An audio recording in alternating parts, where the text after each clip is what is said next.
Where did we leave off last session? Let's grab you and bring you all to the world map, to the correct world map, because there are now 3 world maps. Oh shit, 3. Used to this. Yeah, there will be more than 3. Technically, there are 2 world maps, and then there's like section maps. Ah. Yeah, and the section maps are still kind of world maps. So we're still in Barrios, right?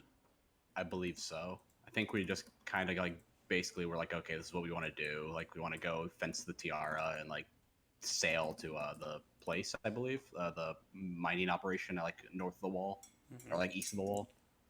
I think that was the goal, if I recall correctly. Mm-hmm. Do you know when the ships for the mining operation leave? I don't believe. I think we got a range, like they come every like X amount of time. I just forgot the time. Okay. I don't believe we've asked for the things. At least I don't remember it. Yeah, I don't remember if we have or not, but if it was, I imagine it's like once every like month or so. But I don't think we got the specific. I don't think we asked yet, but we probably figure out when we got to what's it called, Port Bream. At one time, a long time ago, there was a gnome in your party who might have known, but he's not with you anymore, so unlucky. That's the situation we have to deal with now.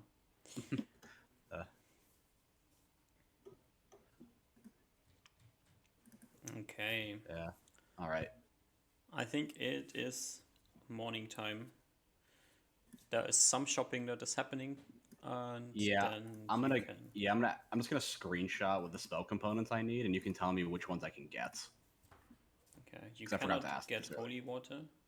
Yeah, it's just like I didn't get holy water, it's just like generic things that like weren't like holy items. Mhm.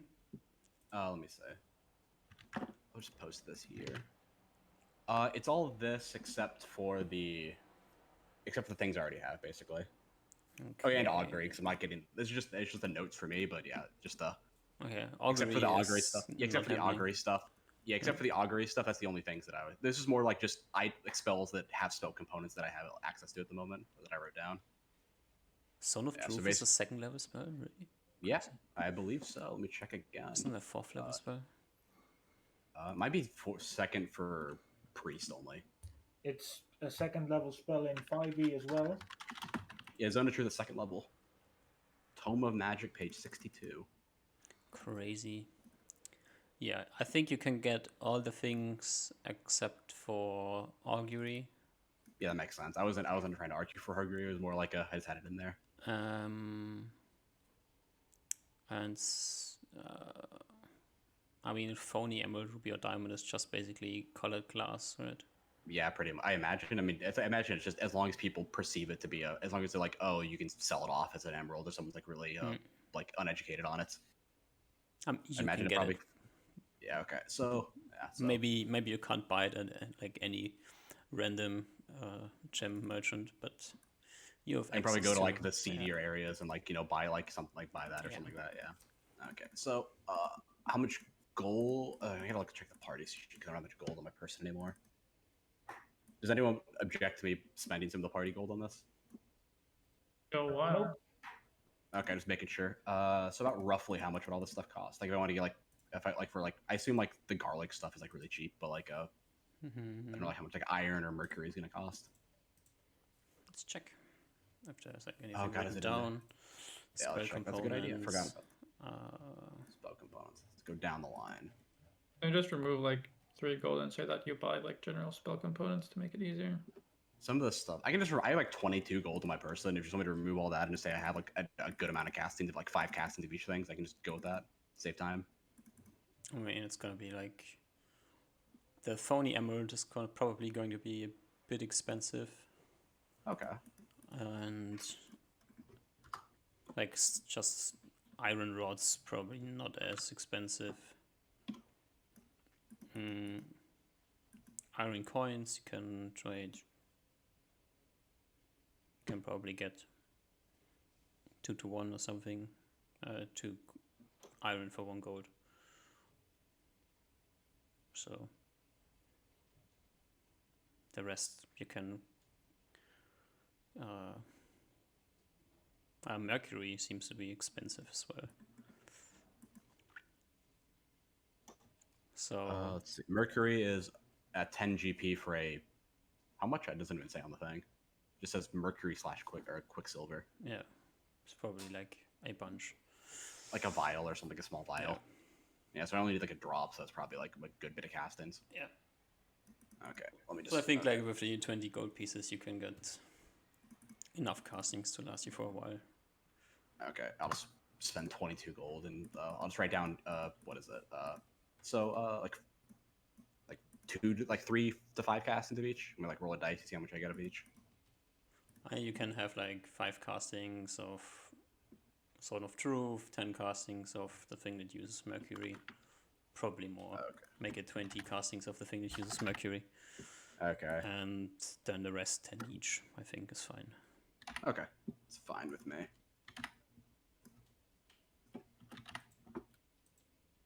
Okay, that's all I wanted to buy. Do we need to check in for spell components for Usma as well? For what? For what? Sorry. Spell components for Usma. Oh, I mean, I some time ago went to Reyna's to spend like some gold, so I assume like all of, like the basic shit is done. Yeah, you got new spells since then, I think. We've already checked for unless you want to do fireball stuff, but I feel like that's stuff that I should, or web. I feel like those are things that I just have. I mean, if it's just like random garbage components, then I don't really care too much. I The think things I care is like expensive stuff. Like anything that needs anything that costs more than 10 GP. And for I don't think I have any of priests, those kind of. holy water, because that's kind of a situation. I think fireball and Yeah, fireball Web is just both. sulfur and bad shit. yeah. And then web is also just like spider webs. Yeah. And all the other stuff we've already looked at earlier. So I think I'm fine. I have the 4 pineal glands, which maybe I wanted to go to Port Bream this route. Sorry, I have one thing. This route. So maybe at some point when I have off time, I'll probably once I make it to Tareka, I'll get like a mortar and pestle and crush them down. So Okay. get the powder. Sounds fine. Yeah. Alright. So let's jump in the game. Shopping has been done. It's like yep. 10 and 10 p.m. or 10 a.m. Sorry. And it is Thursday, the 4th day of November. Barrios is still busy because the elections will be in the next month, so all this stuff is going on at the moment. But you are leaving anyways, so. I want to go do one more thing in town. Okay. I haven't filled my kegs with water yet, so they weigh just a little bit. Mm-hmm. So I'll go to the jeweler who gave me a discount at the start and try to sell the Star Sapphire for. I'll give a starting price of 4,500 gold.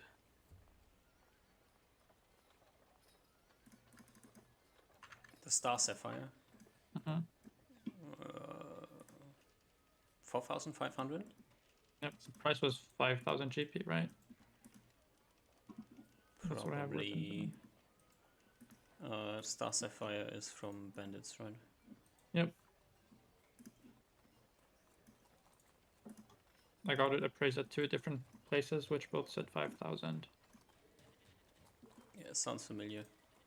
So I'll give the starting price of 4,500 to the guy who first gave me a discount. Mm-hmm.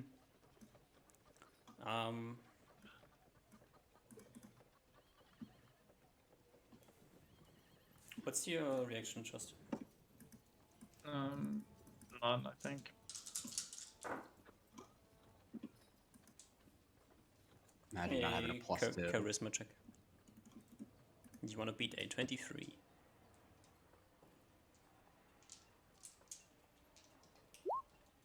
Ooh, Alright. Easily. Crushed. You can sell it for 4,500. Really? Yeah. Nice. Can I assume? Can I get?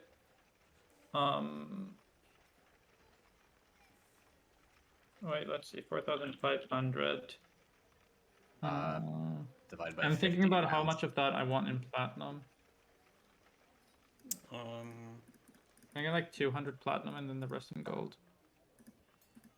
He can give you 200 platinum exactly. That's all he has. Okay. What a coincidence. And then Actually, very coincidental.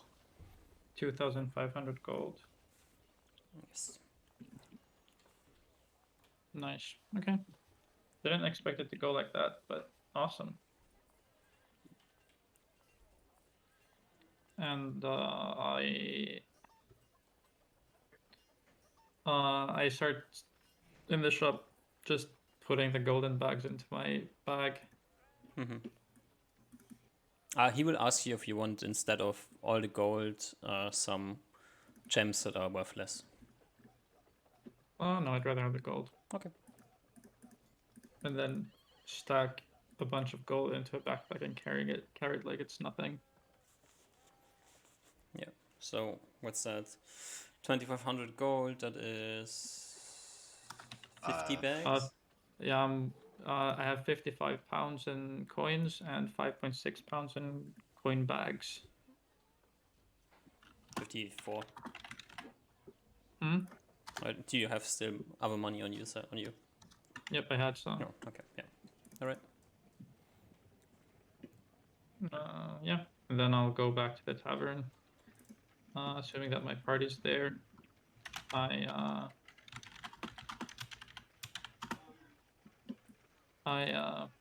right. Seems like we've done most of our shopping. Are you ready to head towards Port Bream? Yes. Yeah. Kind of a little. Yes, the city's lost its luster a little bit, but it's all. We can keep going, or if we can say we need to, or we can leave. We are supposed to go to Cream Peak from Port Bream, yes? Oh yeah, right. Yeah, sure. My only request is, can we go through Terega and Low Bay instead of the long road? Sure. I don't really know the route too well, so we can do that. All right, awesome. All right, well, let's not waste any time. Shall we head off? I nod. I start making my way out. All right. You grab your hossies and you head out towards Torrego, where you can arrive.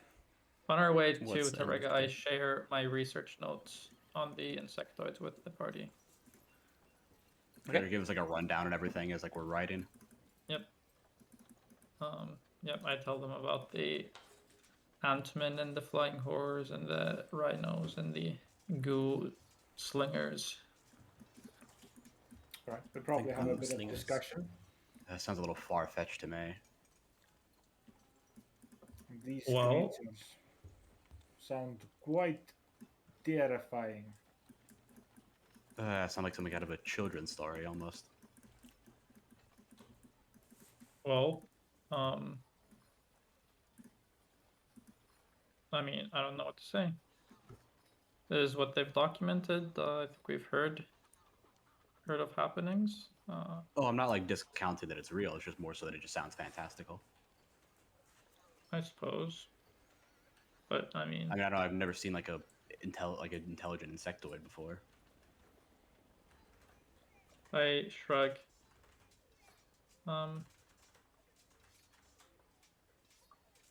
A lot of these things in the world are seemingly fantastical, Julius, but in reality, when you go and meet them, is more normal than you would think.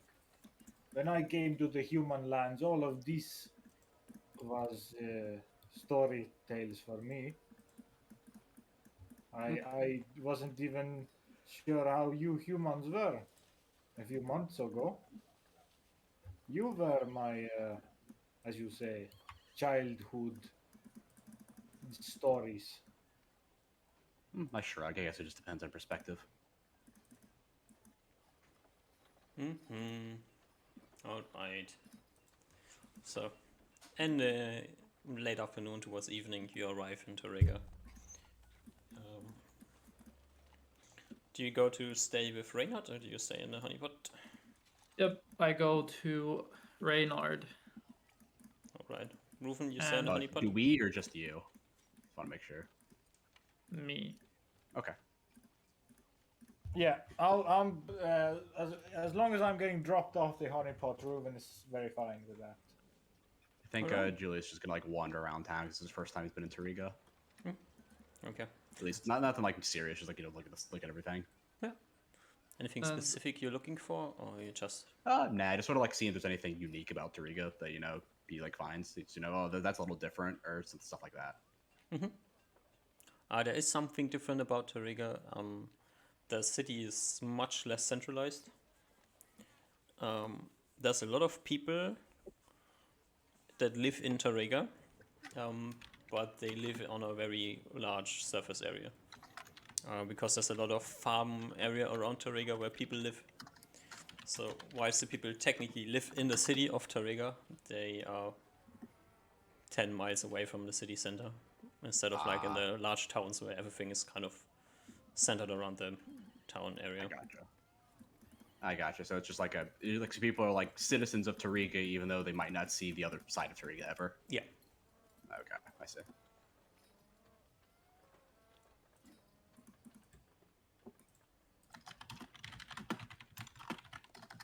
That's the main thing that stands out. All right. Yeah, he'll just like see the site, like see around. Just that's pretty much all he's doing.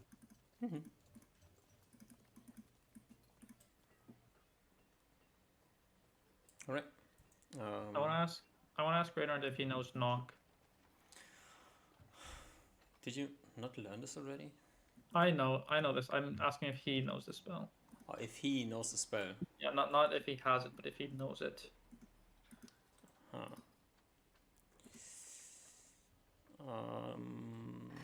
Well, we don't know Reynard's spells, so it's hard to say. I'm asking him.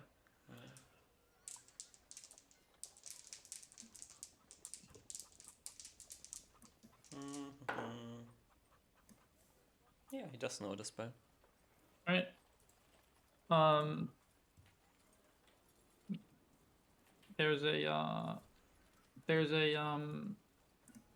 There's a safe, and I assume the safe's been in my room, or has it been somewhere else? There's a safe in my room. It's wizard locked. There's gonna be a lot of money inside of it. If you ever need any help with like liquidity problems or anything, feel free to knock it open and take as much as you please. Oh, that's very kind of you, my son. I hope I don't have to use it. Well, it's there for that purpose. Don't let your ego get in the way of using some help. Okay. Thank you. And I go dump 2,500 gold into the thing.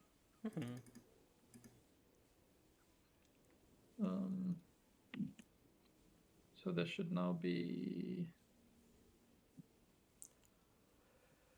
Oops.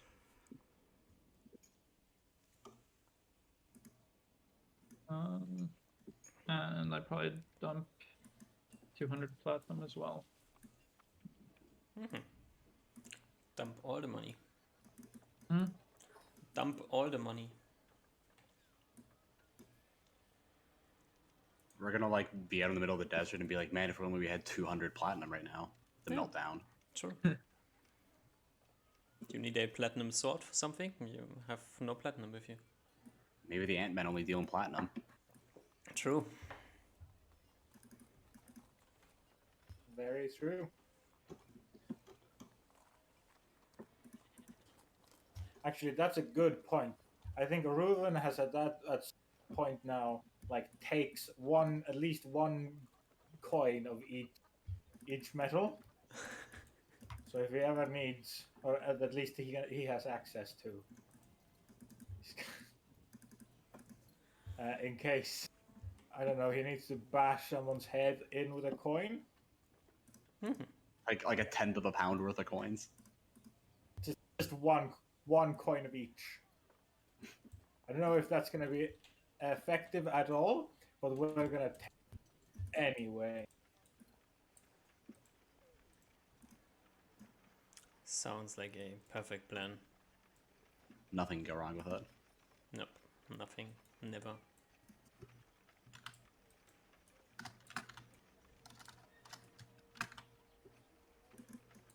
Are the other 2 coins that are on the wealth sheet represented in this wealth DM? IPs and MPs? I don't know what they are, but the IP is Iridium iron and pieces, MP iron? is mithril pieces. Are Yeah, either iron of pieces those- seem to be represented because your priest friend has some iron coins. Mithril I'll- you have not seen yet. Okay. I'll trade for 1 iron coin. Then, how much is iron coins in silver? 5. I'll try to. Yeah, 5.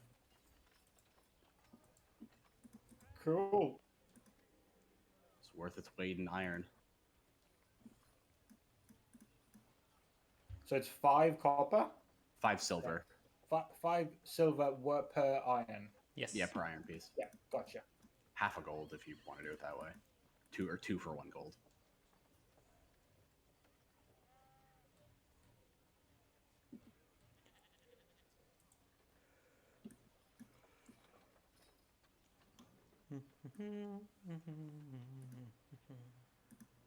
Oh, did my cold rocks get deleted off the horse sheet?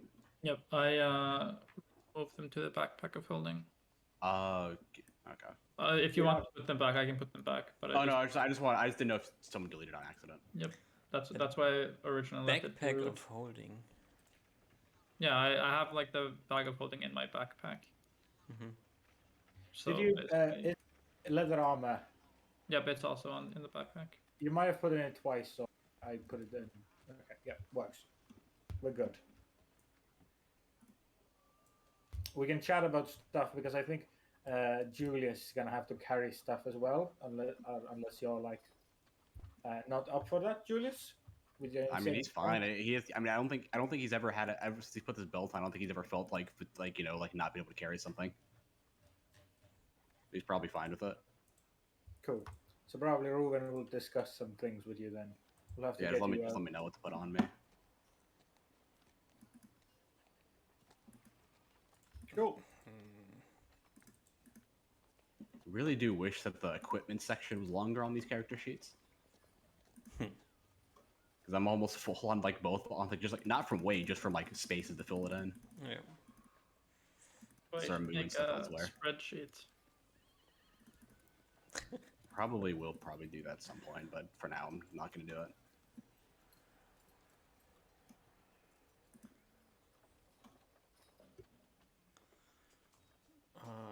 And also, everyone move 1 water skin onto your sheet, and we can delete them from the. I can't do that. I'm sorry. What does that? Oh, you. I am literally 0.1 pounds underneath my limit. My limit is 69. I'm at 68.9. So I can't do that. I'm sorry. How's your limit 69? It happened like that. Are you carrying something dumb? I'm carrying armor. I'm wearing 40. 40 pounds of chainmail. Your limit is 70. You changed it? What? Okay. No, your limit is 70 as long as you have less than 70. That's why you said 69. I'm just. Yeah, On you my can have sheet, you can, it says yeah, up to 69. 60. Yeah, you can have up to 69 before. So when you get Oh, over 69 is when you start having the penalties. Wait, you have 16 strength?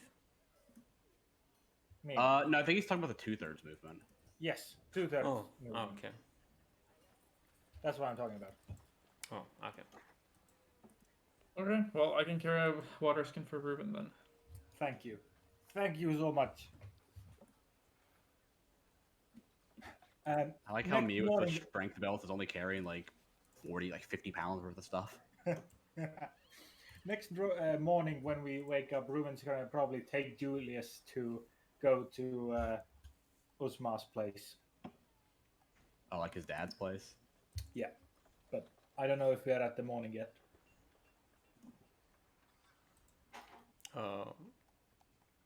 Did. Yeah. Anyway, if nothing else is to be done this night, then we can just skip. Continue the next day. Okay. I'm gonna be back in like 2 seconds. You If I can use it in can- the morning. I can fill my kegs with water. I'll do it today. Yes.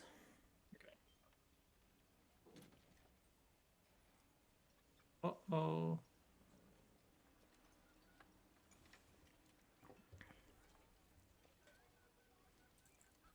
I'll buy the rations the next day.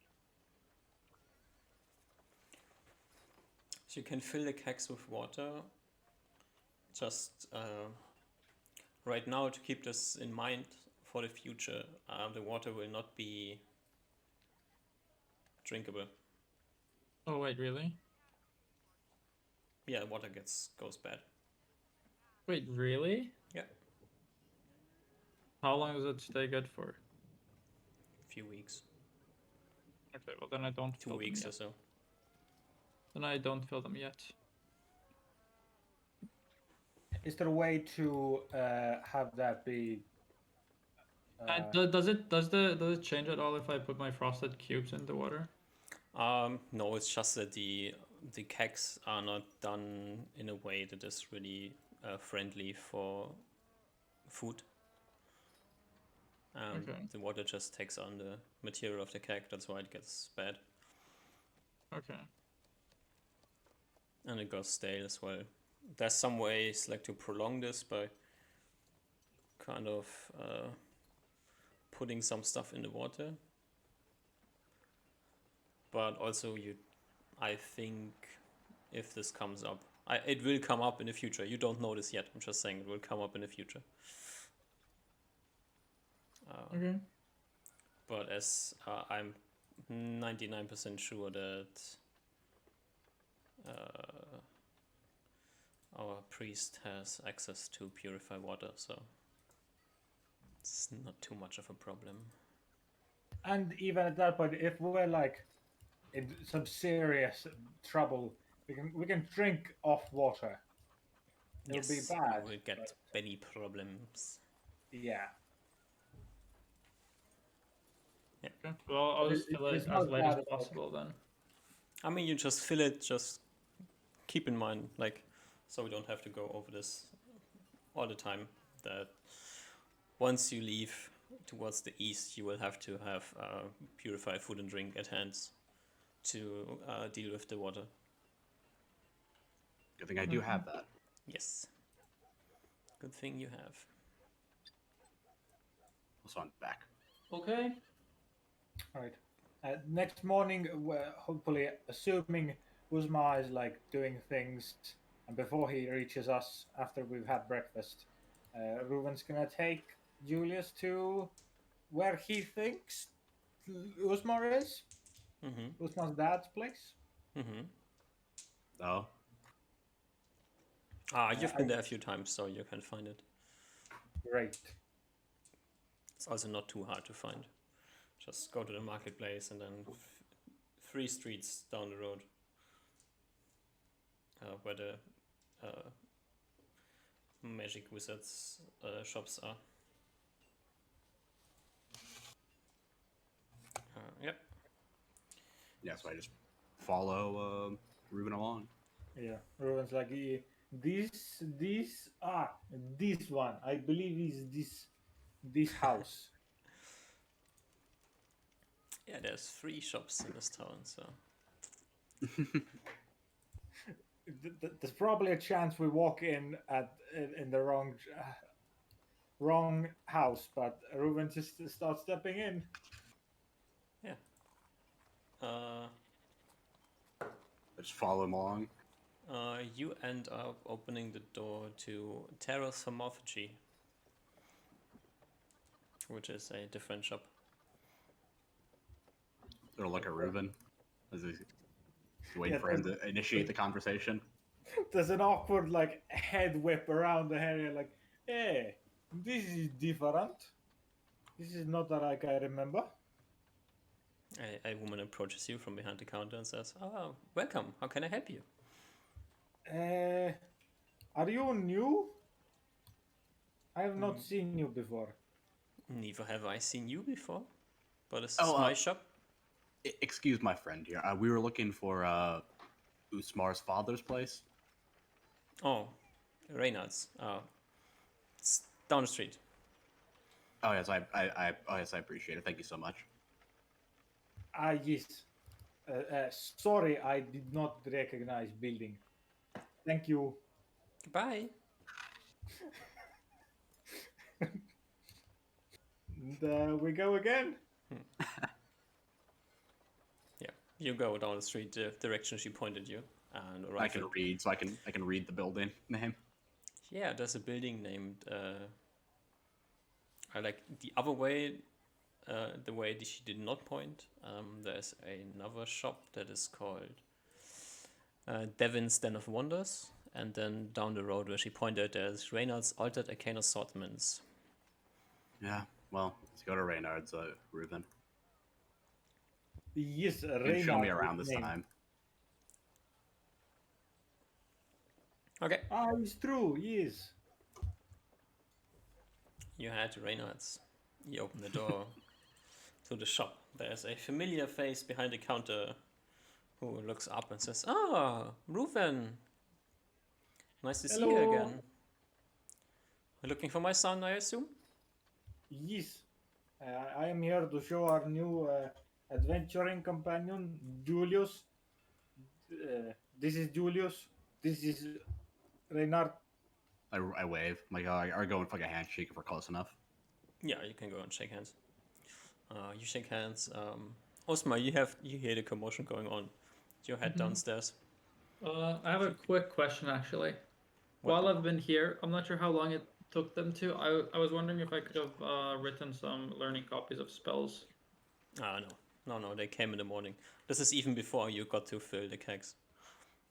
Okay, sure. So I guess I imagine I'm sure. I guess I'm upstairs just practicing my cartography, looking at my bandit map. Yeah, I mean, you hear the noise downstairs. You And hear then I- Ruven. You head yeah. downstairs. You see Reynard shaking hands with Julius. There's kind of like a cold stare. I guess Osmar's in shock, not sure what to do here. I'll say, "Hey, Julius, hey, Ruben," and I walk to the door and show them out and wave them to leave the shop. You sure? Or just me and your father? I give a smile. Ruven's already out of the door. You know, like I'm not Bye-bye. fighting it. Any troubles, Osmar? I look at Reynard and say, "Just a sec," and I close the door. Look at the other two. Hey, what's up? Oh, Ruben was just showing me your father's place. Yes. We are coming to see you, Usmar. There's no need for that.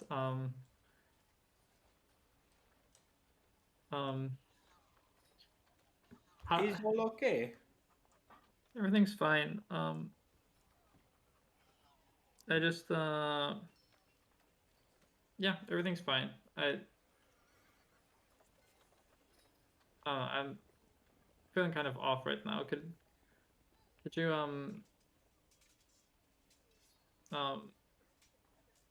Are you really okay, Usmar? Osmar's kind of lost for words. Yeah, the like all right. Getting a little nervous about going beyond the wall. Yeah, I'm sure that's all it is. Yeah.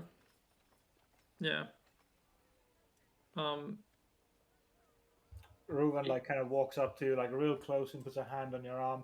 Are you really okay, Usmar? Did something bad happen? Did you have bad dream?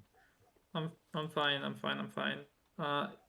Here, I unstrap my backpack and give it to Ruben. And I show him how it works. Open like the backpack thing, and then you reach and see this is a magical bag. You reach into it and you think of an item, and then you pull it out and see. And I show him. I pull out the keg. Cool. I need you to go fill these with water. There's 5 of them. Okay, I go find water. Very good. Okay, we'll meet in the honeypot later today. Okay. Yeah. You sure you don't want to meet at your father's place? We get some dinner. I imagine. I need to get some spell research done still while I can. All right. Okay. I go. Let's go. Ruben starts walking off. Follow Reuven towards like to get some water. Julius, Killed. you can instantly tell Reuven's not going towards any well. He's just starting to walk outside and like, yes, where is nearest creek? And it's just walking outside of town. Reuven, it's over here. At the point, there's a place for water this way. Ah, really? Yes, Are yes, you they sure? dig holes into the ground, and then you can get water in this middle of the city. Ah, I've been thinking what these weird holes are for. They don't really know how it works, but they dig holes and then water comes out. Very weird. Quite convenient. As they walk away, I walk back into the shop. Reynard looks at you with one raised eyebrow. Oh no, that new guy's weird. He's... Oh, I don't know. Best not to get too familiar with him, I think.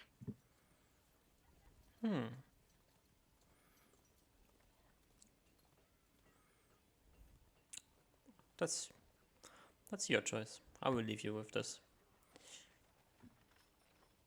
Oh, I was meaning to for a couple more preparations before we head on our main mission.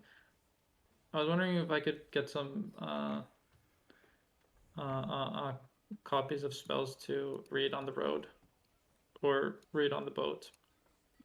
Of course. What are you thinking of? I'm looking for third circle. I'm curious on the invisibility and 10-foot radius version of the spell, and the Phantom Steed in case there's troublesome terrain. You know what the books are, my son?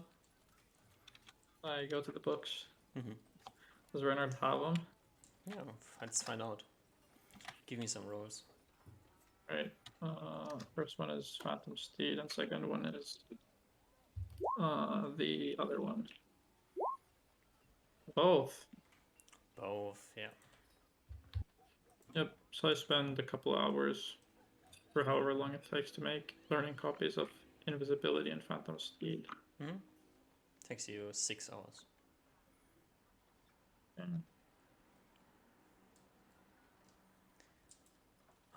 Rest of the party gets some water, and then you meet back up in the honeypot. Are you leaving today, or yeah, staying for one more night? What time is it? Early afternoon.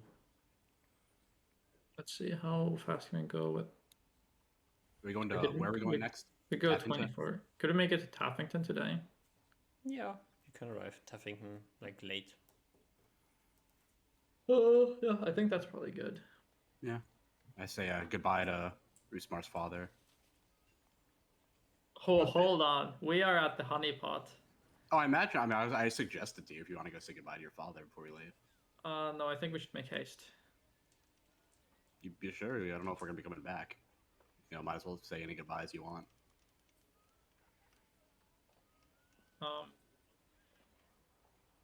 Let's just go. No, your choice. Alright, you head to Taffington. Give me a perception check. I guess Reuven is back on checking duty, right? Yeah, I think.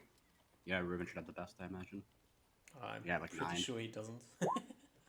Oh. Or does he? I assume he is the best. Reuben That's my does guess. have the best perception. I assume he is the best because he's an elf and he's used to being out in the woods and stuff like that. Yeah, yeah. Maybe not in like urban environments. He's probably not the best, but you know, in out here, he's probably. I assume he's the best. Maybe. Reuven, you spot once again in the distance, wandering along, a large boar. Does it look like the same boar that we once had? Is it limping? No, you're pretty sure that the one that you once had has died. There's a yeah, there's a light redness in Ruben's eyes. He remembers what happened with the previous boar. He probably rides up to you, the two of you, and explains that there's a boar over the horizon. And which is he pointing like east, west, south, north? Towards Lobey, so west. Okay, so towards the forest. Okay. I'm like, It's like a mile and a half away. oh yes. What about it, Ruben? Is boar big boar? Yes, but what about it? Did we want to do anything with it? Interact with it? Give it food? I think that was just a Wiglaf thing. Just try to avoid it. That is true. Okay. Yes, let's avoid it. It's best. Do you tell Julius the story of the boar that think- heroically saved your lives by sacrificing himself? The boar did absolutely save our lives. Ruben's still up front scouting, so I think it'd be up to Usma to tell it. I'm probably not giving any stories of Wiglaf. Okay. All right. So you arrive in Teffington late in the evening. Since like Ruben's up scouting, does like Usmar participate in any small talk? I think for this time, Osmar maybe feels a little bit colder than usual. Okay. Note that down.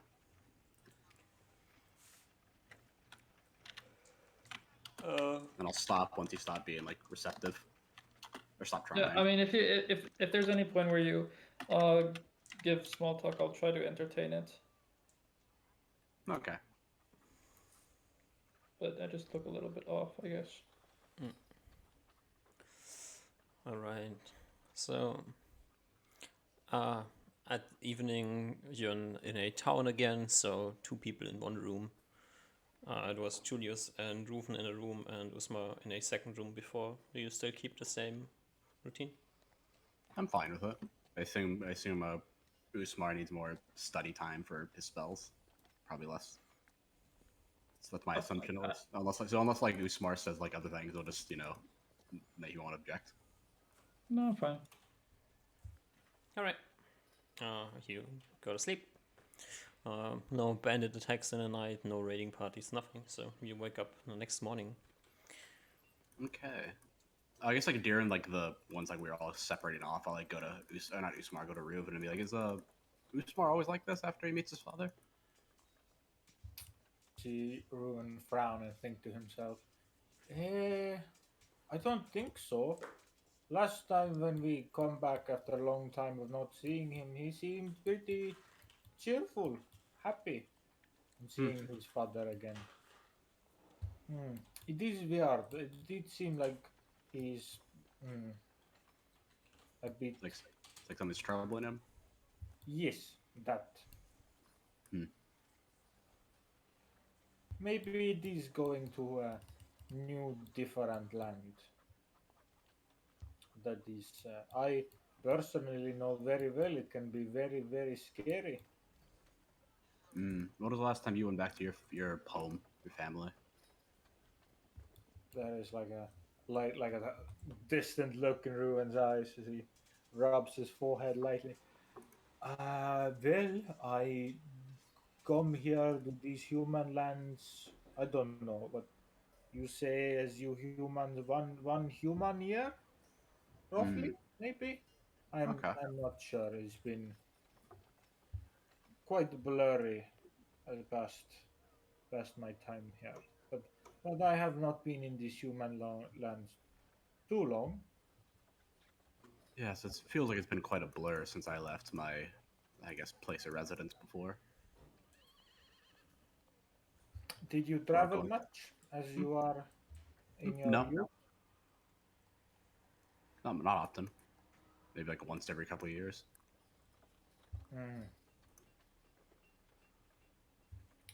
I am the same. Did not travel in big areas They traveled as the Neaterized.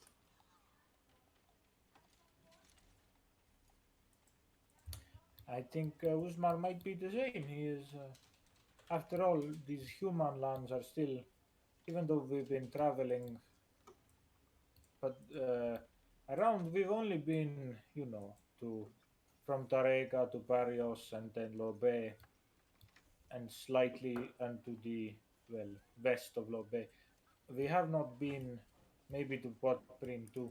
We have not been very far apart for very long, only a few days by horse. So going to this strange land for the first time might be very scary. Is this not scary to you? Uh, Never really thought about it. Can't really tell you. Roman nods. I guess you will see when we get there. Can't imagine it'll be any more terrifying than living here.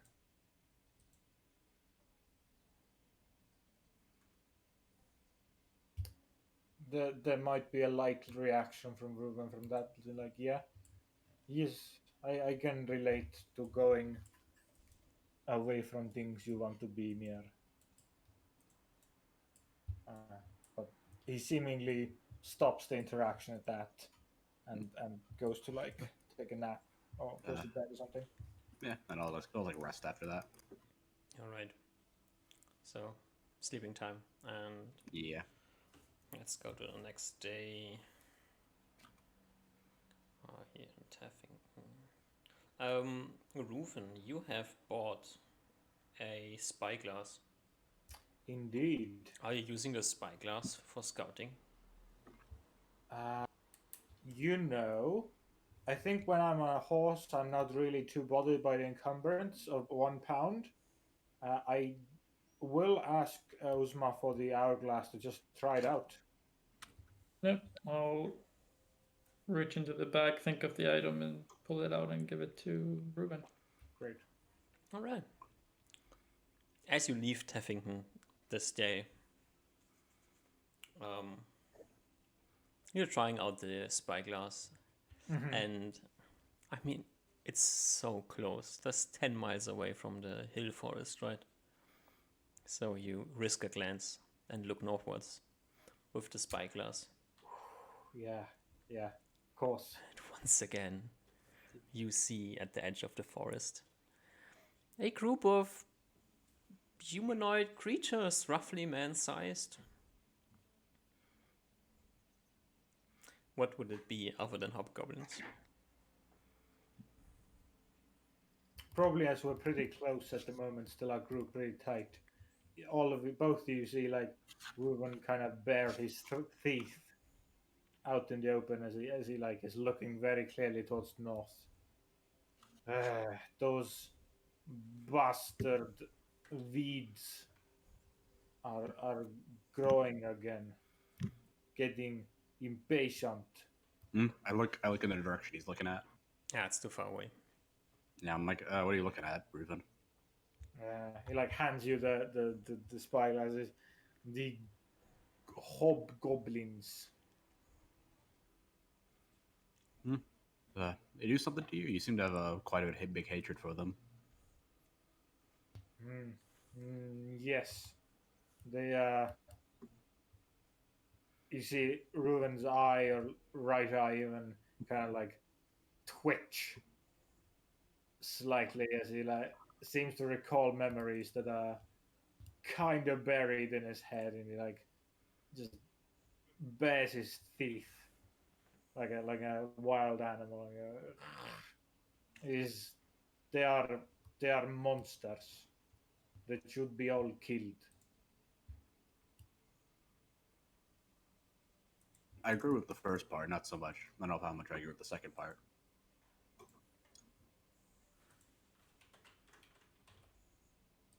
Did you not ever hear of me? No. I mean, actually, have I ever heard of him? Yeah. Believe like, I guess like anything specific or just general stuff. The name. It's like one of just the know that- elves wandering around. His name is Rufen. nicknamed the you go- Goblin Slayer. Just your name and nickname. That's about it. Goblin Hmm. Slayer. Didn't know why. I Well, assume you killed guys because you killed slayed goblins. yes. Even after meeting up with Uzmar, we killed quite few goblins. I think we hopefully killed all of the ones that are coming out, but they still seem to be running inside the forests.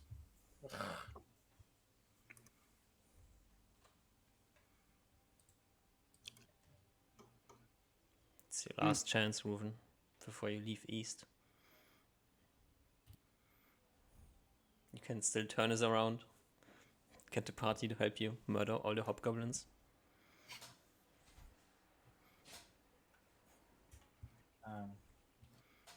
Uzma, if you were to be looking at Ruven at the moment, you'd see him steal a glance towards your direction. Osmar's not really saying much. I'll look at you.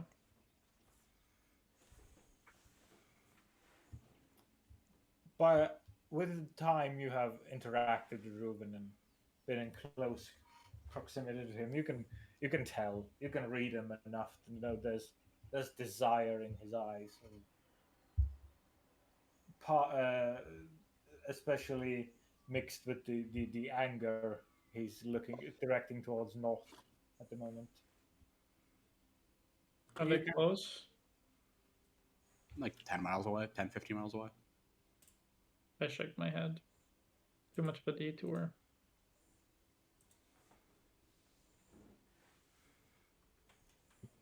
It's a 2-day trip, Ruven.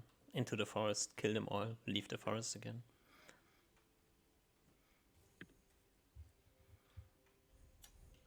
Ruven's eyes stick to Uzma for quite a bit of time, as kind of mechanically moving.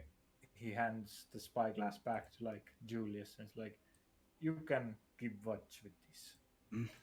Okay, I'll go up front then. As Reuven will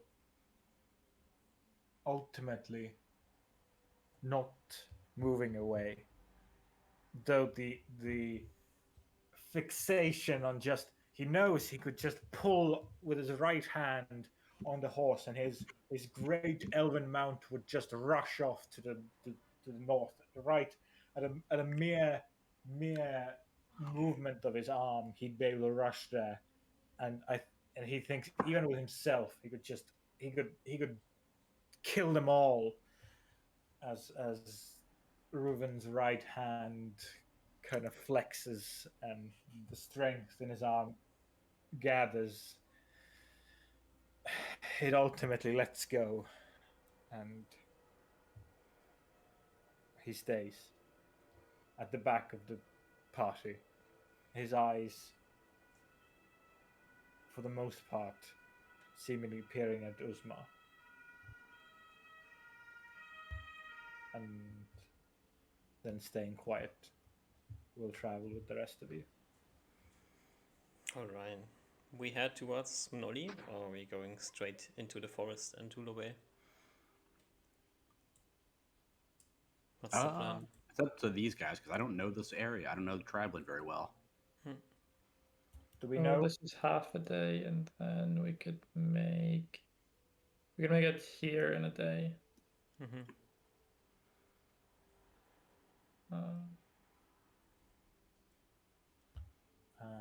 I'm fine with staying there. Yeah, I'm fine with staying in Noli. I think I'd rather travel the extra into the forest. The forest seems pretty safe. I'm fine with whatever. I don't really have a preference. It's up to you guys to decide.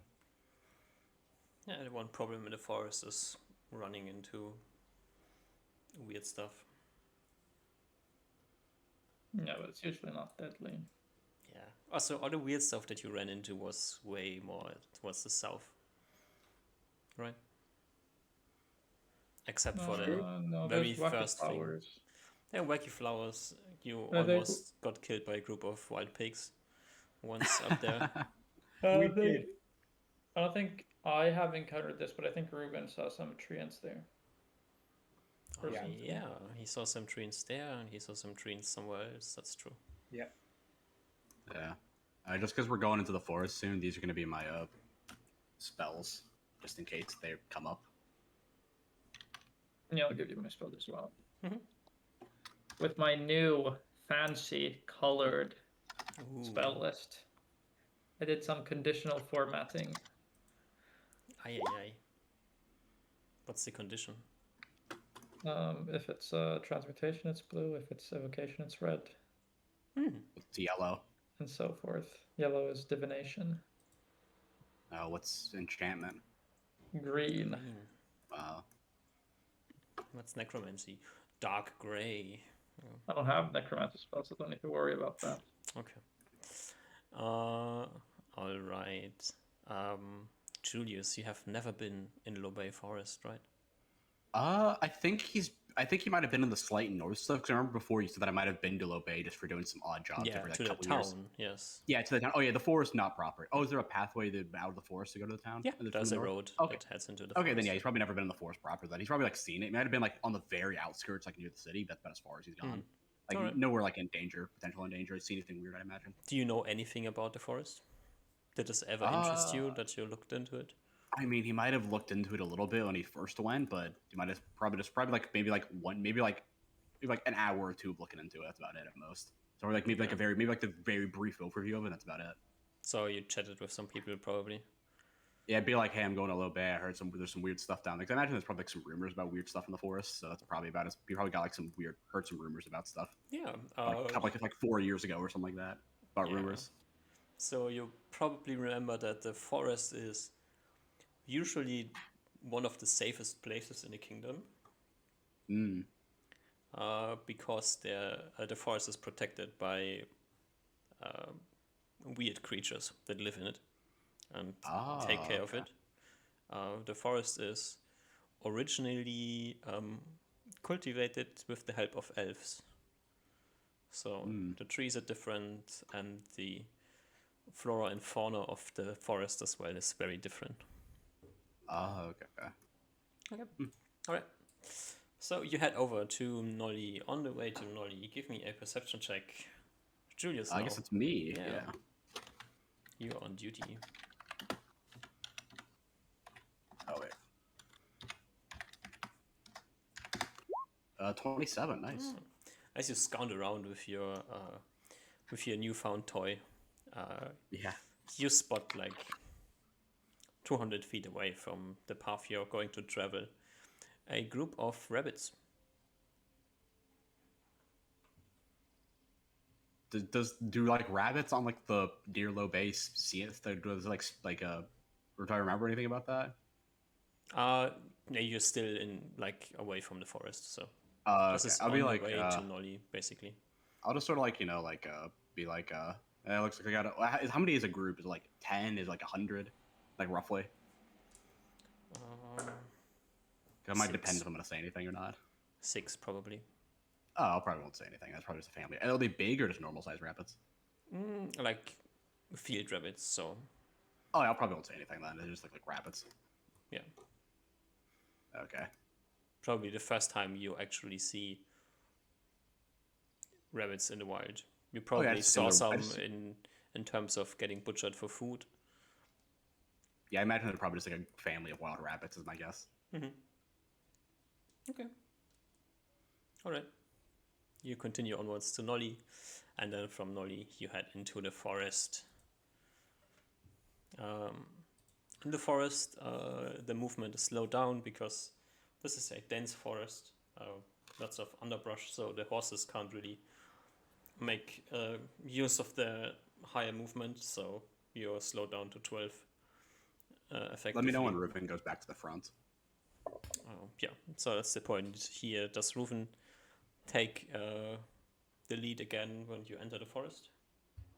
I think so. When looking back, Julius, you see Reuven kind of sitting into the forest area where vision is covered from the distant hilly woods to the north, You see like Reuven shake his head and especially lower his hood, and a cat jumping out into the woods as he steps down from his horse and starts walking in front.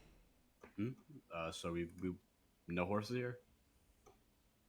You can ride on horse, but you can also just hold horse in your hand. Hmm. You're not sure what he might mean by that, but No, I can guess what you mean by that, but he's not like entirely sure. yeah, you can see that Ruin on his own horse is just leading it by the reins. Yeah, he can understand what it means by context, like through context. Yeah, I'll just stick up here for now in case anything goes wrong. All right. You head into the forest. Reuven is leading a party. Just to be sure, give me a perception check, Reuven, if you spot something. I do not. You If do there not. is one. Yeah. Nothing important. Nothing important. You spot a lot of things, obviously. This is the Bay Forest. You see the trees, they are beautiful as always. Kitty's running around. At times lose sight of Kitty and have to look for her. Kitty misses the bird, so doesn't bring back a bird. Unlucky. Kitty like the forest? Yeah. Sort of say probably. to like Reuven. What do you say? Oh, I said, so does Kitty like the forest, I assume? Well, this is where she is from. Ah. This is her homeland. Where's yours? If you don't mind me asking. Well, of course, where the elves are, the elven lands. Do I have any idea where that is? Let's see. Yeah, you have heard about like south of Camp Widowitz, south off of the map. Okay. That's where the kingdom is cut off on the south, is by a large forested area, which is commonly known as the place where the elves live, and is not really welcoming towards humans.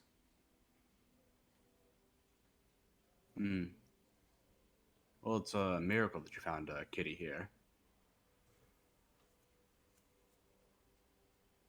Well, she was more placed under my protection. She is my companion, and I thought you found her and bonded with her then. I did find her first, but we became companions only later. Okay. It seems like Reuven might be a bit, even though he is talking, he seems to be a bit more hesitant at talking or revealing secrets about this area. I don't know. It'd be interesting to visit each other's homelands sometimes. You were about to visit mine soon. Well, Well, not going to Low my Bay, but homeland you know. might be a big problem. Most humans would get shot full of arrows before even stepping in. Well, you said most, not all. He gives a shrug. I mean, hey, everyone. I mean, hey, just a couple years ago, everyone thought that you can. The gods gave no clerics. Then here I am.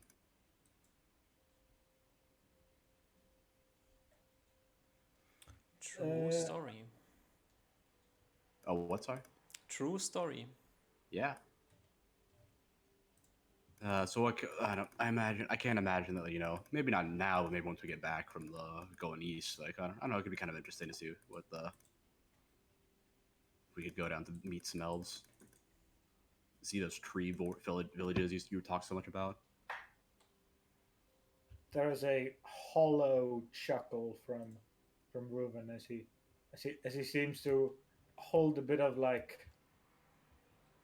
He doesn't outright say it, but there's like he really doubts that would ever happen in his life. All right. Did I pick up on that? I wonder. Reuven's not very like protective or like doesn't really, in like a charismatical or like social sense, he isn't really the best at keeping secrets or being secretive. Yeah, So okay. So with a charismatic individual like you, I think you can very easily read Ruben like a black piece of paper. I'll just say never, my friends, my friend.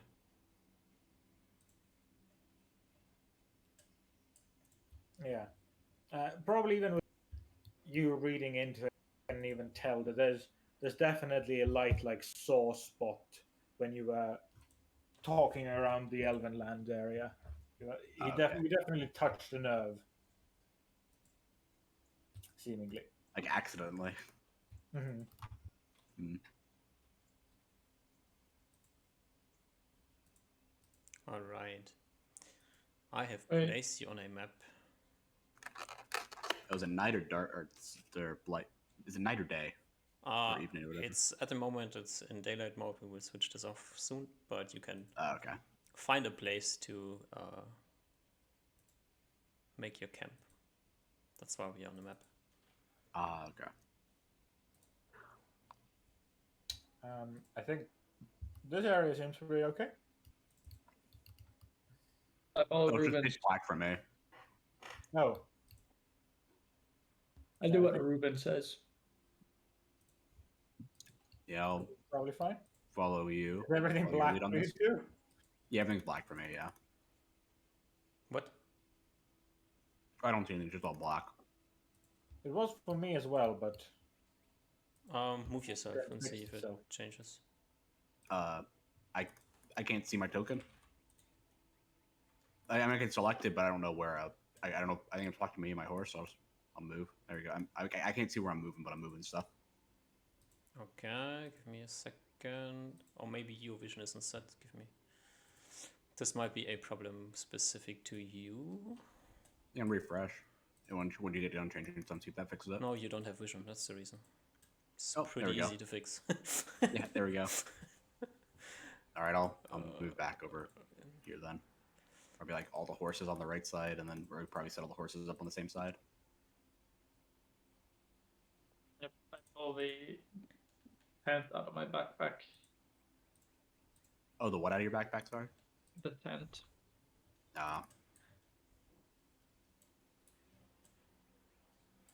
All right, draw your. I think tents and I can start noticing that you're like. Did you tell us to get the bag of holding? I forgot. It came up like- that he wanted to get one. Yeah. Okay, Yeah, I feel like I can pretty easily tell through context he's grabbing things out of a bag that's way too big for the bag. Yep. Yeah, I showed Ruben and you the keg things, so you should. Okay. I wasn't. I forgot 'cause it's been like a couple. It's been a little bit. Okay. Yep. I'm like, oh, I think it's quite useful. Hold a lot of stuff in there. Yep. Is there a limit to it? You just put as much as you can fit in there, as much as you want. There very much is a limit. And not exactly sure what happens when that limit is passed, but I don't want to find out. Yeah, nod. That makes sense. Magic is weird. Osmar gives a nod.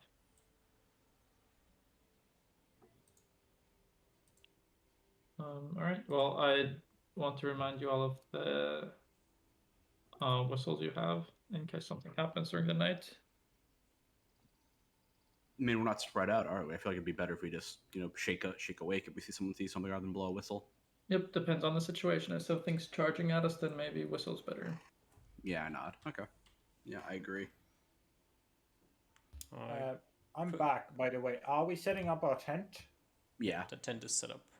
Okay. Just move the horse out of the tent. Is Kitty on the map? Yes. Yeah. All right. Everything's good. Osmar, can you see outside of the tent at the moment? Nope.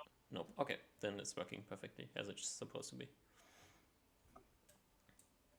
How are we doing rest? Oh, mark this down. I don't care. I don't need to prepare spells. Yeah, I don't need to prepare spells either. So, Whatever the like most efficient use or like the way we can shorten the oops. time the best, I guess.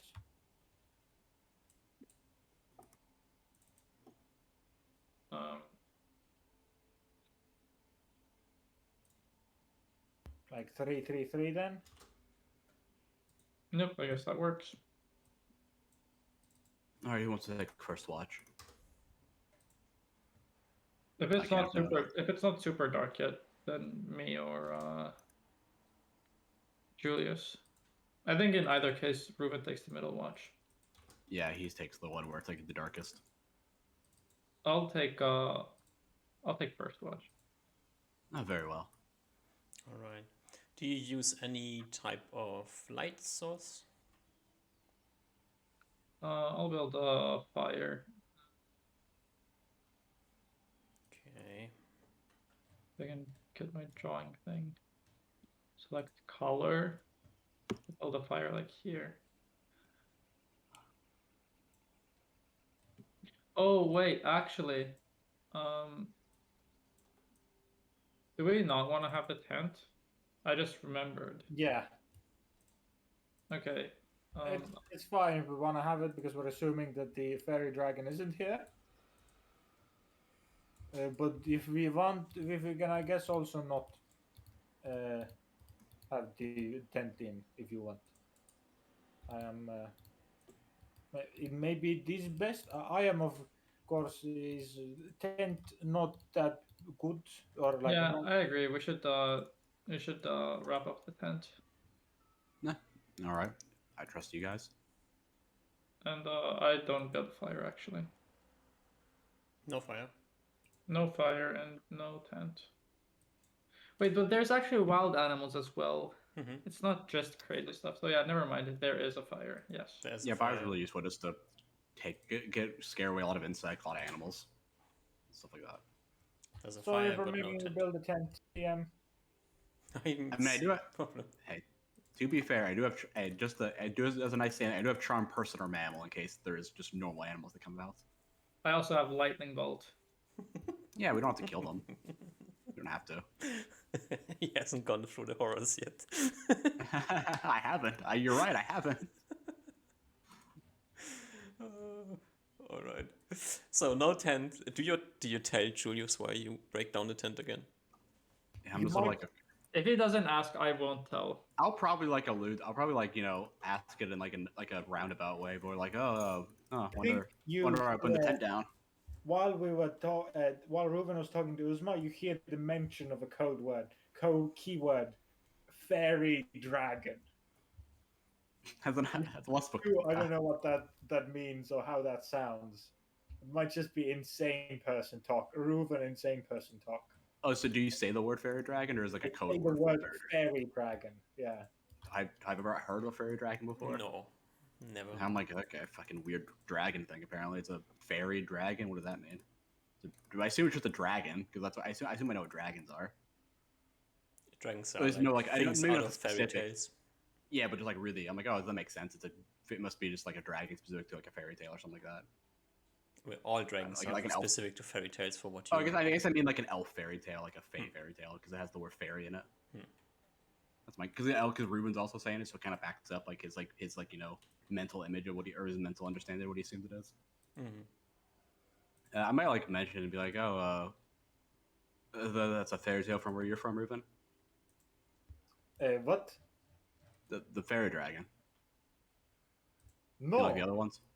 No. Fairy tale is like you human doing things. This is actual fairy dragon. I mean, I can't be a fairy tale because I'm right here, doing things. Yes, but you know, like a fairy tale, like human wizards doing weird things. I'm not Oh. following Ruben. But anyway, is not fairy tale. Is real. Is attack us if we have tent. So be careful. Only if you have a tent. You see a shrug. Not sure. Okay. Oh well. Do anything, or is it like a big creature, like a dragon, like the fairy tales, like the dragon fairy tales? I assume it is. No, it's invisible, but it sent large creature made of rock attack you and your tent. So it's a gigantic invisible dragon. That sounds great. Maybe. Oh well. We will deal with it if it comes. No reason to stress about it. Is true. We should be quite safe here. Is friendly territory, I think. At least close to us. Oh well. Usmar, do you want to get first watch or want me to have it? I can take it. All right, I'll sit down on like a sleeping bag or just some like like cloth or something like that, and just start like zoning out. All right. So, Osmar, you should have a bit of a vision range around you. Is this correct? I do. Because the fire is like 30 feet of vision. Can we take a break now? Oh, yeah, of course we can take a break. Yay. All right, Okay. That's let's right. take 5 minutes. Right back. Brrrp.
Hey.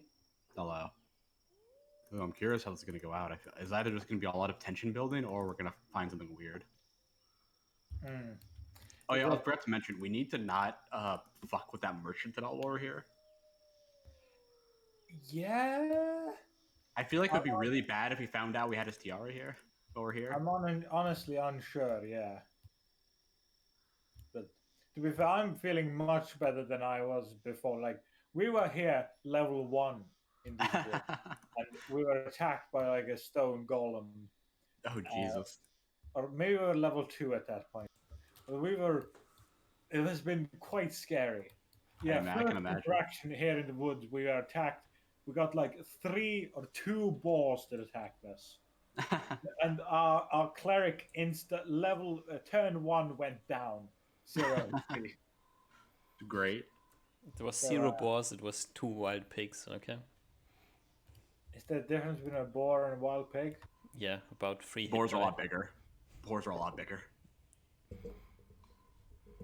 Wild pigs, I think, are generally bigger than like domesticated pigs, but so they're more aggressive. But boars are like really big and aggressive, like twice the size. And that tusk, like bigger tusk.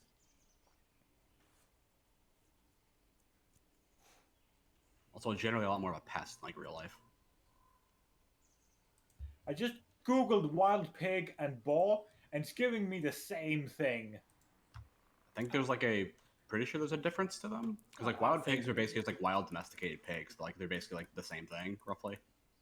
But like Yeah, boars like are a wild different. pig is the thing that like looks for truffle in the forest, and a boar is like the big alpha male of the Like pack a big that charges you gray down if you get close to black it. thing. Yeah, That's a boar. yeah. Okay, because in Estonian it is literally called a wild pig or a Yeah, forest yeah. pig. But like the boar refers to the large male, Biggest. Yeah, to the huge and one. wild Okay. pig just refers to all of them. Like Okay, a wild pig is just all the pigs that live in the wild, and the boar is the male one. okay. They're fucking huge, and they eat everything. And in D&D, when a boar is called, it's always a oversized male wild pig that is trying to murder Yeah. you. Fucking, they're really dangerous if I recall their stats correctly. Yeah, Like that's what low-level happened with creatures. no one.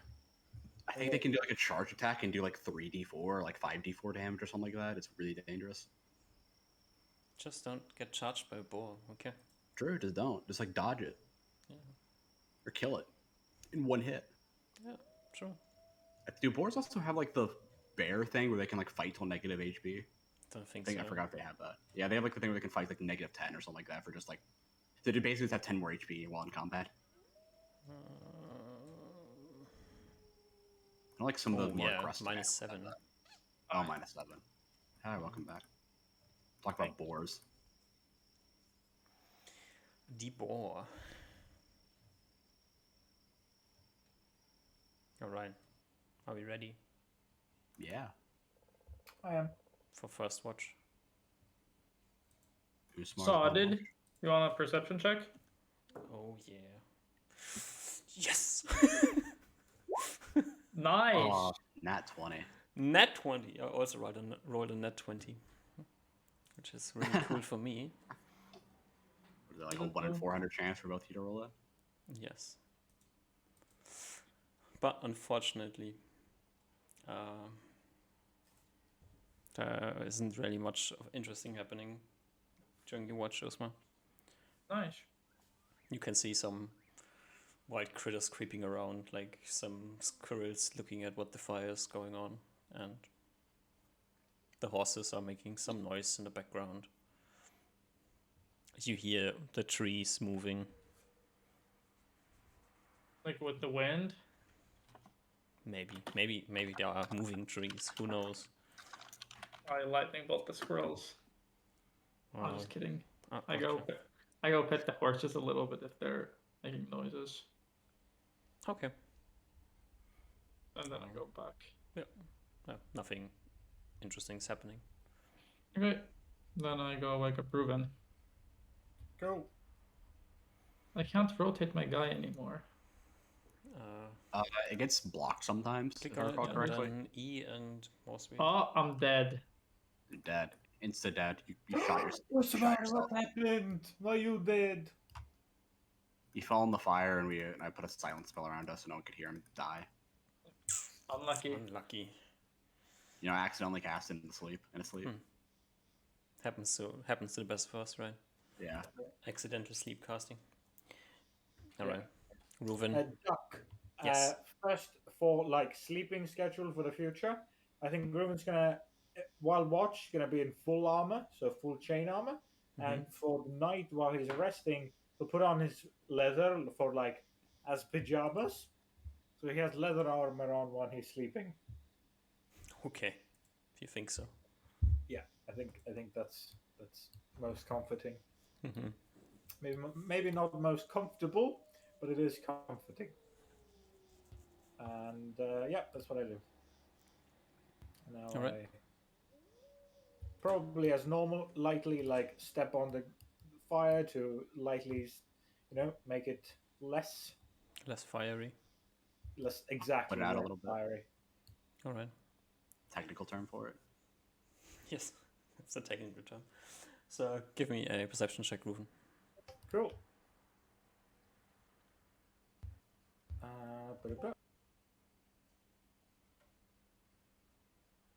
Bam. 22. 22. At some point during the night, you see at the edge of your vision range. It's hard to tell if you see something or not. There might be a creature standing next to a tree, about 5 feet tall, a bit taller than you are. I mean, it's 60 feet away, it's hard to say. And it's like really at the edge of your vision range.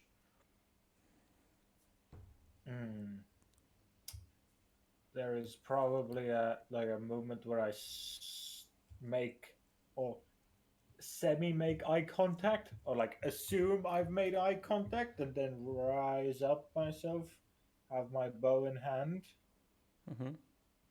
and see, like, just stand a bit, see Mhm. if it has something at me, or like Oh. it moves to me. So maybe taking a step back, it like keeps being at the edge of your vision range. I probably do like a noise from my mouth to like wake up the cat if she's already not awake, if she's asleep or something, like a and then have her be alert, and then just take a few steps towards this 5-foot creature. I say like step towards it. The creature keeps moving backwards, disappearing behind a tree. I might shout out lightly, not fully, but it's enough to project my voice in that direction, 60 feet from me. Mhm. And I just in Elven say out loud, "Hello." Kitty's standing next to you at this point. And the kitty Cool. says, "Why, hello? Hello?" I look down at the cat. Dear, there's somebody there, like a human. I'm unsure. His friend. Your friend. Friend.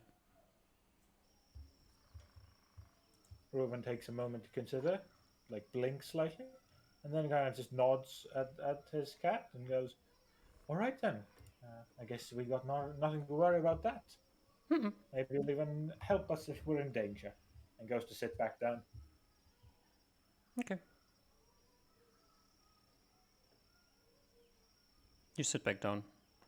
Yeah. You don't see anything else now. Like, the creature disappeared behind a tree, and then you don't see it again. Yeah.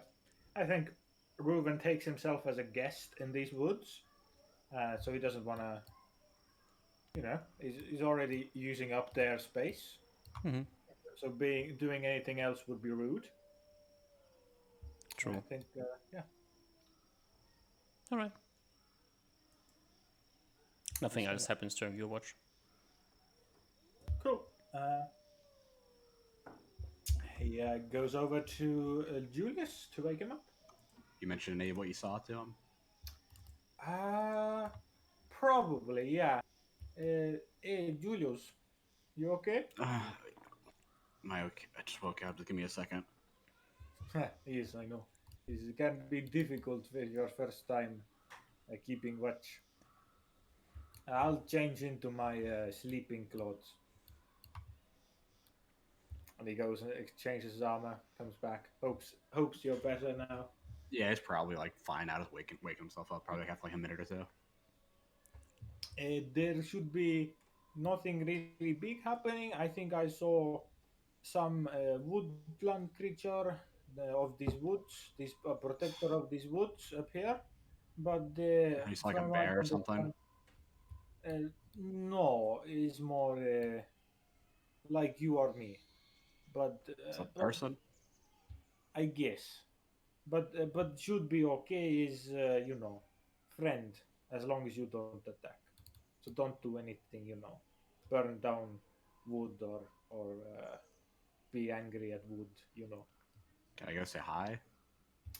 I'd rather. I think it'd be best if not. Is good. Besides, you can't really see in darkness, right? So you No, if probably they can't show even up. detect them. Yeah, that's fair. But if they do show up, then not opposed to it. You can say, but please don't be rude. We are already in their, like we are in their clan or in their town, like you humans have. Have So I if- ever been rude, Ruben? Actually, I consider maybe I'm not sure, but still, is different people than normal humans to you. Something that might be rude to them is not rude to you. So be careful, okay? He like pats you on the back, very much in this like chillaxing in this kind of scary woods. To be honest, he seems very relaxed to what you might expect, or even more relaxed than he was than you saw him when we were like traveling about before. And he finds his nook again and goes to sleep. Well, Alright. Julius, Yeah. that's the big question. I'm Don't do sorry, like, anything. Don't do anything Yeah. to the forest. There's Yeah, a it's- almost burnt out fire on the ground. Is Ruben already asleep? Yep, probably. Alright. I'm like, I guess I don't know. He doesn't know what he means by that, so he doesn't know if he can go grab like firewood. Uh, what would he? I don't. I guess he doesn't. I don't know if he doesn't like 100% believe because he's never seen it yet. But I think I'll like go and grab some like twigs that are like in like this clearing, like just throw in the fire to keep it going. Mhm. Like a little bit longer, but I don't think he's gonna go out in the woods because he doesn't really know what that like ominous thing implies. Like, don't mess with the forest implies. Mhm. Well, it's hard to say. So probably the fire's probably gonna go out like fairly soon, I'd Mhm. imagine. All right. Give me a perception check. See if you spot something moving in the dark. 22. 22. All right. You try your best to find out if there's something creeping around the camp. You're pretty sure that you would hear it if it's creeping around, right? Yeah, probably. I could do a detect noise check if you want me to. Oh yeah, do a detect noise check. All right. Very low chance to happen, but no, I don't detect anything. We saw the detect noise like skill. What? What did you just say? Oh, I said like at least nothing off the skill, like the thief skill. Oh, I wouldn't okay, detect yeah. anything. Yeah. So you're at night in the forest. There's two people sleeping next to you on the ground. They seemingly don't really care about what's going on around them. Rufen is super chill. Osmar is also just sleeping. Yeah, they they- kind of made it a lot more ominous than it seems to be. Yeah, they Seems talk nothing's about really happened. some crazy stuff going on, right? Giant stone monsters destroying tents, Like invisible dragons. invisible dragons, right? It seems to be kind of a friendly place, you know? Nothing's Yeah. trying to eat you. There's some small critters running around, you know? You Seems you like think normal. you see something like a small, maybe a possum or something, running somewhere in the dark. Nothing else seems to happen. Yeah, probably just like taking it in. Like, oh, this is what a forest is like. Yeah. We really slept in one, just sort of traveled through it. Mm-hmm. When we went to the bandit camp. Or Yeah. we tried to find it. Yeah. All right. The night continues uneventful. Nothing steps into the circle of the light until the light goes out. And then you can slowly see the sky getting a bit brighter. And you think it's time to wake up the rest of the group. All right, I'll go and like shake Reuven and shake Vismar awake. As we're like setting up for breakfast and things like that, and like putting down the fire and covering that up, Reuven will speak out to the both of you, being like, "There is a conversation I'd like to have with somebody in this wood. Is a light jog away from here. Is good if I. Do you guys want to wait for me here, or do you want to go to the clan and wait there?" Something you have to do by yourself, I assume. Yes, me and my companion. What does short conversation mean? Short in the human sense or short in the elven sense? I think more human sense. I don't need to go. Just few Like, minutes, 10 minutes. all right, I'll walk around the vicinity then and just take in the woods. Take a Does it seem shrug. like okay? Seemingly the acceptance of both of you, Reuven, like there's a noise at the cat. Reuven, you know that it would be easier to meet them in town instead of meeting them somewhere randomly in the forest. Okay. You can probably pull it off, but it would be so much easier to just meet in Lobé. All right.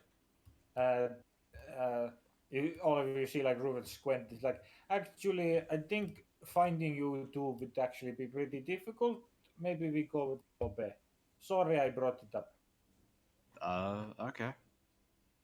Take a shrug and put my papers back into my satchel and get ready to leave.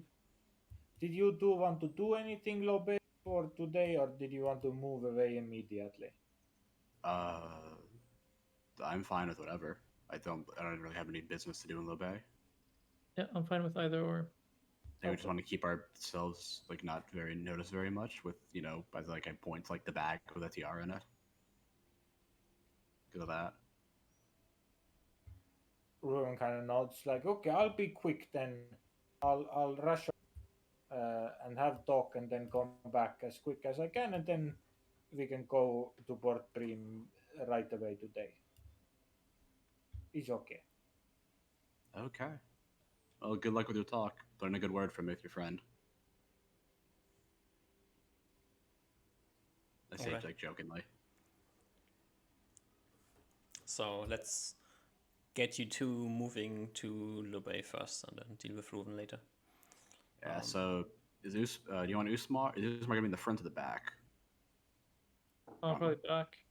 Okay. So I'll be in the front watching. Alright. Actually, no, I would probably want to be in the front because I'm more familiar with the woods. Do you know what to look for, Okay. right? Yeah. Okay. You can go Wacky from the flowers front and to- stuff. Yeah. 11, 12, 13, 14, 15, 16, 17. Ooh, nice. Alright. Give me a perception check as you head through the forest. 28. Why are our checks so good this session? Yeah, just our perception checks are just amazing this time. Wismar, as you're like moving through the forest, you having these flashbacks about your first time in the forest, right? Once again, you're here with a you don't really know how strong of a priest this guy is, and as you're thinking about what has happened before with a low-level priest in this forest, you spot on a small clearing a group of 2 wild pigs. Right. I say we should make way to avoid these guys.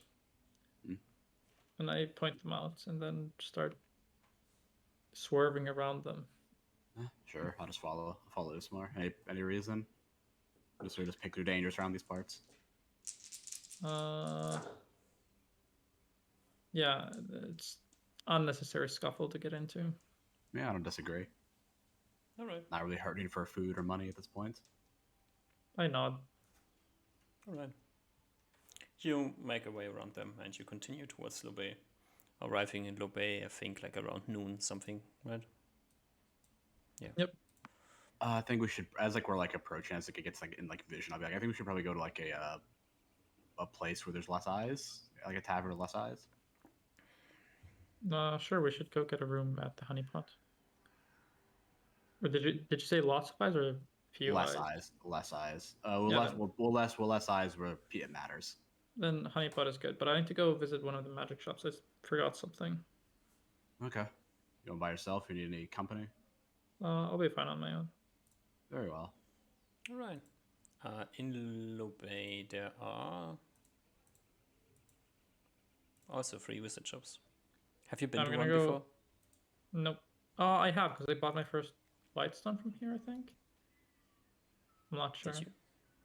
Oh, because Wiglaf got the cage. I was there with him. Yeah. Oh, yeah. Okay. But this was before I named them, I think. For what? Before I named them. Oh yeah, sure. So I'm gonna go try them in random order, Alright. and I'm trying to get a grease spell. A grease spell. Hmm. Okay. Alright. 1, 2, or 3? 3. 3. Alright. That's the best one. This name is called True Transmutations. Nice. Nice. Obviously the one you pick, right? Yeah.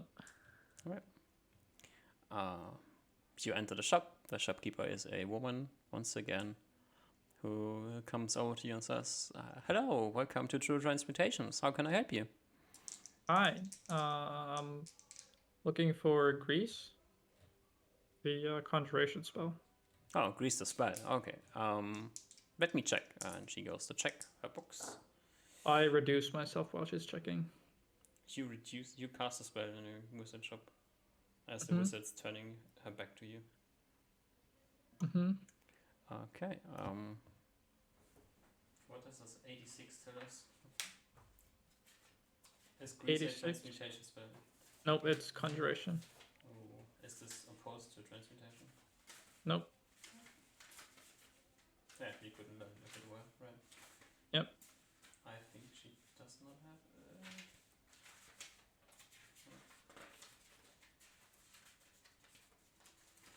80% sure when we're checking.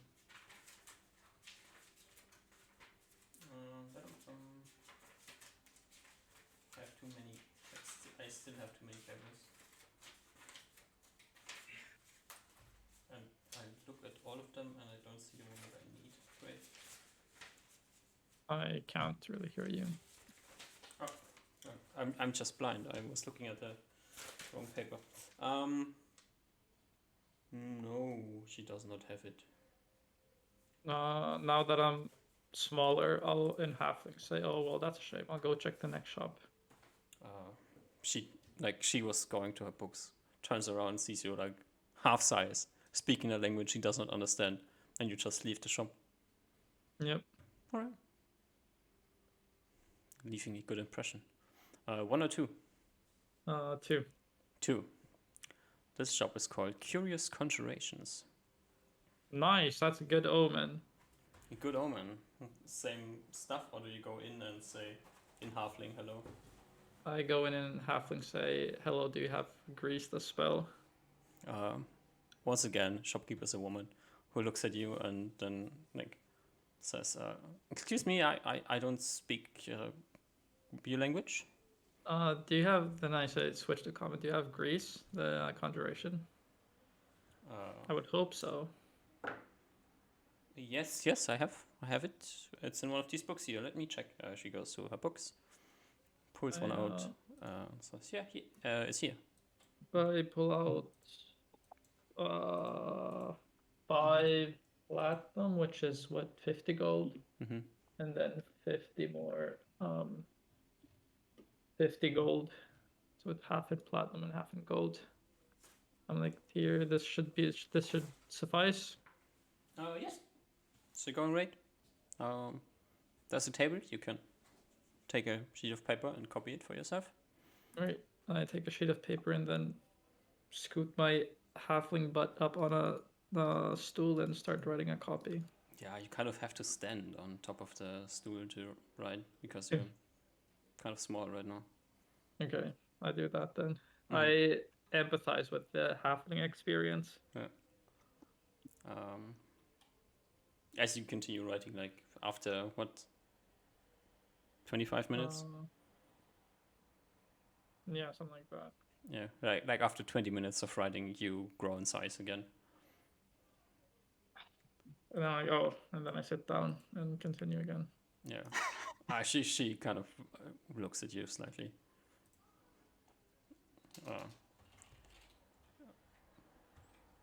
Normal wizard stuff. And says, do you always just shit around with people? Or is it It's a hobby of mine.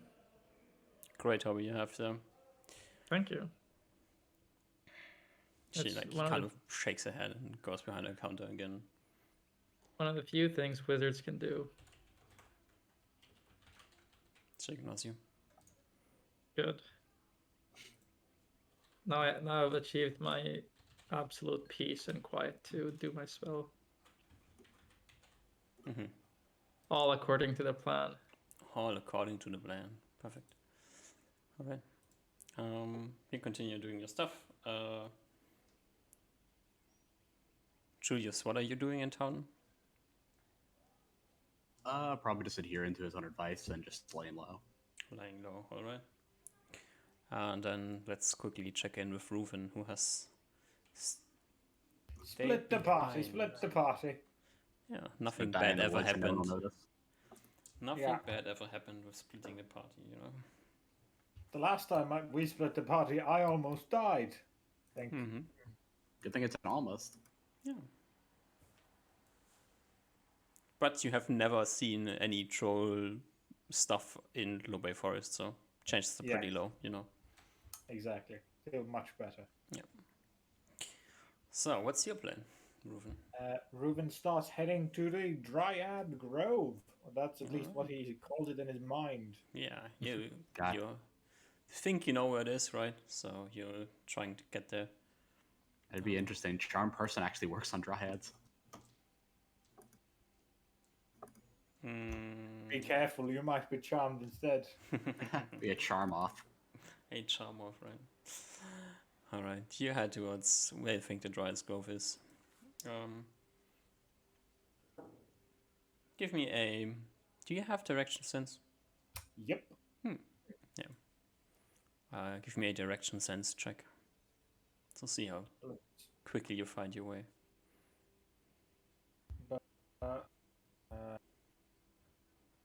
Direction is a perception modifier 1. What does that mean? +1. It's a +1. Okay.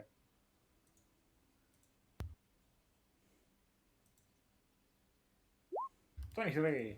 23. Okay, you know where you're going. So you're heading towards the place. At some point, you come across like this small creek. Did you know that leads towards the small lake that is next to the large oak tree where the Dryad lives? And you continue down the creek. And after an hour or so of walking through the forest, you arrive at the small lake, or the pond. Cool. I probably look around, take a deep breath in. It's a beautiful places every time you've been here, which by now is twice, right? I think so, yeah. This is the third time, I believe. Yep. And Ruben first, like, kind of just closes his eyes and just lets himself immersed in this serene environment. Mm-hmm. Only in a few minutes, eventually opening his eyes again Mm-hmm. to kind of look around. Now, like, visibly start looking around. Mm-hmm. You see see if Kitty we- has jumped into the pond and is swimming around at the moment.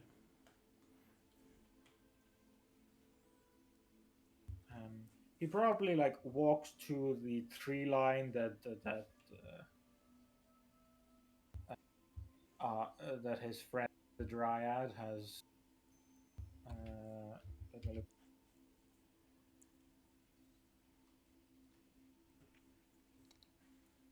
It was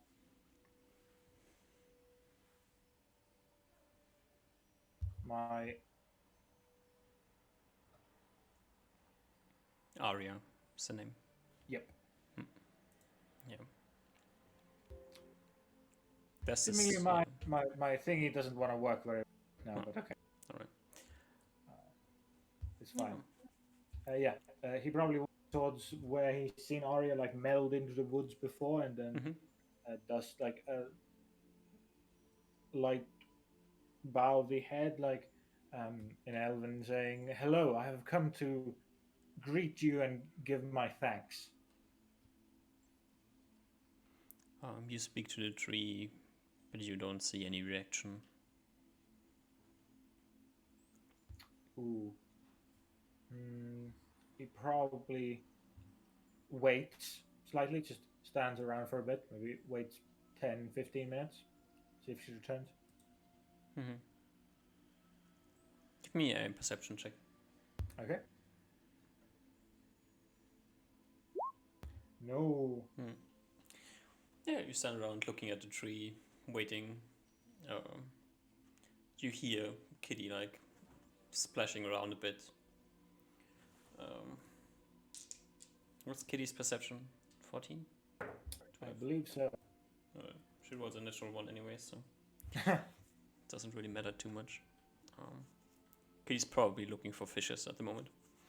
Yeah. Yeah, nothing happens. The tree doesn't speak with you. Seeing that she's gone, Reuven kind of just.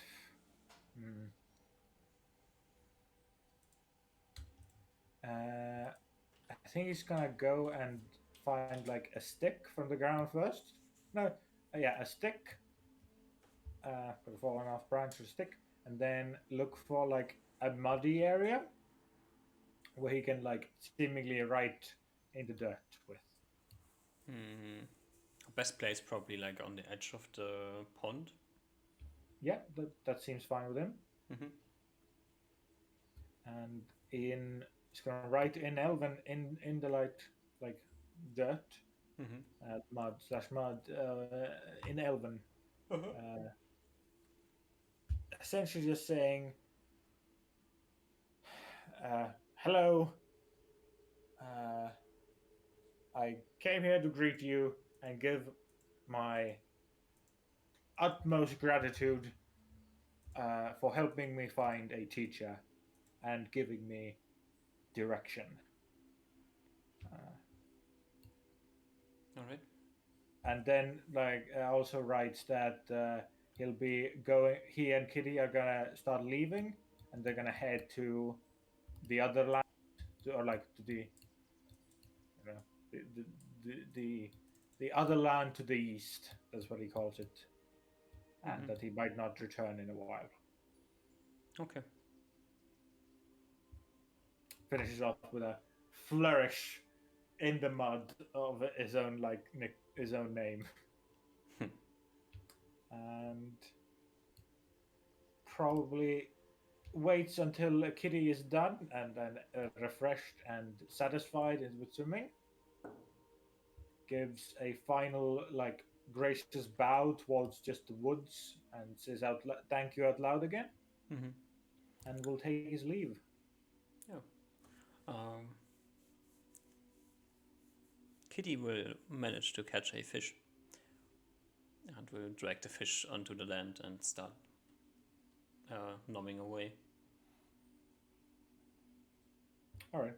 You're still waiting. He lets Kitty eat the best parts of the fish.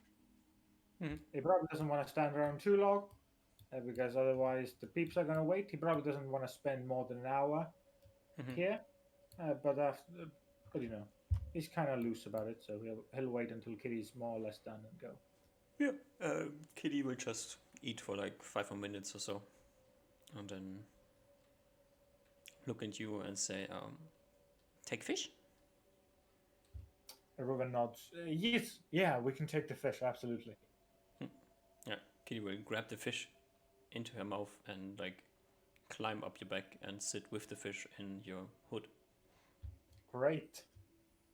All right. Yeah, and he heads off. Okay.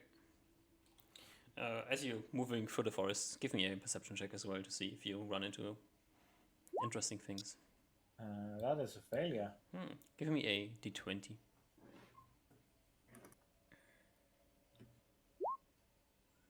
$11. All right. He's probably he's training to wear his armor right now. So even in his woods, I think his elven invisibility is currently turned off because he's wearing metal armor. As you move through the forest, you're not really paying that close attention as you stumble onto a clearing and see sitting across on the other side of the clearing a group of 2 wild pigs. Oh, They look at you with large eyes as you stumble out between 2 trees. 2 trees. They look startled. Reuven is also probably startled. Looks up. Give me a Cat d10. startled. Give me a d10 if you're startled. Yeah, totally. I think it makes that total sense. What does that mean? That means you are not surprised. Okay. The pigs are He's only- surprised. You have 1 round to act. I don't need to deal with these. I'm living my best life and eating full every day. He's gonna head back inside the forest. You're running away or just like slowly moving? Something in between, like not using his ranger expertise to not convey weakness by turning his back, but also not, running, walking away fully. All right. He attempts his best to, relay of like, I'm not coming at me, don't come at me, bro. That type of energy. All right. Roll initiative. Okay. What's happening? That You have no triggers idea. my- I'm just saying roll initiative. You Okay, I just think it's startled 2 ended. pigs in the forest. Yeah, I think it's movement then. Yeah. As you startle them, you try to move back, and you see one of them is preparing to charge at you, and as you move back, it starts running after you. And since you didn't really move too fast, it will Yeah. manage to charge at you. All right. Can I at least put my shield up to get that +1 AC? No, you did not prepare. As the pig charges at you with trying to knock you to the ground with a Okay. 10.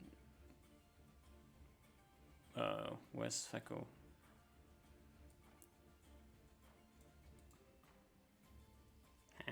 Am I stupid? Yeah, with a 11 to hit you. That's not it. No. Doesn't 19. hit.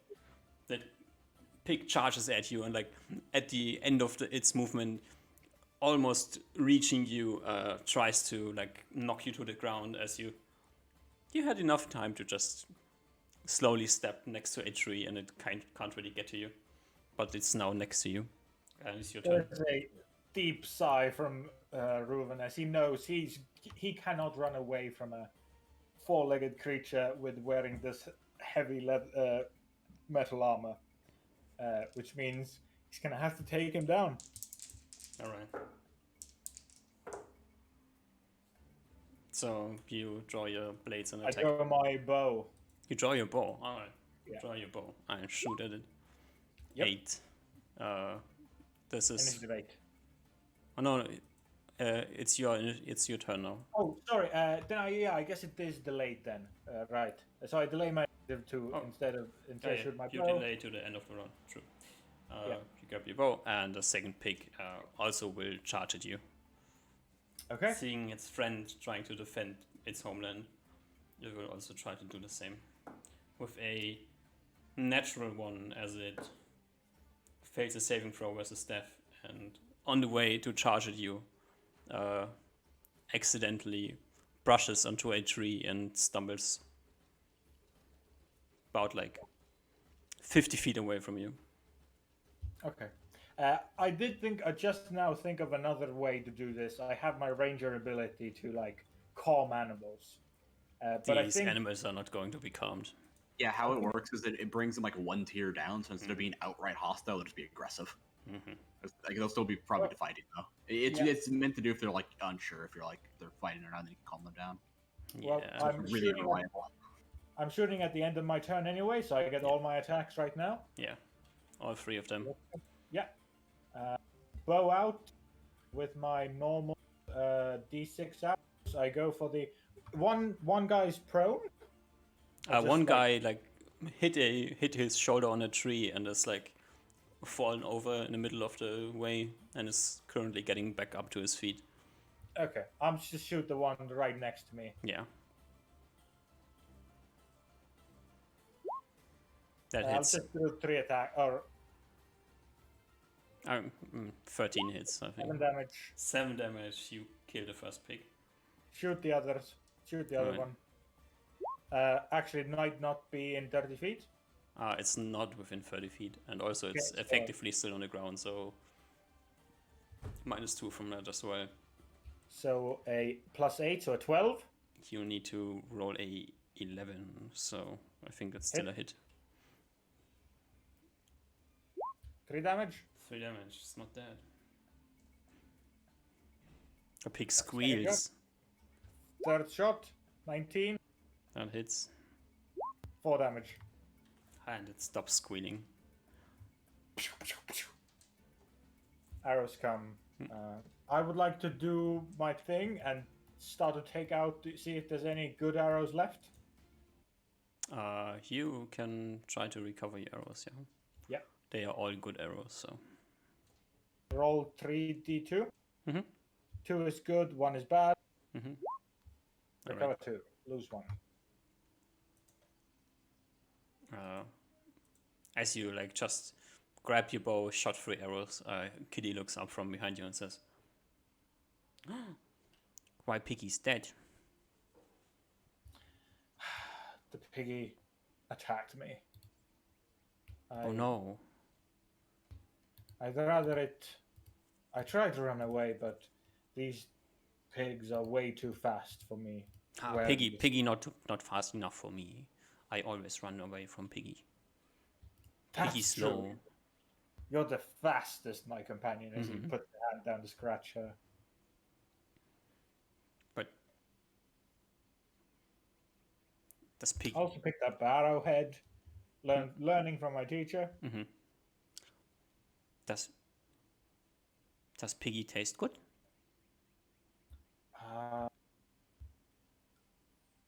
You try Do you Piggy? want to try? Oh, Piggy's skin very thick. Can't. I'll cut a slice for you, my companion. Hmm. As he uses his magic sword to cut a pig. Mhm. He'll also bury the rest of the corpses and do Alright. an elven ritual at their corpses. All right. You feed a bit of pig meat to Kitty, Yeah, who finds it not particularly appealing and prefers to continue eating its fishy. And you are now covered with blood as you bury the pigs. yeah, that's fine. All right. And then continue onwards Yeah, towards the bay. And arrive maybe an hour later than the rest of the party has arrived. walk in absolutely covered in blood. It's not completely covered in blood, but like your hands are covered with blood. Some of your clothes has like streaks of blood on it. You smell a bit bad. You know.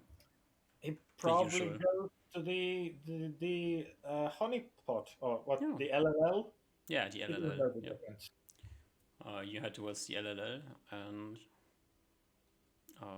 That's the only place he knows in Lobay, other than the Hunter's Guild building. Yeah. Those are the two places he knows. and the temple. You have been to the temple, you know. That is true. You stalked around the temple, to be precise. Yeah. Yeah, you head towards the LLL. The bouncer glances at you, then kind of remembers who you are, and you can pay him the gold piece to enter. I have it. Alright, you enter into the LLL and do what? Probably expect my companions to be here. I'm probably just sitting in like the common area, not really leaving the tavern or like the place too much. How are there? Osmar What's the is time? out. No. You are currently scribbling down your spell. Okay. Ah, Julius, hello. You see a bloody-handed Reuven wave at you. I almost like oh hey, like a slight wave. Where is Uzmar? He's doing his things. Ah, okay. He like looks down at his bloody hands.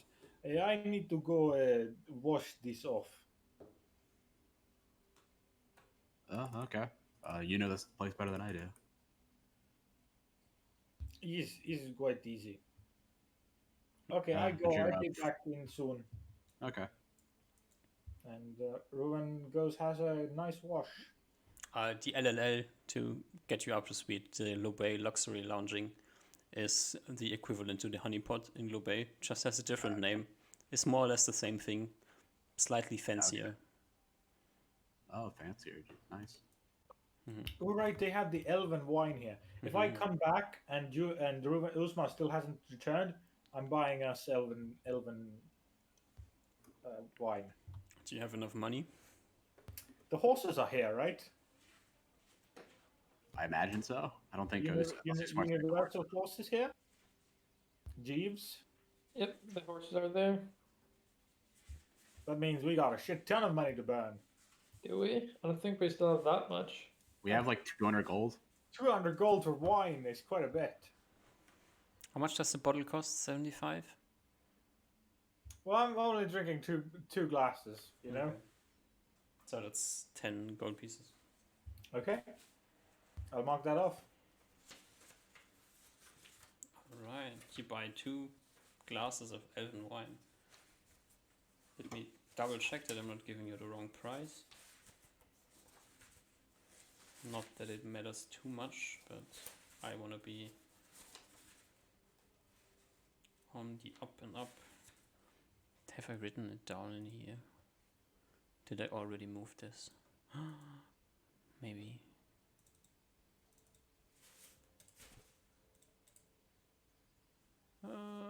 Ben. No.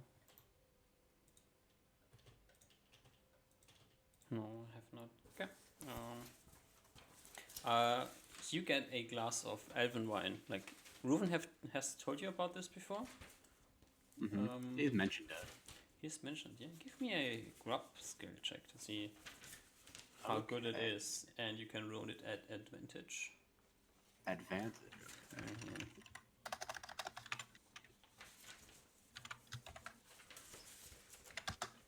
24. 24. This is indeed a good wine. Hmm?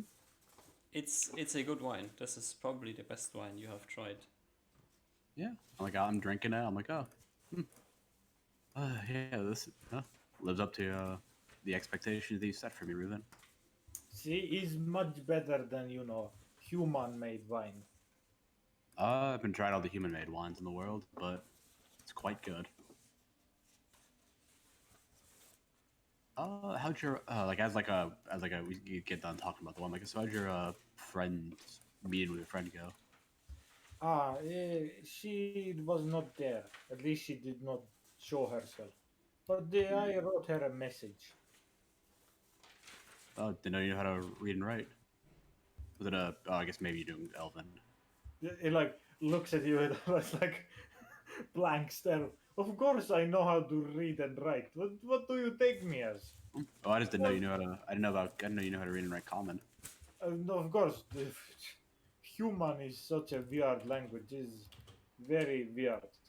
But of course I can write the Elven. Hmm. Of course I can write common. Oh, know? I just didn't know. Just human language is weird. I can't really say that one way or the other. Only know the human language. Well, I only know how to write Elven too, so I don't know any. Don't know how big difference there is. Well, there is big difference between human, but I have not studied human, so I don't know exactly. Hmm. So what were you meeting up with your friend for? Just say hi? Yes, she did me great favor, so I wanted to say my thank yous. Hmm. Oh, hopefully she gets the message then. I hope so too. I checked. It's only 4 gold pieces that you have to pay. Oh, so we get 2 gold back. I get 6. 6 gold back. Oh, 6 gold. Okay. It's I 2 paid per 10 glass. gold. Yeah. Oh, I misheard. Alrighty. And as you keep on chatting, a while later, Usma arrives back in the LLL, and you just leave. I think, right? I think so. Wait, what time of day is it? It's now probably 3 p.m. Fuck. What's the distance? How many hours? We travel like 72 hours per 10. Yeah, we can leave today, but I want to go to my room and write a note and deliver it to the Mercurio household before I leave. I'll just. Sorry. Yeah, he's okay. We still make it. You know, we have time. We can make it till night as well. We can travel slightly in night. Yep, it won't take us long. Yeah. Are you mentioning that you're writing the letter? Yeah, he just told you. Oh, okay. Oh, I know. I was honestly making that consideration out of character, but maybe I did. Sorry. Say Oh, yeah. I assumed it was out of character. That's why I wanted to ask. I thought it was in character. Alright. that. Let's just say that it's in character then. I'm like, no, what are you writing to them? Just that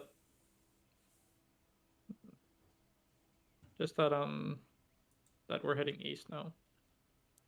Do you have like an obligation to tell them? Kind of. I mean, I would prefer to be in on the obligation, considering this seems to be my obligation now. Not really. I'll explain it to you some other day. It's kind of complicated. I mean, we have all night. You can explain to me or at least we got a little while while you're writing it.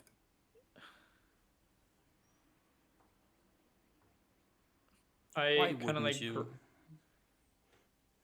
Sorry? Why wouldn't you? I kind of grin and twist my head and say it's not. You don't have to worry about it. It's not significant. I'll show you the note before I deliver it, then you can judge from that. Very well. And then I'll just write a note saying that I'm sorry for being away so much, and I'm going to be away even further now. Or I'm just basically saying sorry for not hanging around, and I'm not gonna be hanging around anytime soon either. Basically, gonna be the note. Are you addressing it to anyone in particular? No, but when I go deliver it, I'm gonna say there's an out of character. Yeah. When I go deliver it to the Mercury house, I'll ask for it to be delivered to Jula. As like Usmar's away delivering, I'm gonna go to the room like, something happened with the Mercurial household that you know about with Usmar? Well, no, we went to talk with them. I think I tell you before, no? Yeah, we you have- did. There seemed to be a bit more because he was a bit hesitant in talking about.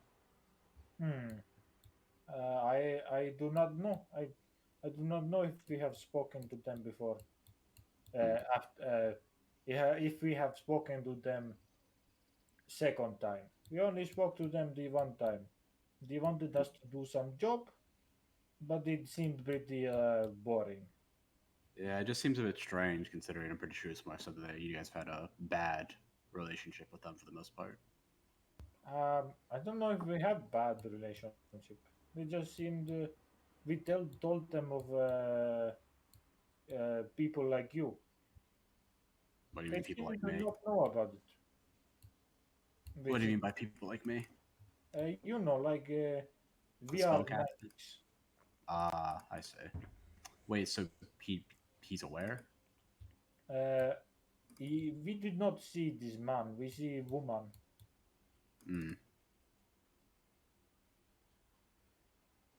Okay.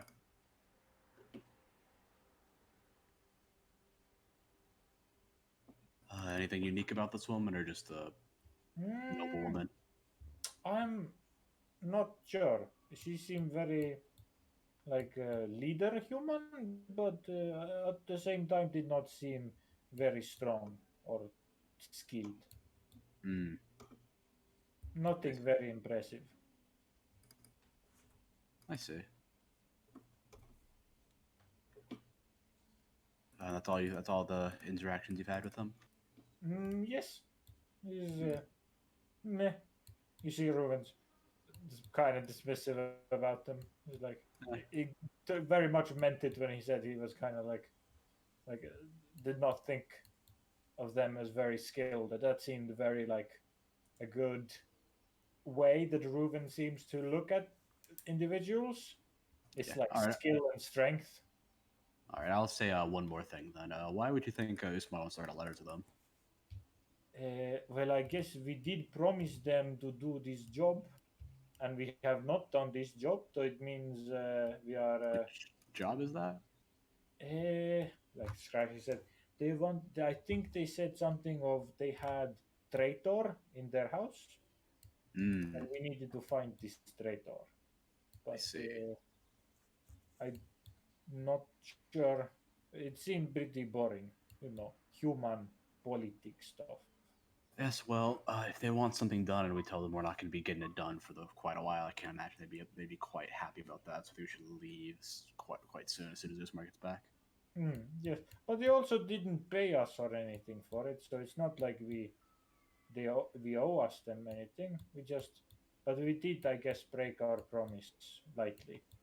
Yes, that almost matters more than money for a lot of human politics. Weird. I still don't understand you humans that well. I don't think we understand ourselves too well either.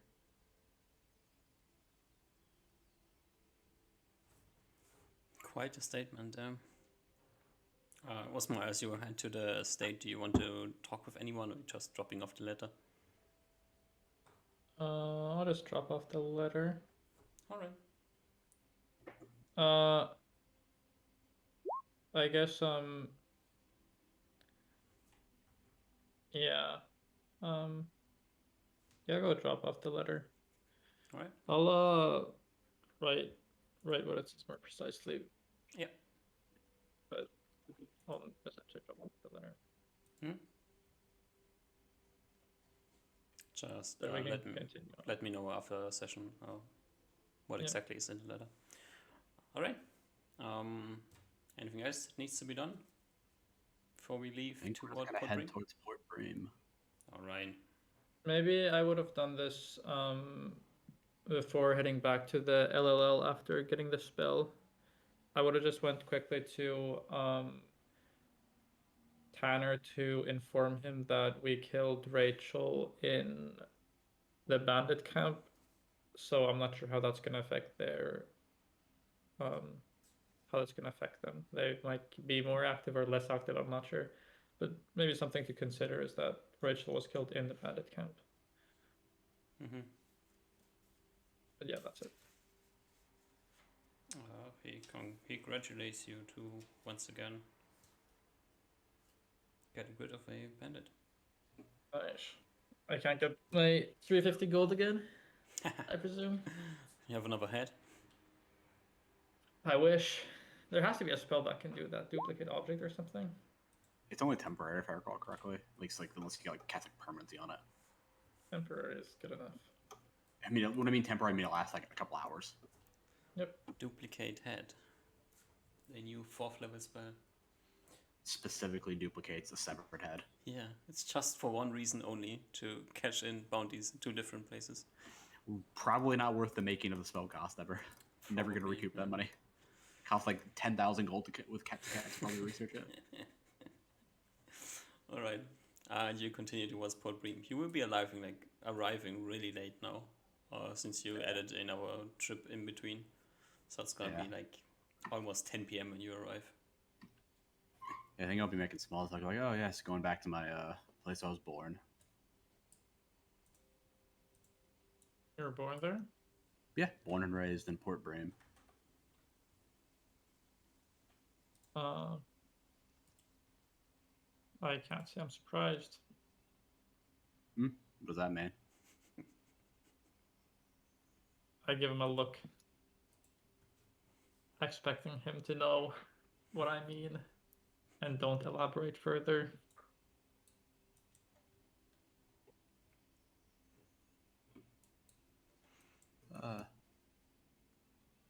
You're giving me a look saying that assuming that I know, but I'm not quite sure what you're saying. I pull out one of the frosted cubes from the bag of holding.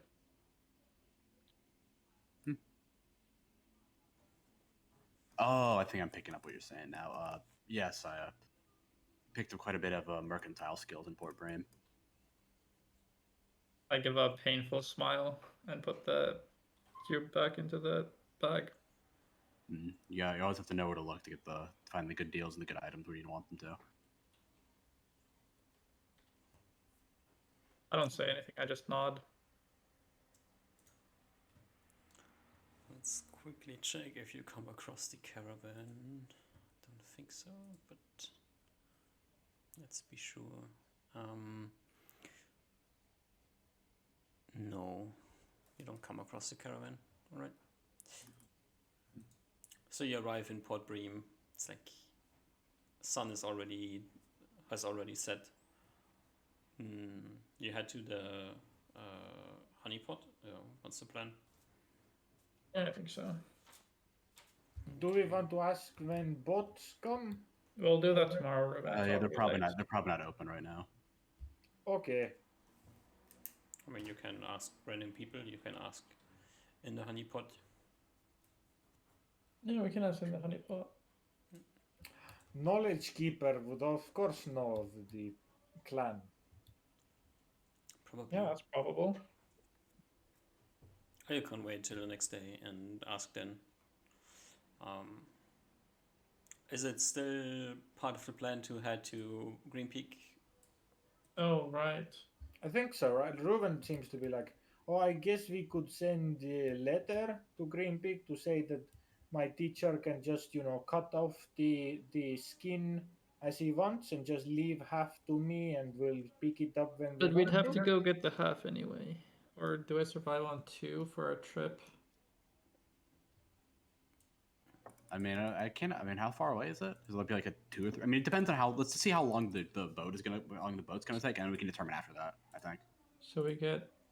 How much do we travel? 72? So we it'd can be go- like one day. 2 days, like 2 days there, 2 days back. This is like a camp. One, yeah, 2 days there, 2 days back. Yeah, we'll ask for the boat timing first. Yeah, because the boat's like tomorrow. Like we I don't know if we don't want to wait like a month just in Port Brame. But Okay. that's up to you guys. Yep. You get you guys to spell stuff. Yep, we'll ask for boat times and then make our decision on that. All right. Are you asking in the Honeypot. pot? At least on this night. Yep. The innkeeper would know that since there's guild officials running through with the boats at times, so he knows that they always leave on Monday, What day is it today? Sunday. So it's tomorrow. It's If they come every week, that's not too bad to go there and come back. And I don't have to wait like 2 days, 2-3 days, Yep. or 4 days. He's away 4 days. Yeah, that's not too bad. I don't mind going to Green Peak. All right. You go to sleep. I guess. Yeah. I guess like are we in separate rooms? I forgot if we were. In separate Yeah, rooms or not. everybody has his own room and the honeypot, unless you want to have a combined room. No, I'll go after everyone secludes themselves and go and knock on Usmar's door. I probably have my spell copies on the table, looking at them, and then as I hear them knock, I shove them back into my satchel and go open the door. Julius. Oh hey, are you busy? Not at all. Just preparing to sleep, and I make room and wave him in. Yeah, I walk inside his room. I close the door and I sit on my bed so that he can sit on the desk table or whatever and Mhm. look at Yeah, I'll him. go and like lean on the desk, lean against the desk, like What's looking up? out like the window. Oh, just I feel like you've been a bit quieter since we've left like Barrios, and I don't know, a bit colder, I guess is the best way to put it. Look,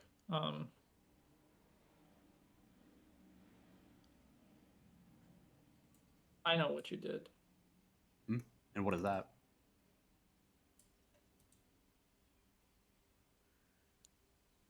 Do I really I'm need to not say looking it at you. out? Do I really need to say it out loud again?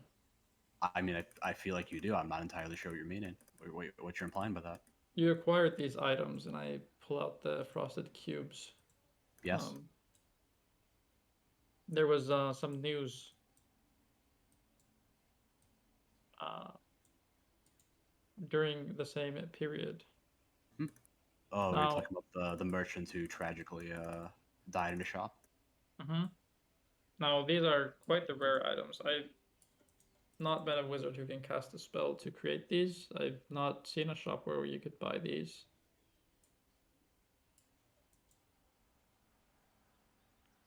And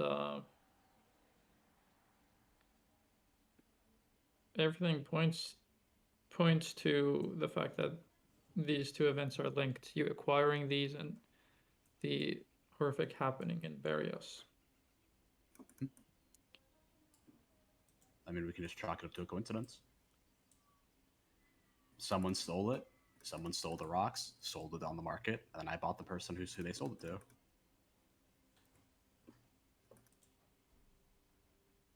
Why would you buy frosted cubes? We're going to a place, and I don't know how food secure we're going to be, so we can have a lot of food that we can like or if we get food there, we can keep it cold. Seemed quite useful, and it was quite cheap.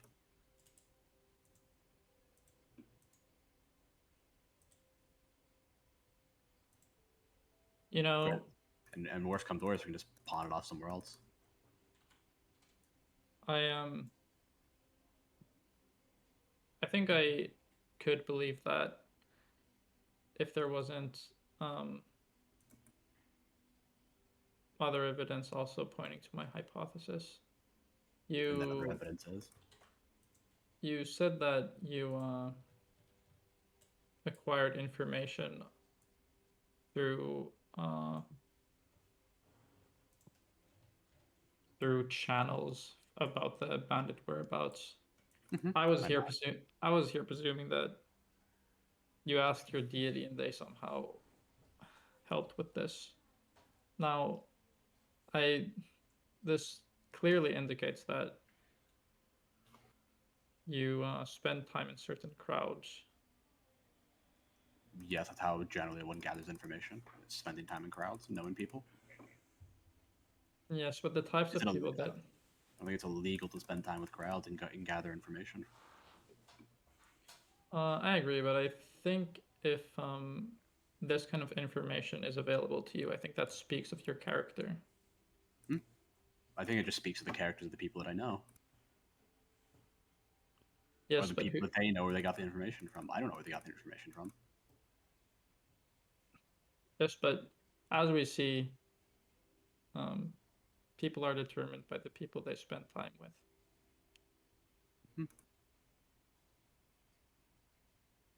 I mean, I suppose. And I spend time, and you spend time with me, and I spend time with you.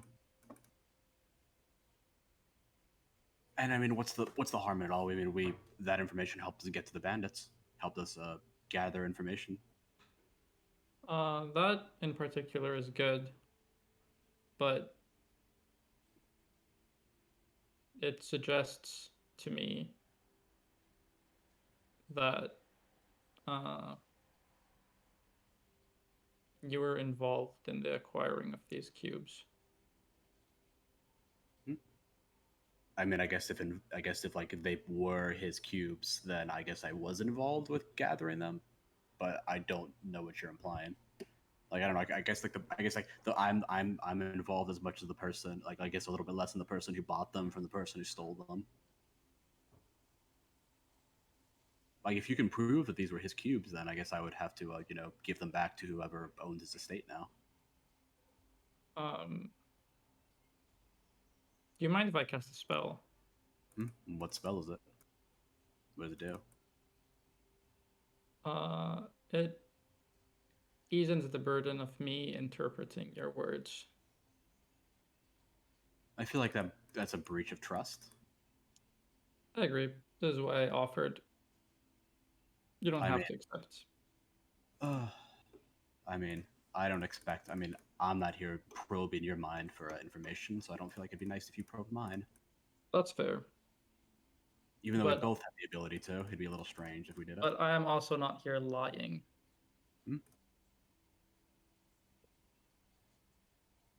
I mean, if you truly believe that I'm the person who did it, then why didn't you go to the guards? I think there's some sick trick by whatever thing is granting you magic. I shrug. First, I was given a rambling dwarf as the leader of my expedition. He disappeared. The gods gave us another chance. But of course, this couldn't be someone that was an upstanding citizen either. I don't believe there's such thing as an upstanding citizen in this country or this kingdom. I'm willing to bet that over 98% of the halflings in Turrig are upstanding citizens. So they've never done anything wrong, never broken any mundane law that the nobility put on them. They've maybe broken some laws here and there, but nothing major. What's considered major? Well, I would consider if you steal someone's grain and they starve, is that major? It's just stealing. I would assume that stealing grain is major. I don't think any halflings would go out of their way to steal grain.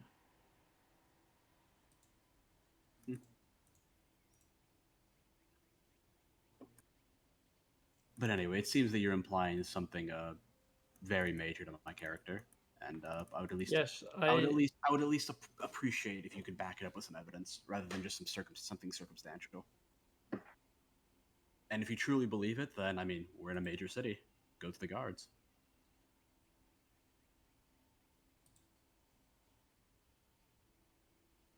But if you don't truly believe that this is, then I'd appreciate if we just put this finger points in a way if we're going to be going out east. I don't think it'd be good for either our consciousness if we don't trust each other. I agree.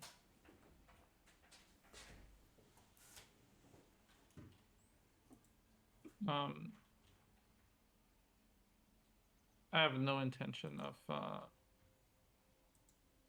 informing the authorities.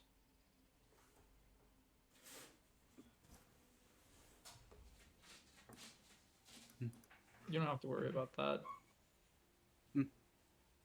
I mean, I wouldn't have anything to worry about if you did, because they have no evidence to back it up.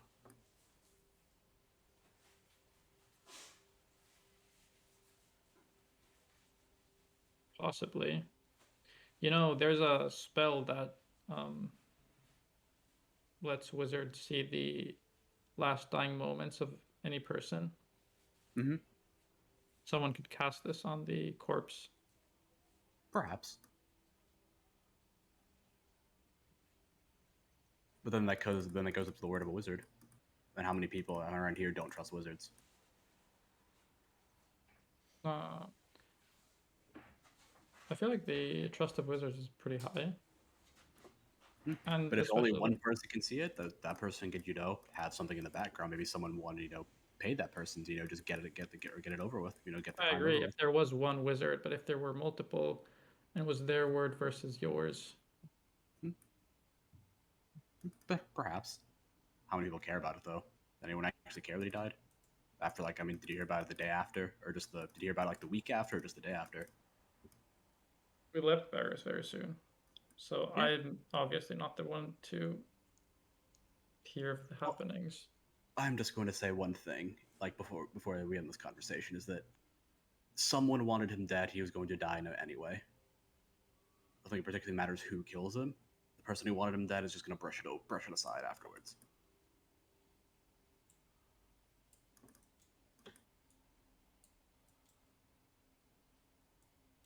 Um,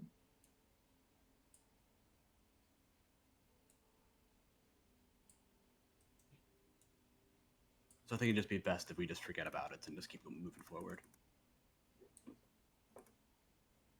Like everyone else in the city, in the kingdom.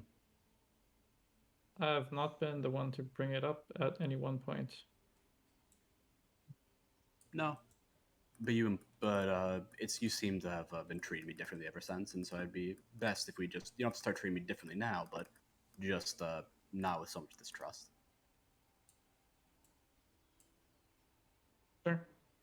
I just want you to know that I know. I shrug. But I understand that if you wanted me dead, I'd probably be dead already. But I have no reason to have you dead. Exactly. Yeah.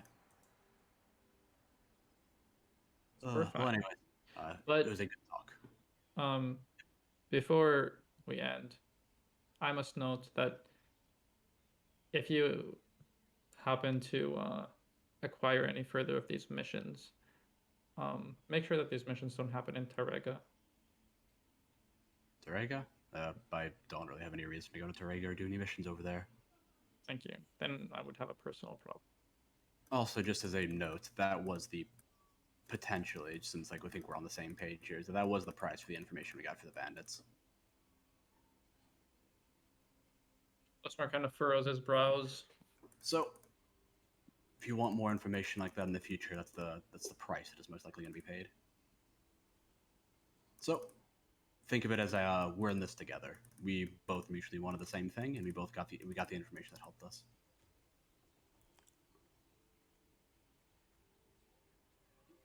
I did not agree to this trade. But you agreed to me.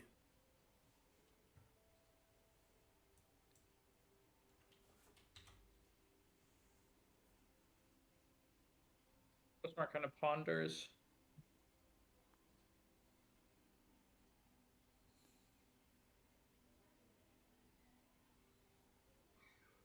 And then squints his eyes.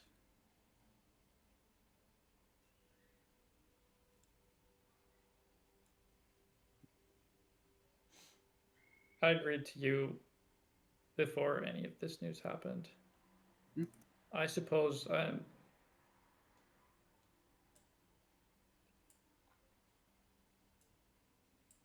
just kind of looked down at the floor. Yeah, I go up and just pat you on the shoulder and like, well, we're on the same page. I think it'd be best if we get some sleep before we start heading out west. Osmar is silent and just stares at the floor. Kind of hollow. Oh yeah, one more free piece of advice. Information is never free, but information is always key. I assume you know that, but maybe more so about people and stuff now rather than just information about places and objects.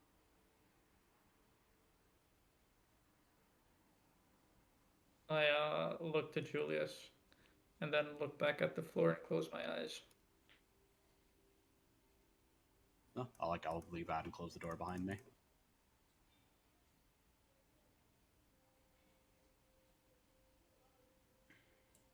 Go back to my room and probably head off to sleep. Before we go to sleep, I have a light scene with Reuven, if that's okay, DM. Is it with Reuven in his room? Indeed. Okay. Then we jump to Reuven in his room before we jump to Julius entering his room. All right.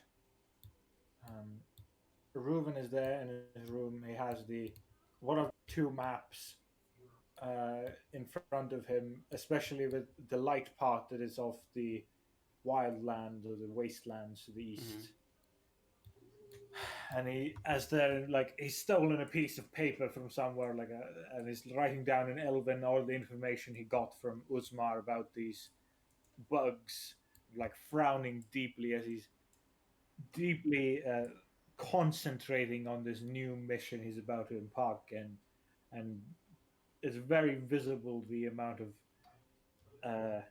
there is amount of stress and worry and weight he is feeling about this, and he is more or less just sitting down at the never used desk that he never uses before, but now for the first time he's starting to use.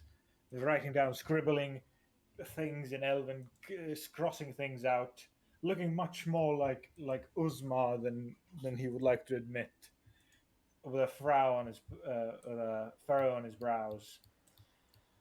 Eventually, kind of grabbing the piece of charcoal you was using to write with and like crunching it up in a fist, looking towards Kitty, going,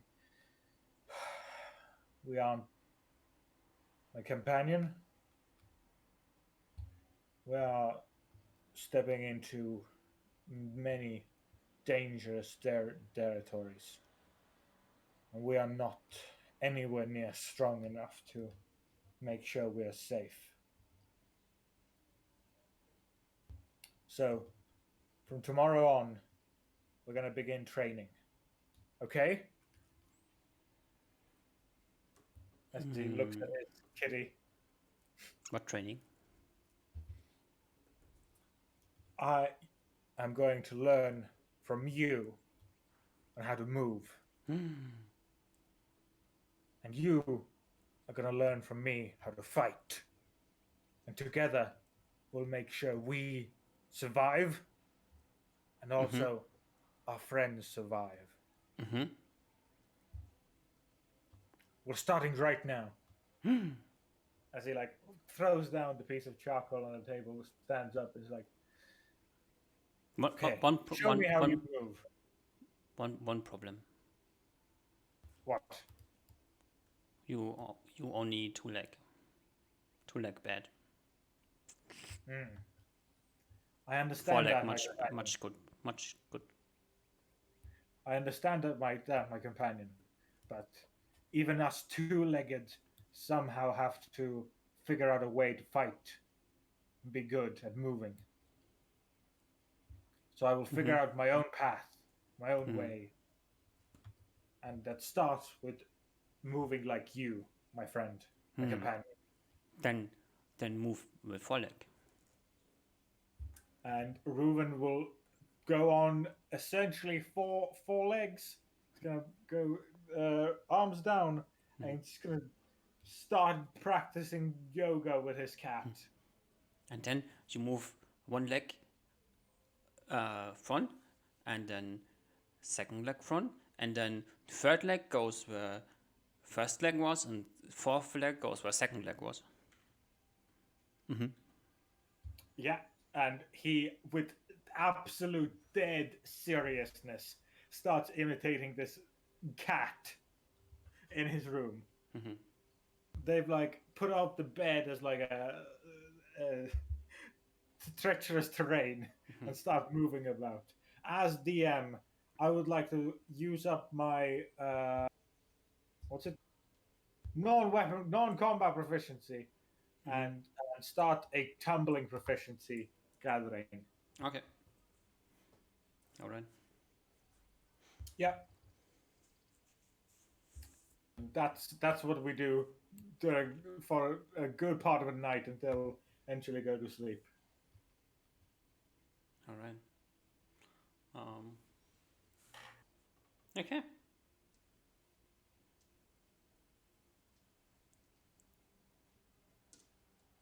Let's see. No. Okay, Julius, you can go to your room and go to sleep. Okay. Good, I just got back. Perfect timing. Perfect timing. All right. And we continue on to the next morning, which is Monday, first day of the second week of November. Mm-hmm. The day the boat comes, but we're not getting on this boat. Oh, the day the boat leaves. Oh, leaves. Okay, my bad. Oh, so it's like a 2-week thing? Hmm? Or how does it work? Every Monday the boat comes out or goes in? You can go and like inquire some more information. Sure, yeah. Every Monday, one boat leaves towards the mining operations, and the boats that come back. So basically, the plan is one boat leaves on Monday, and once it arrives, the boat that is up there travels back. Okay. And can I also learn from the knowledge keeper of this clan how long is the boat trip? He doesn't know that, but you can get the information. And I had like, I think it's like approximately 1 week to get all the way up there. As the boat is like traveling along the coast,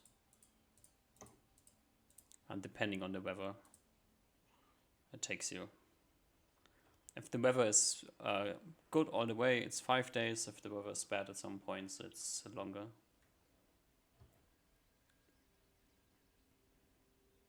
So between 5 and 9 days, usually. Cool. So with this information, what's the plan? Is there some more shopping that needs to be done in Port Bream, or are you heading towards Green Peak? I suggest to the party that I stay in Port Bream while they go to Green Peak. I could learn one more potentially very useful spell for the east. Before we leave, before we head out, do you want to pawn the TR or do you want me to? Do you know where to go? I know where to go. I was wondering if you had another place. You said you had someone in Port Bream. I'm aware of a landlord who buys this kind of stuff. Find out what the price they get for, and I'll find the price I get on mine. We can just get the best deal. Sure. I don't think I can get a price without having the item on me, though. Oh no, for sure. You can keep the item here, and then I'll take it and then I'll take the item and I'll get a price on my people. Okay. I reach out for the thing. Yeah, I hand it over. I quickly put it in my backpack. And I go ahead to. Oh yes. Before we leave, there is a mage. I don't know how never mind. You'll find her if you find her. Excuse me? Well, I just know someone in the city. I don't know if they want to be. I don't know if how welcome they are open to guests though.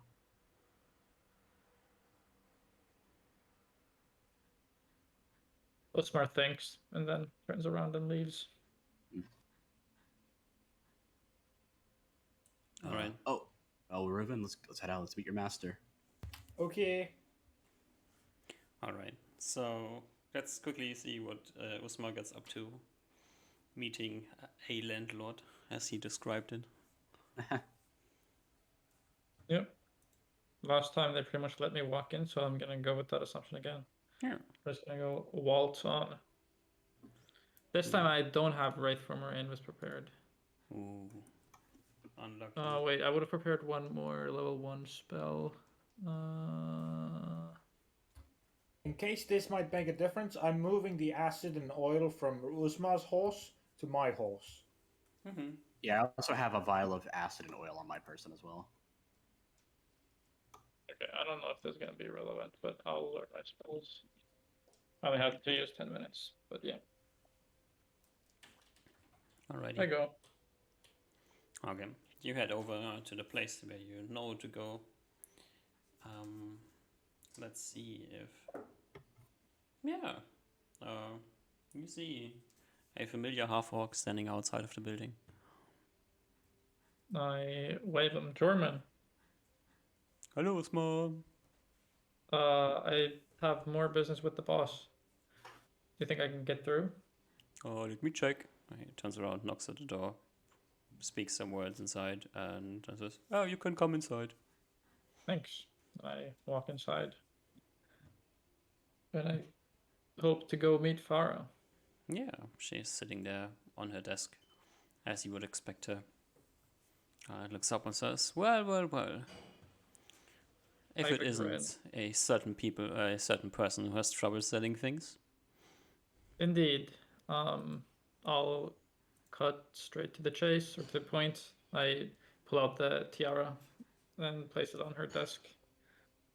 What are your thoughts? Thoughts on this? Did Julius ever give me his estimated price of the thing? I did tell you it was around 6,000 gold, but it could be worth more if it's finished. Okay. And I think I told you the merchant, the person who made the tiara, or like was in a. Yeah, like, I'll turn the tiara over and point to where the inscriptions are. yeah, and I think I said it was meant to be finished in Tariga, and then it was the person, and then the Mercurio was the one who owned it, like who bought it and like owned it, or commissioned it. Nope. Yeah, so I gave you basically all the information. Nope. I'll ask her for thoughts on it. And at least my estimate was 6,000 GP. She looks at it, then waves a hand at one of the other people standing in the room, who walks into somewhere, like there's a door behind her. He walks down the hallway and returns with a person in his with another person, and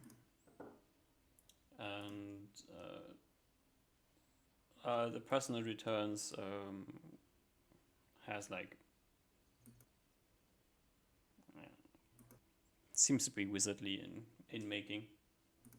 Put it like this, and comes and says, "Oh, what is it this time?" And Pharaoh looks at him and he like notices the tone that he was speaking in and says, "Well, yeah, I look at it." And he takes the tiara from the table, leaves the room with it.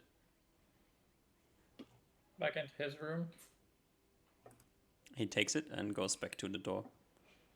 Okay. And Pharaoh says, "Well, how did you come across this thing? It looks expensive." Yeah, I'm actually curious. I think this is an acquaintance of yours or family member. I'm not sure what you guys call each other. Have you heard of Julius? Should I have heard of him? I'm guessing, yes. I hear of a lot of people. I presume someone who was probably living as one of your tenants at some point. Maybe. Can't tell you exactly who lives in my buildings. I nod. What about him? Did you get it from him? Yeah. Or he got it from somewhere.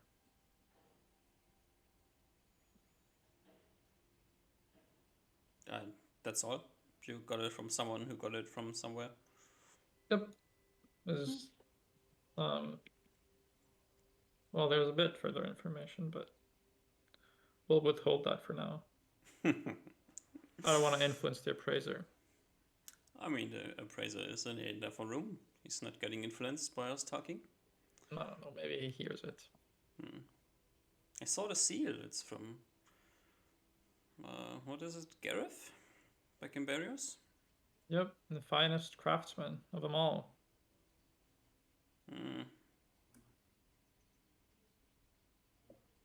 Maybe. I think all the best smiths are in Camp Widowitz, including the best goldsmiths, despite Barrios being the hometown of the Artisans Guild. Really? Sometimes I believe that Camp Widowitz, they keep all the good metal for themselves and ship the trash metal to the rest of the kingdom. Yeah, maybe they don't have that good of smiths, but they just have the better materials. Hmm. But then again, everybody who wants to learn smithing heads over there. I guess. The selling is easier in Barrios, so if you want to make money, to be honest, I wouldn't be surprised if Gareth was cheating with this thing as well and hiring outside help to do this. Get a Count Vidovich smith, ferry it over to Barrios. Just place some gems in it, lock the gems, and then get someone else to do the finishing and then ship it to whoever you wanted to sell it to. Well, that's a sign of a good businessman. Delegation of obligations.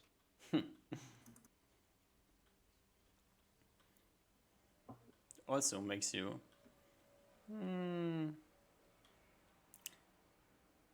susceptible to outside interferences. Also, Well, if you do all this in your own shop, the item never has to leave and go somewhere else. Every single time an expensive item has to travel the roads, there's many people who have to handle it. yeah, I guess. Just need to piss off one of them and it's gone. I guess a smart businessman would rather ferry the craftsman to his own city instead of ferrying the item to the city of the other craftsman. To avoid That is risk. true, yeah. Usually like a day's travel.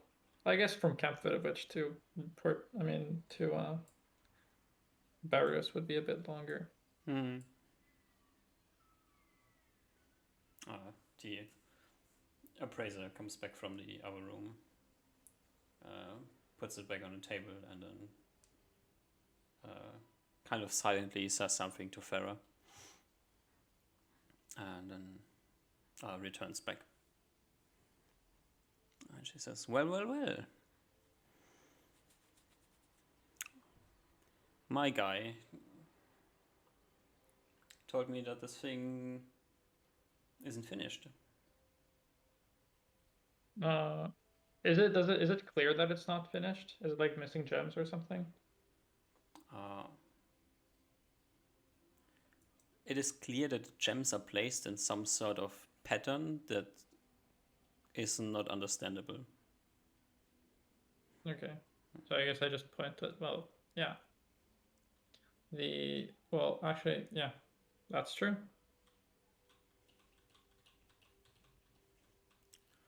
Which is quite the predicament because,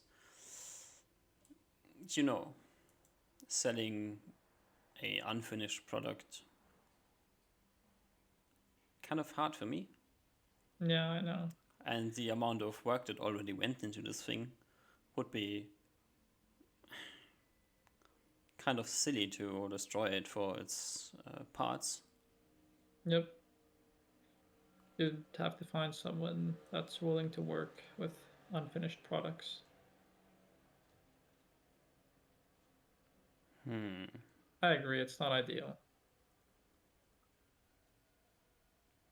You see, if this thing gets finished, considering the materials, the gems, the work that went into it, I would say this would fetch, or if you wanted to commission this thing, it's at least in the 10,000 GP range. I nod. But without it being finished, it would just sit on a shelf and get wasted. That makes sense. Do you know who commissioned it? Yes, I believe I do. Or if I don't, then actually I don't, but I know someone who does. That's what I'll say. Might be a possibility to get them to reacquire it and get it finished.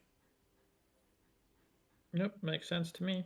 Or else find out who was supposed to finish it and blackmail them into doing it, or somehow trick them into finishing it. Yes, indeed. But Um, that's too much work for me.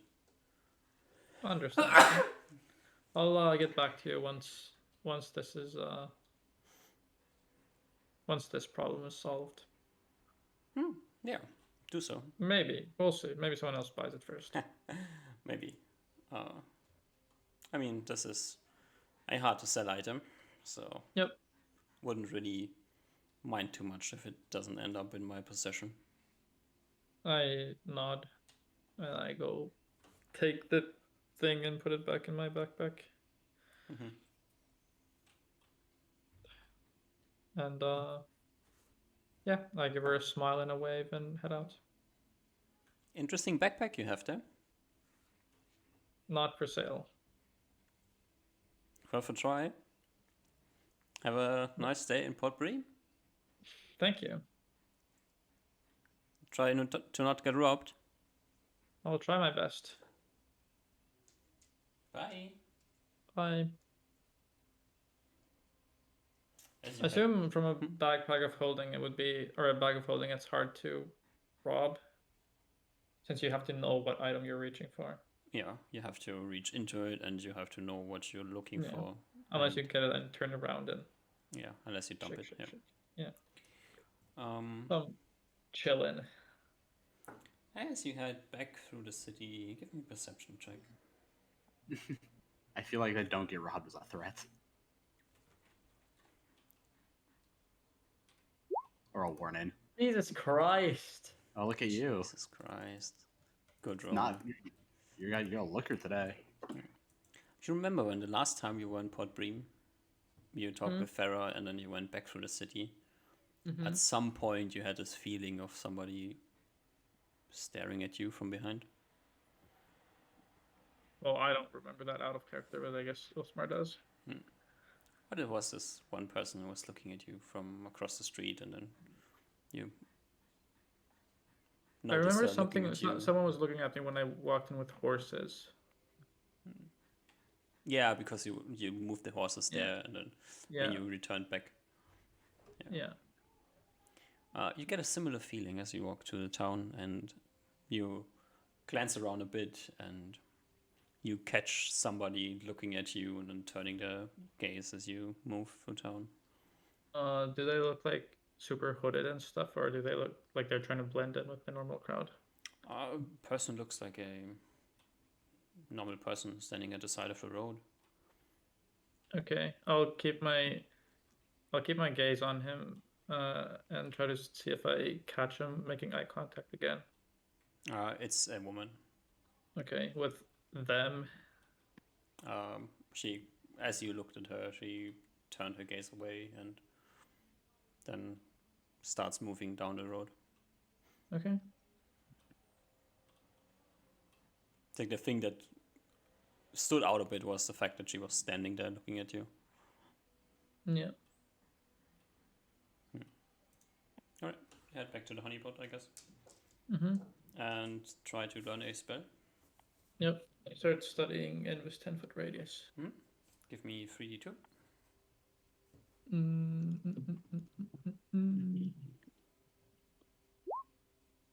Ooh, perfect. Get it done right when we get back. Yep. Right. Ooh, finished. Alright.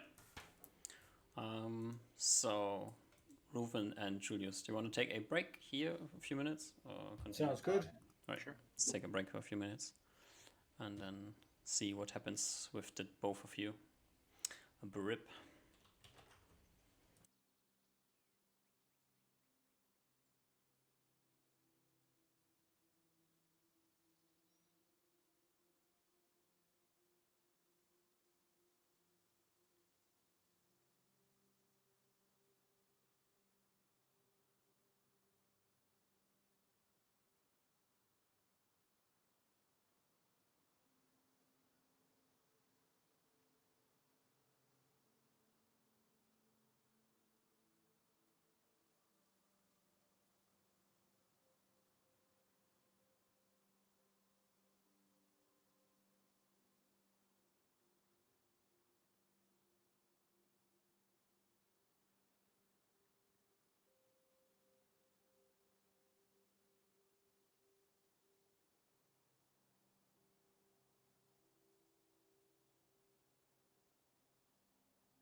I'm back.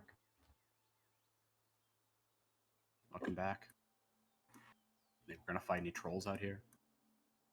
Ooh, you want to fight a troll? Not really, but I'm just wondering if we are gonna fight a troll.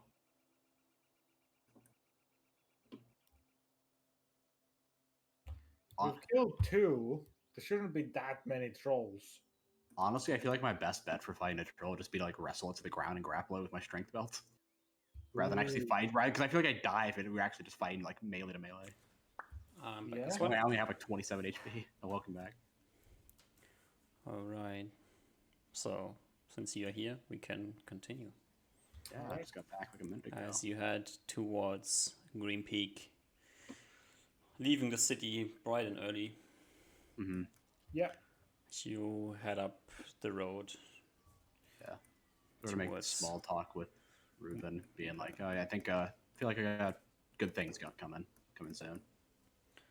You head towards West Bream, that is the city that the town that's closest to the road, and continue upwards. As you go by West Bream, give me a perception check.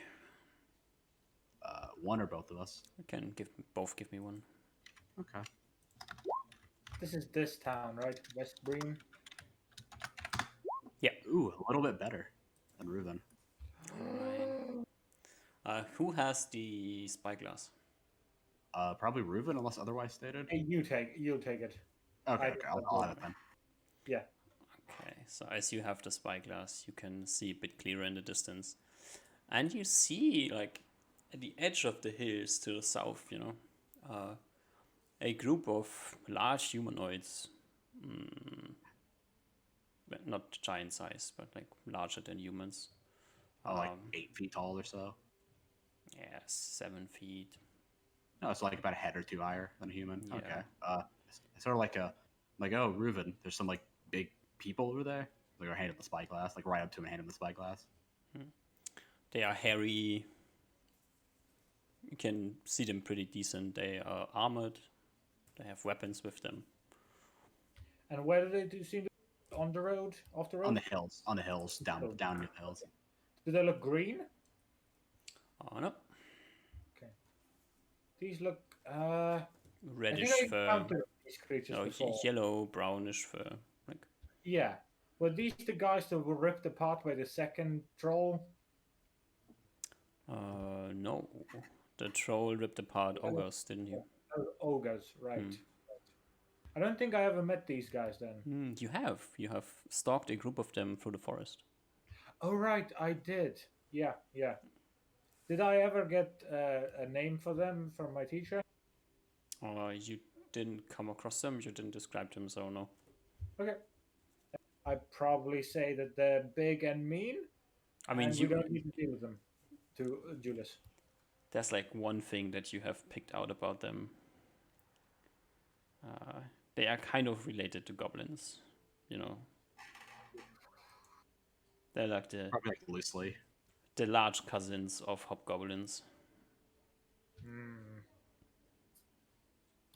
Like two corners away from goblins, so they're not like strictly goblinoids, but almost. Gotcha. So a little bit of hatred, not too much, just a little bit of hatred. Exactly. Yeah. You picked up on that, but it seems even Ruben doesn't want to deal with them now. Yeah. Know what they are, Ruben? They seem dangerous. Yes. Big, armed, and armored. They're probably stronger than a hobgoblin, and which means they would be a very big. They would be a threat. Yes. Yeah. Yeah, we're not here to cleanse these mountains of or do any job out here. So there's no reason to risk ourselves unless we need to. Yes, we can keep riding. And they seem to be keeping it to themselves. Most creatures in these woods should not be able to keep up on us, at least on this road. When we get to inside the woods, it might be a bit different. Well, we had to fight with some bandits, and they were organized. I can't imagine some creatures out here will be too difficult aside from their raw strength. All right. Well, some creatures are actually pretty strong. Even hobgoblins can be strong. Strong is one. Strong is pretty easy. It's just strong and smart is another thing. Yes. Okay, I think we continue riding Yeah, on. you continue westwards. You know that there's this campsite coming up. That's we want to reach it yeah. before, like, Yeah, you reach the campsite like late afternoon, early evening. There's nobody there at the moment. Do I think we could make it to Green Peak? Ooh. It's like In the middle of night. 8 more hours of traveling. Oh yeah, then I think it's Yeah. Reuben starts sitting it down. Well, I'll keep first watch. You keep the second during the night. Okay, makes sense. I wonder if we'll come across any of those invisible dragons you keep talking about. But not in these woods, I don't think. There might be trolls, or displacer beasts, or giants, but I don't think fairy dragon. Hmm. Well, I guess we'll find out. I feel like we'll hear them before they. I feel like we'll hear and see them before they see us. Yes. All right. Who is taking first watch? Julia says. Yeah, I think we're going to sleep pretty early. Yeah, probably. Yeah. Yeah, so we Better can wake up around dawn, I just imagine. Yeah. All right. Do you make a fire? Leave that up to Reuven. I don't usually make fires. I don't need a fire, but if you need fire, when it gets dark, you can make a fire, and then when I get up, I can just put it out. Okay, I'll make it then. And then Julius is gonna try and make. I guess I'll be fine. Just go to sleep. Okay. And Julius is gonna try and make a fire without a fire, with not knowing how to make a fire. Wait, we didn't bring tinder with flint, like a tinder maker, did we? I think the tinder is the bag of holding. I don't see it in horse. Oh yeah, so I'm just gonna have to try to make a fire without any sort of idea how to make a fire. Then I'll grab sticks and I assume brush, and then try to get a spark going. Yeah. Very probably not well. So Winston halved. If you roll a, what is it, 16 or higher, you may be able to start a fire. On a d20. Mm-hmm. No, Nah. I probably can't even get smoke going. Probably I just give up Yeah. after a while. You I never made probably a do this fire. 10 minutes straight. Yeah, I've never done it. I've never been outside the city that often. Hmm. So I probably spend 10 minutes trying to rub stuff together, and I just give up and I'll listen to things. Or, I'll watch while it's still bright out, Hmm. or light is still here. Yeah, and then it gets dark, and it's kind of time to rely on your ears, I guess. Yeah, that's what he's gonna be doing. He's got okay ears. Good, okay, ears. The perfect time for an invisible dragon to show up. Perfect time for an invisible dragon, yeah. Let's see. Give me a perception check. Any modifiers? No. Okay. 25 before anything else. All right. Reuven has told you about crazy stuff, displacer beasts, trolls. Yeah, tons of normal. I guess I'm saying quote unquote normal monsters, but not fey monsters. It seems over here. Yeah, but still really dangerous. Dangerous stuff, Yeah, more dangerous than the rest of the kingdom. It seems out in the wild. Yeah, it's probably the most dangerous place you have been so far. Yeah, at least aside from monsters and and not from humans. Yeah. But the thing that you hear is not some weird sound that you don't understand. Instead, what you hear is the howling of wolves. Oh. Like, can I gate? I don't know. I'm trying to think if I can like. So like they're in like. I think is Julius doesn't know how like far like wolf sound travels, so he doesn't know how close they are. Hmm. I have like a rough estimate. And also, like you heard wolf howling before, but this seems a bit off. Like the sound is kind of a slightly. It's different. It's like different than the wolf howling you have heard before. It's like similar but not the same. Yeah. It's sort of like it could be like a different type of wolf or something like that as far as Julius is concerned. It's like, huh? Yeah, He said or this area is dangerous, so something similar to a wolf. yeah. I think he's heard of like dire wolves before, so he might be thinking of that. Maybe like like he knows that's probably what he's thinking it is. Like just like a wolf, like a bigger wolf or a different breed of wolf over here. Mm-hmm. He's gonna be a bit more like on watch, like on like paying attention, but he'll like have like his whistle ready just in case, and just like on watch guard because he knows. I'm pretty sure he's heard of like stories of someone going out in like the woods and getting like mauled to death by wolves. Mm-hmm. Yeah, so he knows they're dangerous. Okay. You hear like the howling continue a bit. Gets a bit closer louder. or farther? Yeah, it gets a bit louder. Maybe it's getting closer. Maybe the wind has changed direction. It's hard to say. He'll just keep watch for now until like it's obvious it's getting closer. And then the howling stops. Is like a consistent and then it stops. It came like some howls, then a minute later some more howling, and then Okay. like was like continuous over 10-15 minutes. You hear the sound and then the sound stops. Okay. I wasn't sure if it was like they were howling and then it just stopped mid howl.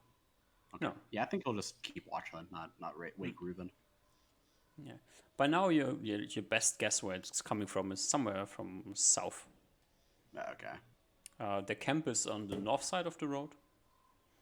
So you're like camping next to the road, and then there's the road, and then on the other side there's a like small part where no trees are, and then the forest continues. It's dark, so you don't really see much, but yeah. Yeah, it was probably just like, okay, it's probably just some wolves hunting, like over here. Maybe some bigger wolves or smaller wolves or different breed of wolves, and they're probably found something to hunt because they stopped like howling. Give me a second perception check. Let me know if I should do any detect noise as well, because I. Oh yeah, you can always do detect noise as well. Yeah, I'll do that. I feel like that's pretty appropriate for the situation. I never succeeded it, so it doesn't matter. Doesn't matter. Let's do 14 on normal perception check. So I failed both, so it doesn't matter either way. Yeah, you like try to listen to what's going on. There's a lot of sound around you, still trees Yeah, a lot of and insects things. and wind, all Yeah. that sort of stuff. And then out of the corner of your eye, you think you see something move. Like, was it like big or was it like just something like like a bird or something like that, like a squirrel? Big. Okay. Okay. I'm gonna yeah. So I'm gonna have like dagger in hand. Like not dagger in hand, but dagger just on the ready, and just sort of move over to like where our bags or like our horses are placed, and sort of looks like I'm grabbing for something. You then see sort of, the horses are getting nervous. Yeah, like I can go to like try to calm them down, and then I'm just try to walk over to Reuben and like kick him, to wake him up, walk do a pass like I walk next to Reuben, I kick him as I'm going towards the horses. Do I wake? Somebody kicks you in the middle of the night. Bam! Eyes open, hands on weapon. Look around. Yeah, I'm just sort of after I kick you, I just walk towards the horses, okay, calm down. Reuben, you open your eyes, you see where Julius is standing, and you see behind Julius, between two trees, there is a walk looking at you. As Julius, you hear you visually can imagine as a very distinct sound of Reuben opening his mouth and kind of just growling teeth, showing teeth, growling at this thing's direction as I like jump to my feet. Oh well, no time for nonchalantless. Or like, As Reuben looks around for more of these creatures. There's 2 more that you can see. One is completely on the other side of the camp, and the third one is to the side. Okay. I think Reuben like shouts to you, Julius, like, look over our horses. I'll try to scare them away. what are they? I can't. Can I see them when I looking like where Ruben's looking? No, it's Or is it dark. just- I'm like, They okay. they are wargs. Go and Okay. take out the. You are at the horses. Take out the light stone from the bag on my horse. I do have a light stone on my person. Take it out so you can see. Yeah, I'll take it out and I'll like start looking around now. Like I'll have like dagger in one hand, like light stone in the other. Alright, as you pull out the light zone and it becomes flashing light. Yeah, like I probably get blinded for a second. You get blinded for a second. The 3 wargs who are looking at you get blinded for a second. I would attempt to. We have to roll initiative. Okay. Oh yeah. Okay. I am. They did not like that. Yeah, as we're doing this, I'm gonna be like, if I like, I'm gonna like, yeah, I'll actually, it'll be good for initiative before I decide what I'm gonna, before I tell the group what I'm DM, gonna do, or because attempt I to do. didn't specify, I don't think I can do my pajamas leather armor because it's still in the thingy. What's it called? Bag of holding? Yeah, that's I true. didn't specify, so I guess I'm naked at the moment, not clothed. You're naked? You're not sleeping in the chain armor? I don't think I can, right? Do you not have magical armor on, like activated? I have magical armor activated, but can I? I would if I could, DM. You Right. can. That's just like one of these things. If you do it too often, it like ruins your sleep. Okay, I think I would have like tried to like do it every other day to like acclimatize myself to this armor. Mhm. So do you want to roll like a D4 on a 4 I wearing the armor? Yep, it's fine. I'm wearing sure. fucking armor. All right. So. Yeah. 91. All right. I just have the same spells I had the last time because unless I specify, I just didn't change them. That's okay. I mean, I can repost if you want me to. Can just scroll up, I think. Yeah, I just keep them because those are like my standard, just generic spells that I'm just gonna keep unless I specify otherwise. If that's okay. Command, Sanctuary, Hold Person, Charm Person, or Mammoth. Alright. Yeah. These guys look like they're attacking us, Yeah, right? they're looking like they're attacking. Like you blinded them Alright. with the light zone. They are angry. All right. And it's time to roll for initiative. All right. I have an idea. I don't know if it's gonna go well. I also don't know if the spell's gonna work on them, but I'm gonna have to find out. Please reread Charm Person on Animal if you want to use it. Yeah, I did read it. It just didn't really specify anything about the animals when I last time I checked. Did it specify that it takes 1 hour? No, that's animal It's friendship. animal This is friendship. this is charm person or mammal. They're All right. you can use them in tandem with each other. This is like a charm person spell. Yep. Alright. Yeah. I made sure I had the right one. Alright, so Reuven is 15, you are at 10, and they go at 1, 2, 3 of them. 2, 4, and they are large, so what's large? 6.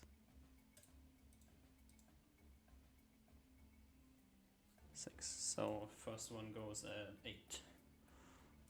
Which is the one that goes first.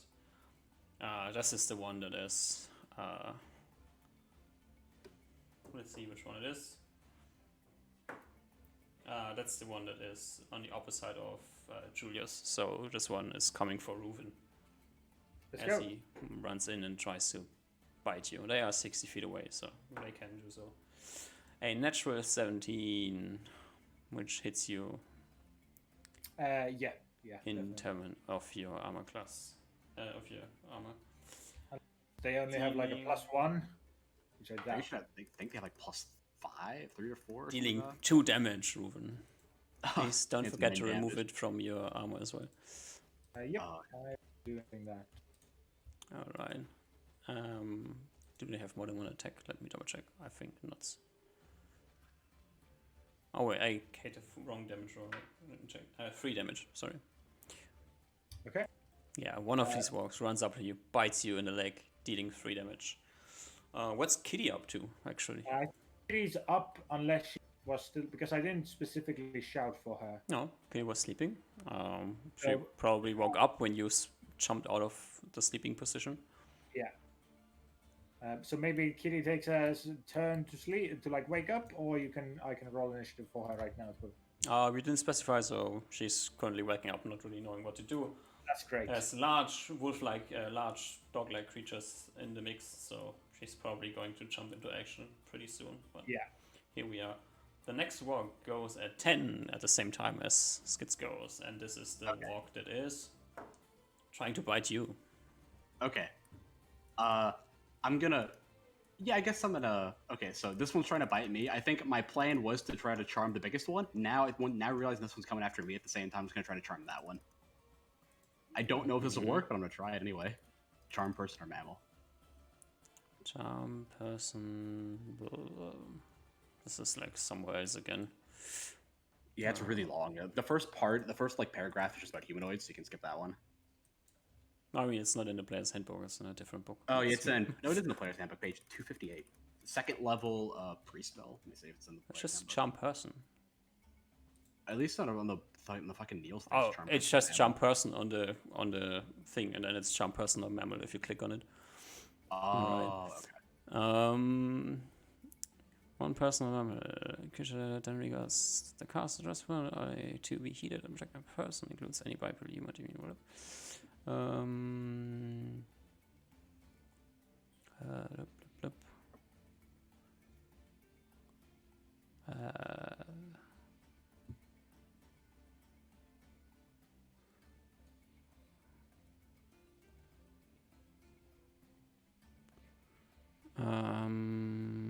Where's the thing about animals? That's what I was really confused about. There was nothing about animals here. It's weird because it very much specifies what the humanoids you can target are, but not the mammals. Okay. I think it's up to your discretion. If you want, I can. Yeah, I don't know. It's weird. All right. But then it also says red dragon on there as well. So I don't know. It's like an option.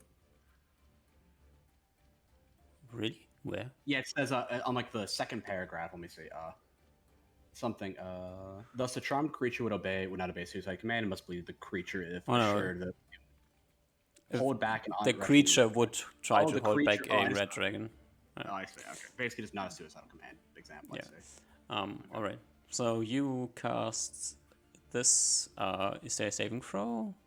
Yeah, I believe there is. I think it's probably modified for wisdom if they have it, or yeah. Let me see at the bottom. There is a saving throw. I know for a fact. Saving throw negate. I don't think there's any modifiers for it. At least based in the spell. Oh yeah.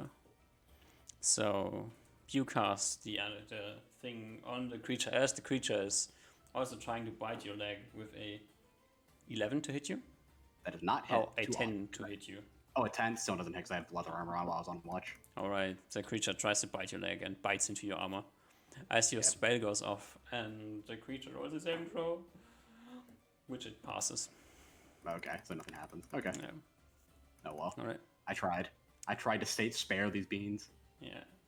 And the next action is the last walk at 14. Who has to decide who he wants to bite? There is Julius, who doesn't have weapons out. There's Reuven, who has weapons out. Oh no, I do have a dagger. I got a dagger and a lightstone You out. also have the lightstone out, which is pretty Annoying. It's annoying for a wolf. So they are like, I mean, they are nocturnal creatures to begin with. So That is very fair. does he really want to bite you? He does.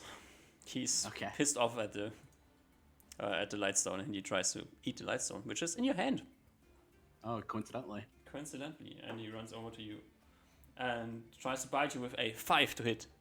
Oh no, definitely not. Like I definitely Damn. move out of the way. I think I trip. Like, I move out of the way a little bit forward while like pushing the warg that's like biting my leg Yeah. a bit. Yeah, he's really what? trying to bite your hand, and your hand is like a very small object, so he kind of has a hard time. You can hit him on the snout as he tries to bite you. And Yeah. Rufin, it's your turn. All right, attacks on the guy melee with me. All right. First attack. 21. Swords or arrows? Arrows. I see. Plus 13. Must be arrows. Ah, that's a hit. Arrows. That is a hit. Bam, 8 damage. Bam. 8 damage on walk number 3. I think this is all at the end of the round, so I get all my attacks. All your attacks go off. 17, That's a hit. 7 damage. Third attack, or is it still alive? As you shoot the second arrow into the walk's face, the walk collapses. Bam. Third attack, who's the closest to me? How close? The other two are behind you. One is trying to eat Julius's hand, and one is across. One is behind Julius, trying to bite his leg. Okay, I want to attack the one attacking his leg. The one who is attacking his leg is behind Julius. You can't shoot as well. Oh, okay, sorry. But the one that's in my line of sight. Is he within 30 feet? Yes. Bam, final attack. 15. 15! Oh, this is close. Hits. Back attack, too. Flanking. At most. I guess 8 damage. Alright. The wolf I also- seems to be slightly wounded. Bleeding. Whistle for Kitty to attack. Yeah. fine. It's time to roll initiative again. All right, I'm stopping with spells and just going into dagger. 9. Both of the walks roll ones. Oh jeez, I get mauled to death here. Plus 5 is your initiative, right? And plus 3 is Kitty. Exactly. Alright, so both walks go at 7. And both of Oh, them jeez. try to eat Julius alive, you know. he's- They Why do probably I- get flanking. They probably get flanking now at the very least. And yeah, them probably one of attack. them gets flanking and one of them is like still in front of you. The guy Yeah. that I attacked doesn't want to turn towards me. No, he's trying to eat the Lightstone. Told you. That guy trying to eat the Lightstone rolls a natural 2. Oh, probably misses Guy them. trying to eat your leg rolls natural 4 and you dies. What the fuck is wrong with these? Okay. They're probably blinded. They're probably not used to fighting. blinded by the light, yeah. Ruven and Julius, you go at the same time. All right. Attack first. Oh, me? Me or you? Sorry. Do it. All right. It's 8 plus strength. No. Okay, so I'm probably like just trying to fucking keep myself alive rather Yeah. than like actually trying to hit them. Right, Ruven, your turn. Same guy attacked last turn. Yep. That's it. 6 damage. Alright. Continuous bleeding. Kitty's turn. Kitty runs up, just does normal attacks without dodging. First one is bite, as always. The 11. Miss. Okay. Back attacks. Even. Oh, wait. What's Kitty's to hit? Plus 3?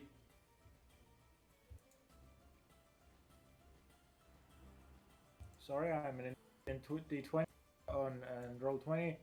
Attack goes 17, which means Yeah, plus so 2. it's, yeah, plus 3. Plus 3. Then the back attack would be a 16, which hits.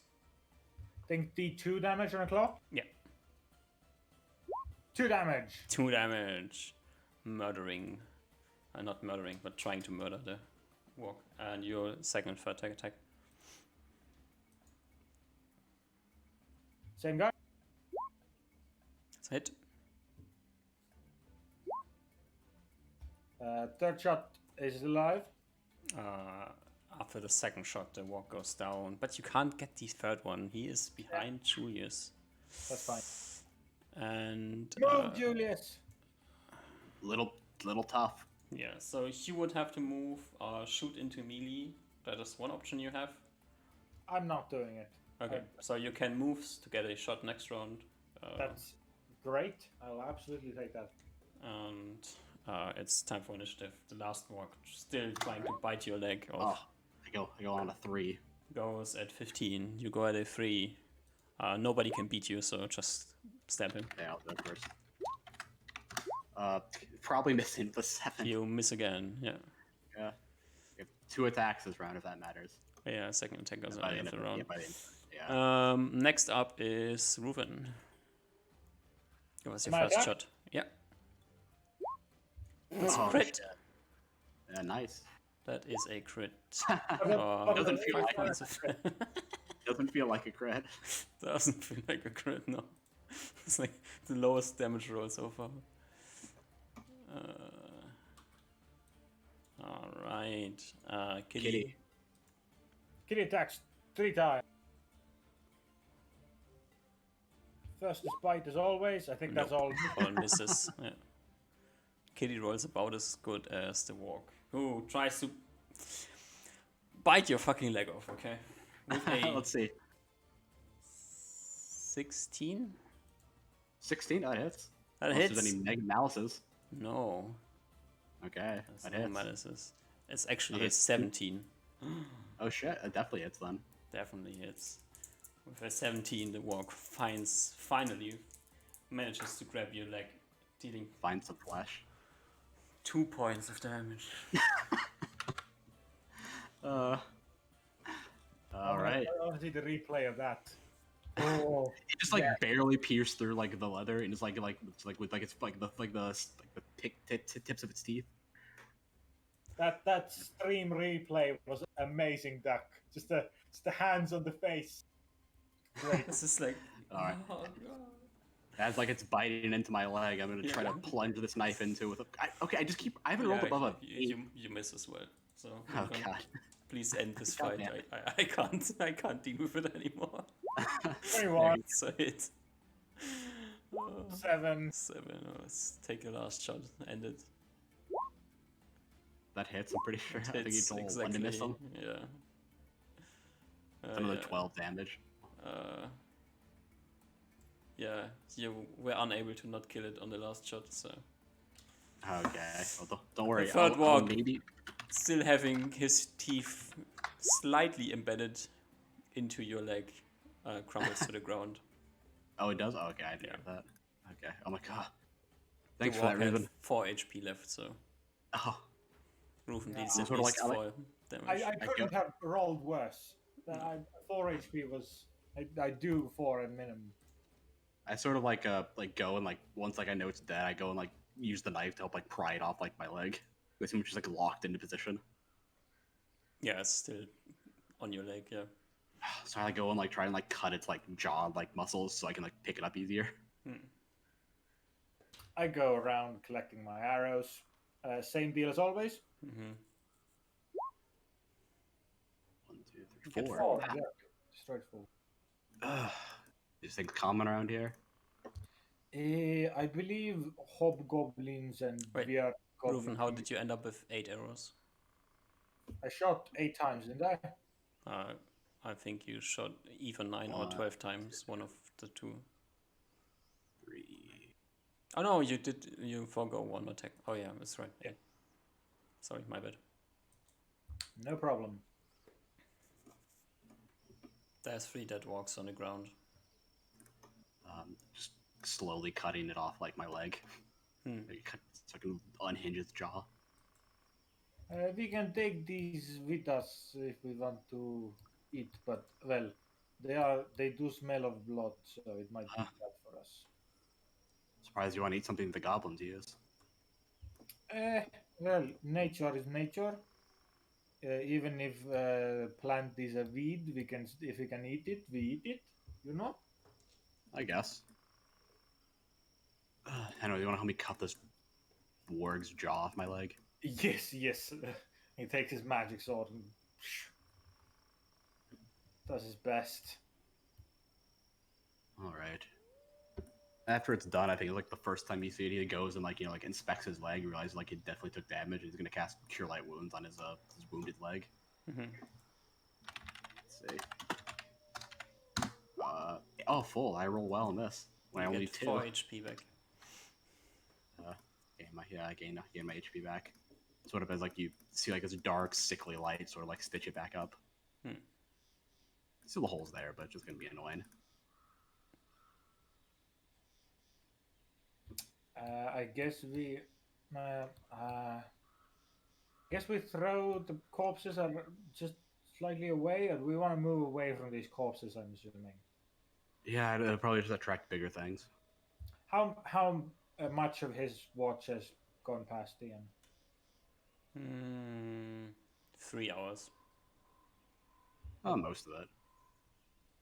And to be fair, I think we're taking like 6-hour watches. Oh, I thought we were taking 4-hour watches. Oh, yeah, because we went to sleep early, so we probably need longer. Yeah. Yeah, 4 or 5 hours. Everyone has to take watch. Yeah. Yeah. I think Oh, did you need any healing, Ruben? Did you get hit? I did. Yes. Okay, I'll like go over to you like where you got wounded. I got 1 more cure light wounds, and you get healed for 2. Okay. Down one. I wish those were reversed. It doesn't matter. It's okay. But believe me, it's okay. I'm doing well on the HP side for now. You do have more than double my HP. Yeah. I think we either leave the wargs here, toss them away, and go to like another campsite or a site that we can camp at. I imagine. Yeah. I'll put the lights. I guess I'll put the lights stone up because I don't think it's good to have just a giant radiating beam of light out in the middle of the night. I think DM we like maybe put some dirt over the corpses for now, Mhm, and then like move away from the campsite a bit, maybe a mile or two, mhm. and yeah, find another. I use my forest survival proficiency to find a good place. Yeah. I'll camp once more. And you camp once more, trying to get some sleep. Yeah. Do you try to sleep again for an hour or so, or do you stay awake already?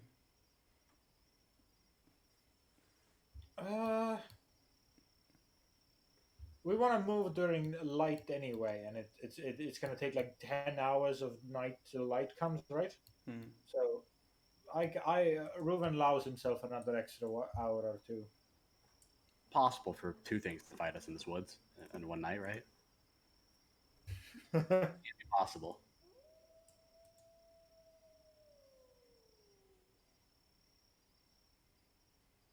Totally impossible. It's not like I rolled for something else already.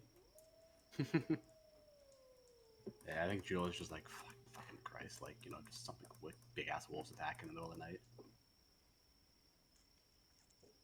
Well, it's the middle of nowhere where you are at the moment.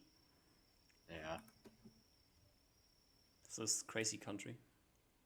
Yeah, I guess Reuven was right. This is weird places, weird things out here in these woods. All right. Well, you continue on, and it's time for Reuven to take his watch. Yeah, I go like wake him up and switch off. How far away are you from the corpses? Couple miles. Like, how much can we travel in? I'd say like 15 to 30 minutes. Not too far in the middle of the night. The horses can't see.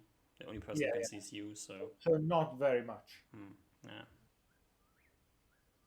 And also you don't really want to travel for a longer period of time.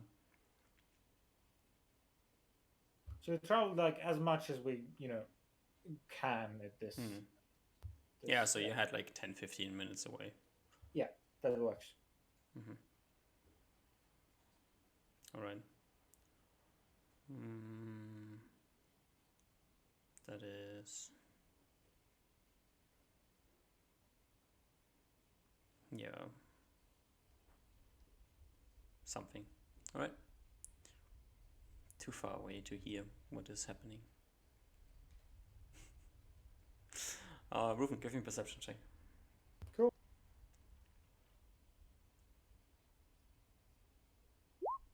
16. Oh, no. we got all our good perception checks. We rolled them all early. All gone already. Perfect. Yeah, Reuven, you don't hear anything. So Reuven's probably taking the cat, and we're doing like midnight yoga session. Cat crawling. Yeah. All right. You try cat crawling. That's probably the reason why you're not paying too much attention. Makes sense. And you see after cat crawling for a few hours that the light is starting to rise in the sky. Feeling some pity for Julius, he probably gives him an extra hour or so to have a good sleep. At least have him sleep a bit.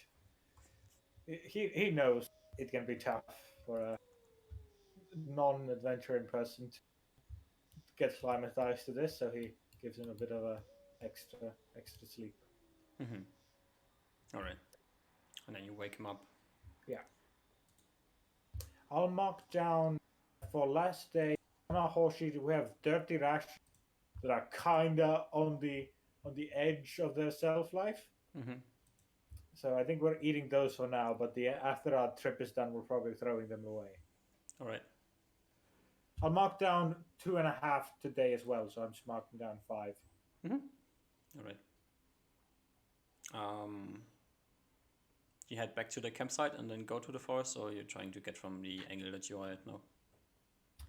I'm more used. I know the path from the campsite to the Green Peak better, right? Mm-hmm. So Ruben's probably interested in seeing how those corpses got on as well. Mm-hmm. I'm just following Ruben because all this looks the same to me. You head back and you check in the campsite, like where you fought the walks the night before, and you see that the place is completely ravaged. Okay. The ground is digged up. There's blood everywhere. You see like pieces of walk meat lying around on the ground. Coolio. There's maybe like one leg thrown into a tree. Can I do any check to understand what creature this could have done this? You can check around and do a tracking check. Yeah. Mhm. Let's do it. I roll a d20. Mhm. 10. 10. Yeah, it's good enough. Yeah. You see clearly something has moved here. Came from the south side as well. Large footprints. Bipedal or 4 legs? You can identify them if you want to. Let's roll it. Don't roll a 20.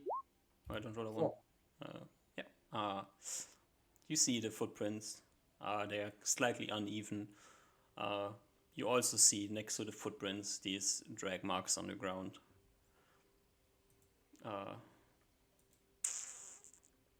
Seems like it was a troll.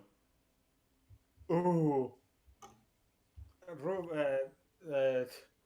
Julius can absolutely tell Ruben's just got like instantly his pupils like shrunk and he's like, oh shit, that is not good. We were in very much danger last night. Oh, okay. Last Let's move. night. Julius, let's move right now. We don't have any fire. Let's move right now. Okay. He just starts like dragging you along into the woods.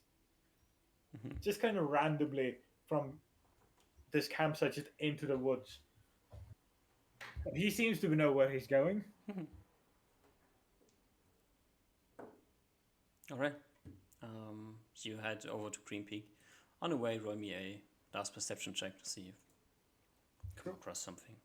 I think what Ruben does is give all the horses to Julius to lead, and he's going to just go with Kitty and going to practice tumbling in the woods up front. Just climbing up trees and jumping from them. Yeah. That's probably why you're not looking too well. Most likely. Yeah. You head to the forest. You're tumbling around, trying your best to understand how Kitty works.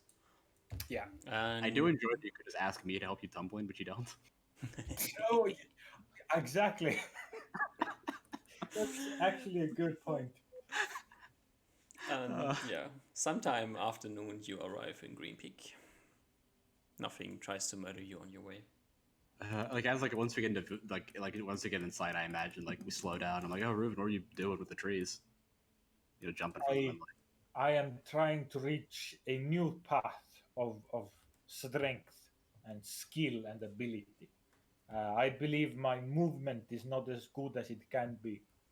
I believe I can get better at moving, jumping, and just falling. And I do know how to do that. I'm trying to learn from my companion, who is Oh. best at such things. I appreciate the compliment.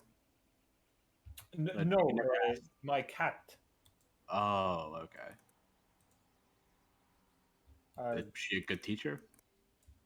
uh, Not is difficult. You know, is 4 legs versus 2 legs.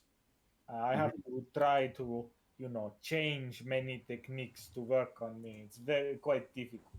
Mm-hmm. You know, if you had someone with 2 legs, it'd probably be a lot easier. Mm. Yes, would be yes, but I don't know how to find 2-legged cat. I could probably help you out with some of the techniques, but alas, I'm not a 2-legged cat. Really? You? Hmm. You see Reuven like squint and think back. You do have very strange movements. I have not seen like that before. Quite skilled. Well, okay. I if okay. I don't know if you want to do Are it. We you probably do willing it to show me your movements and your skills and techniques? do it when we have time, sure. He, like you see, like a sincere like bow of the head towards you. I would be very grateful to learn your techniques.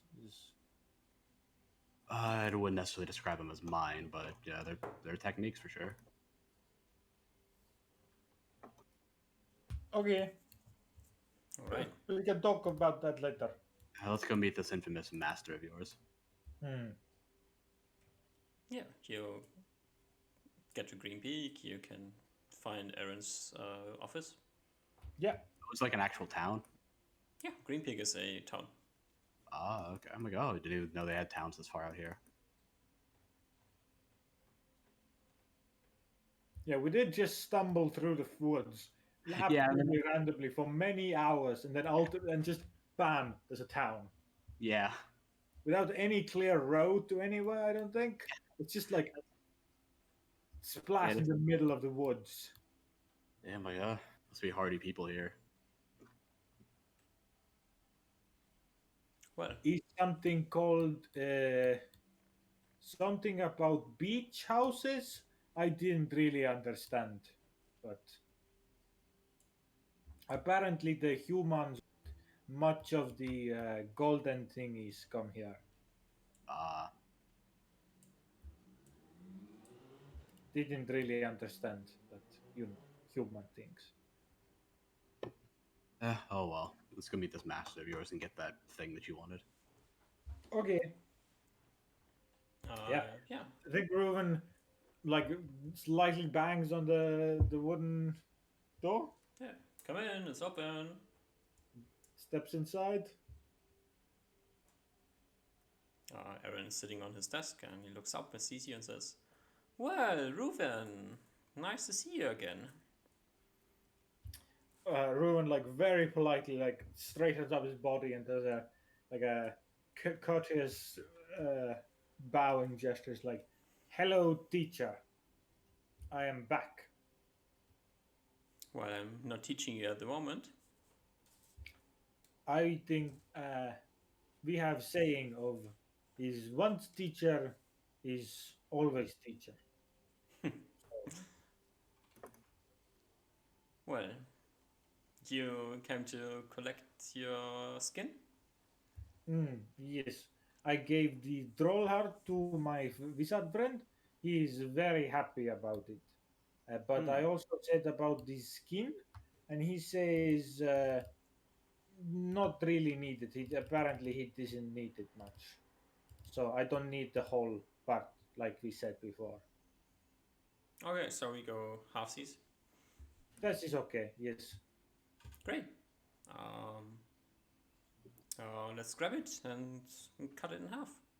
He goes over to one of the. Also, and like now steps away from the door. It's like this is Julius. I was like, sort of like wait. I'm like, oh, like wave, hello. You must be the illustrious master that Reuven keeps mentioned all the time. You get to know your name, but he just refers to you as master. He refers to it normally as teacher. He's never said Oh, master. teacher. Oh, teacher. My bad. My bad. Well, my name is Aaron, and apparently I am. Yes. He like continues grabbing the one of the pelts from like there's a cupboard or something, and he grabs one of the pelts out of it. It's slightly cured, so it's not rotting.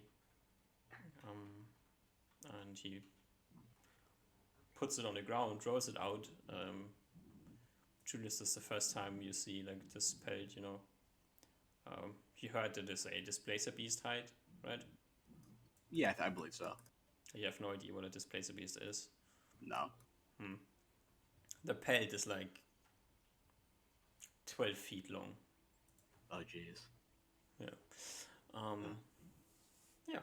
And he like rolls it out on the ground, then cuts it in the middle, and hands Reuven half of the pelt, which weighs 22 pounds. Okay. Probably goes and outside the horse, moves it on his horse. The universal horse, Jeeves. So it's displacer beast hide.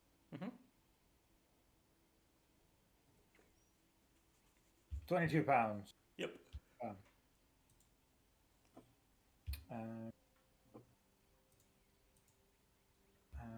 Reuven will probably sit down for a chat with his teacher. Yeah, you can chat with him. He will, like, you chat about what's going on, like what he's up to, and he will let you kind of know that he is currently observing a group of hill giants that are getting suspiciously close. I like relay the thing that we saw. I like describe the thing that we saw like north of West Bream, like on the hills. I was like, oh, is that those hill giants? They're pretty big. I think Reuven shakes his head. This was other thing. There is only little bit bigger than normal human. I mean, they seem giant to me. What is this called, teacher? What? Reuven says the same things Julius just said about describing these creatures that we saw. I guess bugbears. Okay. Would be closest thing to your description.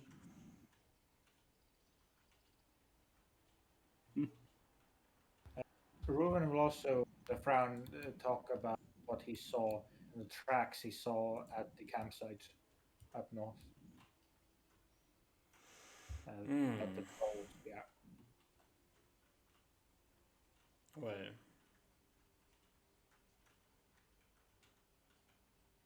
these woods are dangerous. Another troll already. You don't happen to have free time on hands at the moment? I think about a day, maybe at most. There's a smile on Reuven. Actually, I was going to talk about this. We are going, me and my wizard friend and Julius are going to the wildlands to the east. Oh. Yes, we are going to explore. I heard that there is the whole nature there is destroyed. I would like to take a look and see if that is true.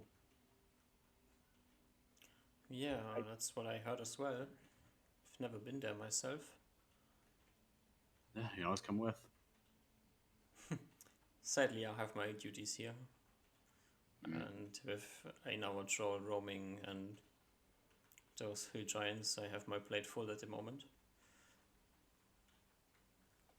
Well, we are only going away on Monday, so I guess maybe we could see if we can find this troll, but also I don't know if we can find it that fast. I mean, it seemed to be attracted to meat, so if we wanted to find it, we could just kill something and then leave it out. But that'd still be pretty fairly dangerous, I'd imagine. Fighting a troll is always dangerous. Yeah. Vicious creatures. I think we would like Uzmar with us as well, but that would take quite long to get him to get him. Yeah, we won't be able to. We'd have to wait long. We'd have to delay our trip. How many days away is the boat trip? It's like 5 to 9 days. Like the trip. 3, 4, 5. It's Tuesday now, and the next ship leaves on Monday. Okay. Because we So travel. It's a 4-day trip back, so. No, 2 days.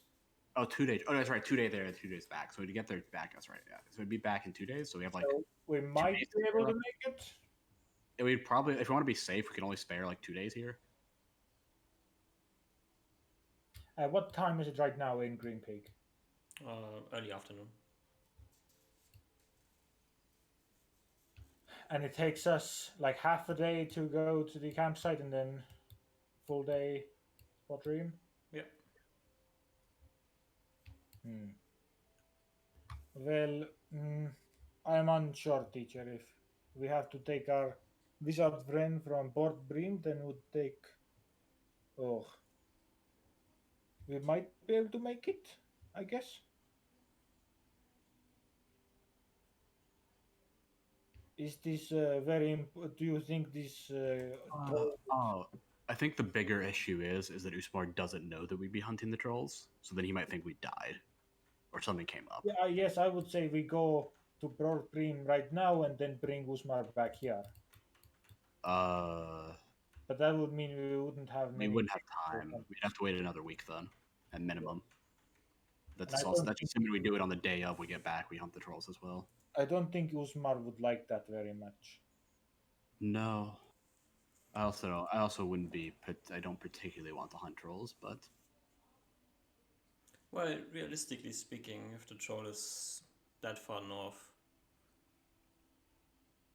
I mean, as much as they would like to avoid soldiers getting killed, but it's probably going to run into the next caravan and find its end there. Trolls aren't the smartest creatures. They see something that they potentially can eat, they try to eat it. If it's 40 things with spears, they still try to eat it. This is true, yes. Especially if it was hunting in the same area that this caravan sleeps in, it would mean that if it wants to hunt there when the caravan is there, it would probably mean death. So. They know how to get rid of them. They are equipped usually. Oh, that's good. Well, then so how unless you want to kill it today, I think it's probably going to meet its end by this Friday. Okay, is good then. If something very bad happens and you need my help, teacher, then I think you can send letter to Port Bream to send by boat. I think we are going to be staying near these mining operation. So if there is distress call, you can send it there. But I do not know if it will make it there very quickly. Yeah, I'd imagine at least it take 2-3 weeks for us to even hear back from us if you did send a letter. The earliest.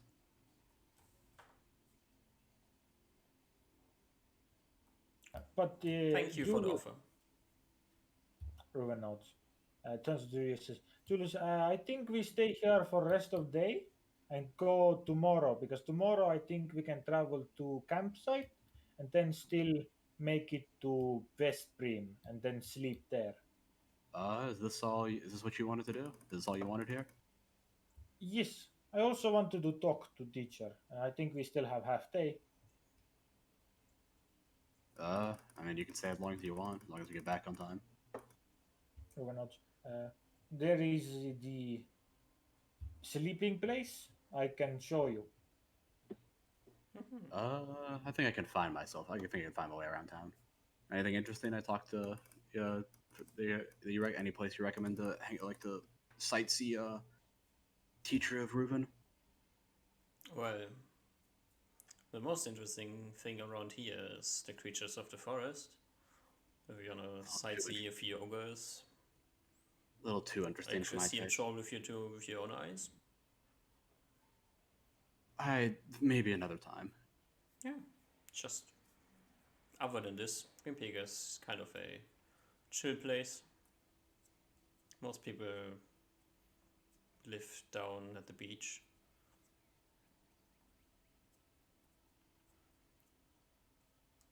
Sounds quite boring, to be honest. Well, it's the place It's either to too stay, boring or too much you know. activity. I mean, it's for the people that live here. It's mostly boring. The action is what I see. It's what I like here. I assume your action means that they don't get to see action. That's true. That's my job. Any items you recommend before we go out east? Items? Anything about? Yeah, like survival things. You're a survival guy, right? Oh, I'm a forest guy. I don't know. I don't know how well it translates. From what I have heard and read about the East,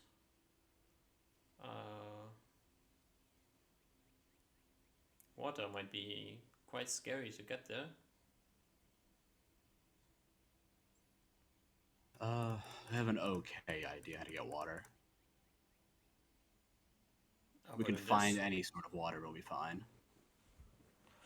Whether it be clean or not. Interesting. I don't drink unclean water unless you want to have toilet problems. Yeah, aside from that, I was wondering if there's any generic advice. Have you ever tried to cook insects? No. Though I never really tried to cook in my life. Well, Wait, I imagine like everything else, just throw it on a fire until it looks done enough. that's what I would guess. But judging from the size that they are supposed to be, you might have to get the plates off. Plates? Like it looks like what do you mean by plates? Do you know insects? They have this exoskeleton. Nope. And if they are like really large, I assume that the exoskeleton is really thick.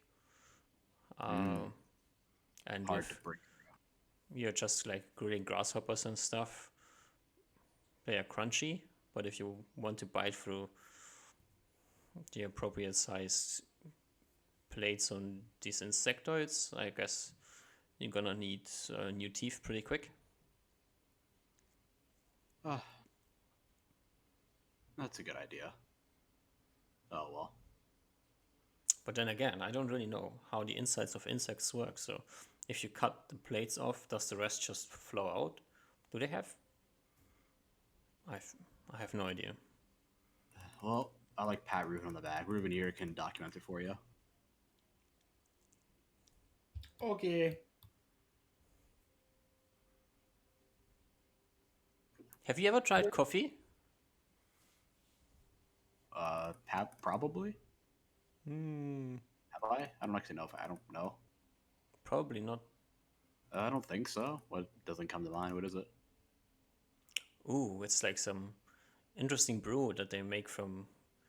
I think it gets imported from somewhere around Torrega.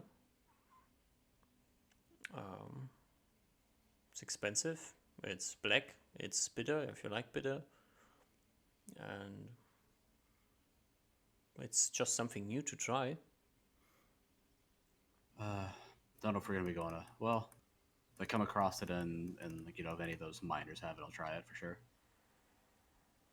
Oh, you can get it here. So if you Oh, head over to the maybe. Green Pig Inn, I guess you can ask for a cup. Maybe. I didn't have coffee in Low Bay when I was there last, so I don't know if they have coffee everywhere by now.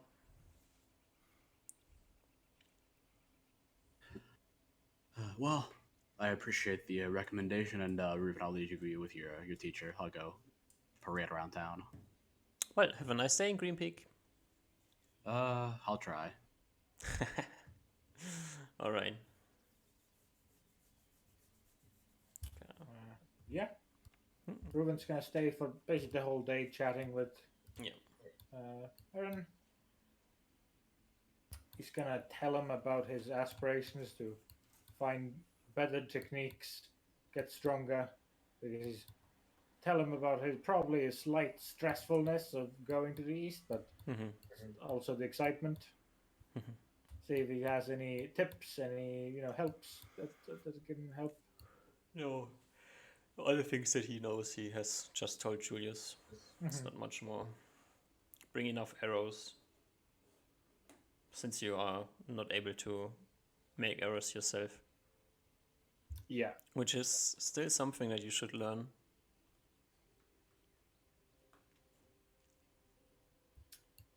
Probably. Well, it seems like Ruben's kind of like a second generation rich kid that kind of always has money, always has had money and stuff, so has never had need for arrows in that sense. So he, yeah. So they have a good chat. Ruben sees if he has any, get leads on how to get even stronger. Hopefully one day get his mastery on whatever it's called, high mastery. But I'm assuming that's something that's less easily thought and much is something that needs to be self-actualized. It's gonna be a bit harder to acquire than normal mastery here. All right, you spend the day. After like talking for a bit, you will continue to go over like lessons. He will like repeat stuff about arrows and check your technique to see if you kept on practicing your movements to get the basics polished. And you're gonna do some like an hour of training, and then you head back to the inn and take a nap, I guess. Yep. Sleep, and then we head out back the next morning. Yeah, I think we're gonna do a quick hopefully get to the West Bream at the end of the day, and then to Port Bream next day. Yeah, you can head back. You head back to the forest. Let's see, what is this? Something that is. Ooh. Oh, I also bought fire kit or a fire making thing. As now we learned that we don't have a fire able to make fire. Give me a perception check as you are getting close to West Bream. 27. 27. You by now you have traveled up this road second time now. You have seen giants in the distance. You have seen bugbears in the distance. I don't know, you would have seen giants, but it was too cloudy, so you didn't see them. Yeah. You're checking the hills because dangerous creatures live in these hills. And as you look over there, you see in the distance. This is quite a while away, but you see something flying over these hills. I ask Julius for the eyeglass. I'll hand it over. You double check, and this seems to be a griffin. My eyes narrow as I look at this creature, and point it out to you as well. Look out for this creature; it's very dangerous. I very closely almost died to it. Probably don't get too close to it then. Very much, yes. keep lookout. All right, I'll keep my eyes on it until we get until it gets out of sight. Yeah. But I think Ruin doesn't want to engage with it right now. Yeah, it's like it's far away. It's circling Yeah. over these hills. And then it's The fine. only reason why you can see it is because you see it in the sky, no? And you head to Veszprém. Arrive there in the evening. As you arrive in Veszprém, we are on Wednesday evening.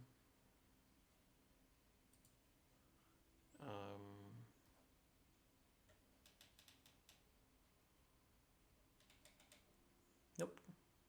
Nothing interesting. No bandits attack us. No bandits attack you. So No red dragons. No red dragons, no. And you can continue on the next day back to Port Bream. I think that's what we do. You arrive in Port Bream. Osmar is still in his room. And Osmar, you can roll for Invis 10 feet. I think it's time for me to miss a spell. Yep. Yeah, Yep. Oh. that's fair. It's fair. You missed it. You've been succeeding too much now. Yeah. Gotta bring you back down to earth. Alright. The party is back together. What? Oh. Can I delete this or does okay?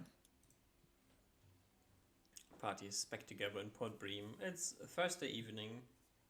You have 3 more days to kill before it's time to leave. Oh yeah, Usmar, how'd the selling of the tiara go? Wasn't interested in buying it as is. Would need for it to be completed, but once it was completed, they estimate its value to be 10,000 GP. Oh. Well, that's a bit of a shame. I don't think we have enough time to finish it. Yep. Oh, that's a job when we come back. We're probably have to get someone else to work on it. It's not the actual person who wanted it made. I nod. Oh, just get a more skilled craftsman to finish it off, and then it'll be worth even more. I nod. Sell it to like a countess or something. A countess? I don't know, like some nobility. To Probably not craft great. it? No, to sell it to. No, it might be hard to. Well, I don't know. I don't know. It wouldn't be. I can't imagine it'd be too hard to just parade ourselves around as some traveling merchant or some. Once we come back from the east, we can just say we found it over there. It does kind of have a inscription on it, though. We can. Just get the new craftsman to take it off. I shrug. Wait, would I know? I'm not part of the Artisans Guild, but my dad's part of the Merchants Guild. So would I know if these kind of like nice jewelries, like, do they exist without guild emblems on them? Anything in this price range, probably not. Yeah. So that might That's what I'm saying. We could just say we found it out in the east, beyond the walls. Nothing over there would have the. I doubt the guild has their fingers over there yet. take a shrug, I guess. I mean, we have the credentials for it as well because we're gonna be traveling out there. Yep, makes sense. It doesn't have to be that great of a story. It has to be a good enough story that someone's gonna buy it. I'm not alone. Hey dudes, I think we need some inventory management as well. Because for what we have some stuff would be cool. I made things in yellow in a horse shit that would be cool to take, but don't fit in a bag. The green things for also one, need to be. For one, there's how much do you have? Sorry? How much do you have? In the backpack of holding, I have 20 pounds left to fit in. or Not a lot. 25. Okay. Could you at least mark 3 while these two? Or in the Yeah, sure. I'll put them on the thing. and While buy some rations. all asset 3 weighing 1.5, and then oil 7 weighing 7. Got them? Do you want some of the displacer beast hide?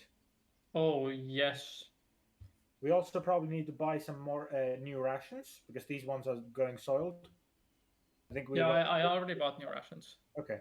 Okay. And then some arrows. How are we going to take arrows with us? I think Just carry them.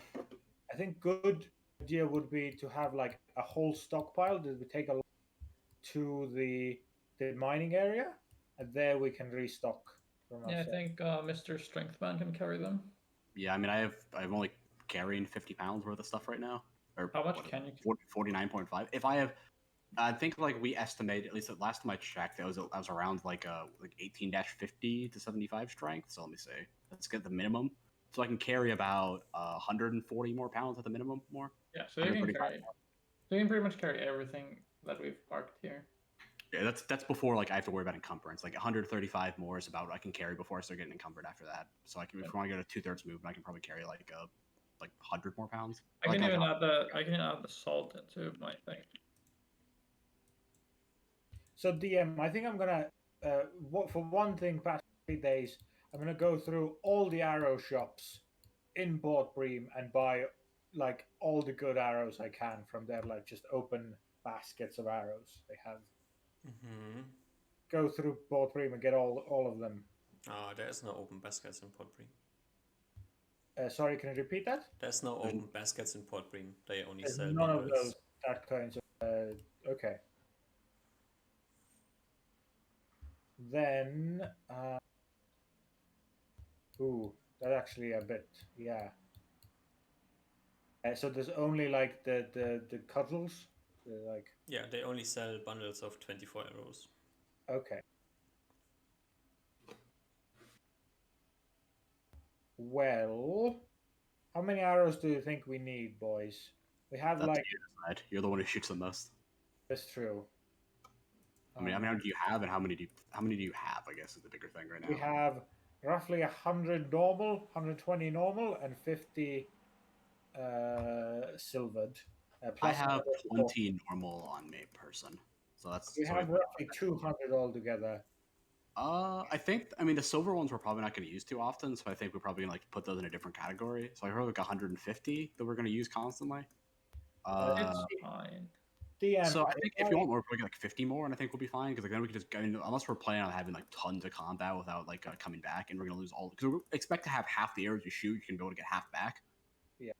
So I like, think we're we going to use a can lot. get arrows from the mining facility, or mining facilities. If they have soldiers there, right? Mm-hmm. Might be able to get weapons there, but also we're not sure. I mean, to be fair, we probably don't want to be stingy on money. If you want to buy like some extra quivers here, it's fine. Yeah, I mean, also worse. Sort As of long as we have like a base, we can just like order arrows as well from like if like, we get back to like the mining operation and we have money. But we still want to have a good stockpile of money just to order stuff while we're there. It's probably gonna be more expensive there as well. If there's weekly ships, we can just go out and. Yeah, it's just a thing to keep in mind. We'll just have like a small first adventure, and then we'll see. Then we'll build from there. It's gonna be Okay, small. I We're guess gonna be out 2 there for like arrows are 6 enough years. then. Sorry. I I feel like we're planning on it being small, but it's probably gonna be like a 3-month adventure. No, I don't think we can go over a month. Yeah, We'd I'm be just in saying. I big think trouble. we're gonna plan on it being short, but then something bad's gonna happen. That Then we're gonna would be pretty bad. Oh well, that's our plan anyway. We have rations. We have the things. So we'll just through the 3 days, we'll make you like a special backpack for lots and lots of arrows, lots and lots of arrows, like 150 arrows in a backpack. Is that possible, DM? Yeah, sure. So we put all the arrows on you. Do you want any of the caltrops I bought?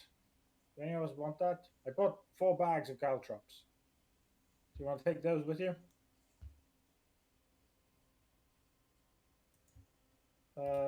Julius? Oh, is he BRB? He's muted.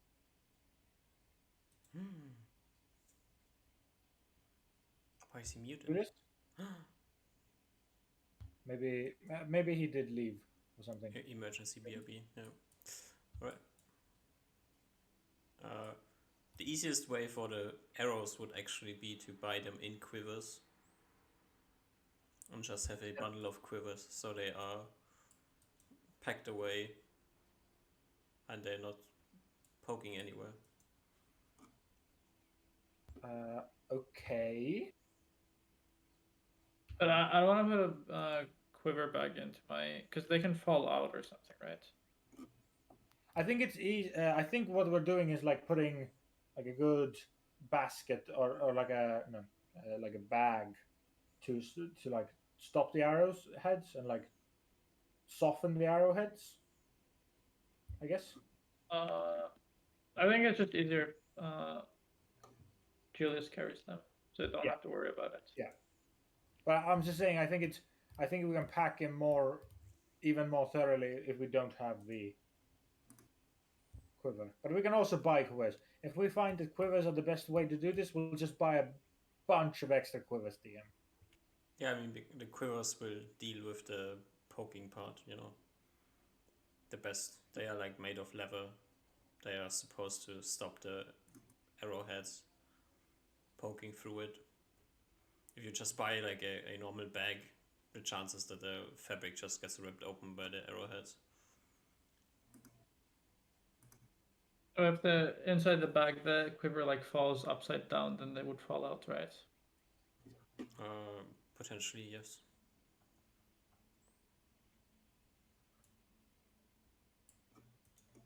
I think this is pretty easy.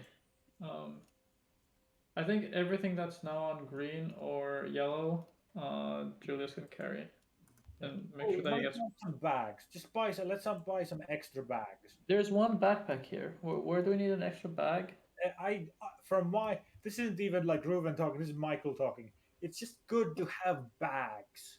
I've found in exploration. It's just good to have bags. Yeah, having places to like store things that we don't know we're gonna find is nice. It's just good to have bags, leather bags, burlap sacks, jute bags, any bags, just bags. It's good to have. That they should be easily stored. Preferably ones that we can put in the bag of holding if need be. But yeah. Don't weigh very much. Just bags are pretty good things. Okay. Well, I mean, if we want to like cut off like the kite and the ants that we find, that'd be useful. I'll buy 2 burlap sacks. Probably want some leathered ones just in case we find something sharp. Is leather sack a thing? Probably like I don't know, something that's like hard, at least like a harder material that doesn't like cut. Just doesn't like pay the same as a cut. backpack, and then that you can have. Yeah, then there's just backpack. We have one backpack We have already. one backpack and then 2 burlap sacks. Okay. Yeah, that's fine. That's fine. We can buy more if we need to later. Just I've learned the hard way. Having bags is good. Now we can take these. Always good to have more space than less than not enough space. Especially if we have the means for it. Cool. And we don't need a fire making kit. We can throw this one I bought away, right? I don't know. I have a tinder box. I'm assuming that I didn't find it on the thing, so I just throw the fire making thing. So we load up Julius with caltrops, candy, a backpack, some pouches, a grappling hook, some arrows. Okay. Do you have a water skin on your character?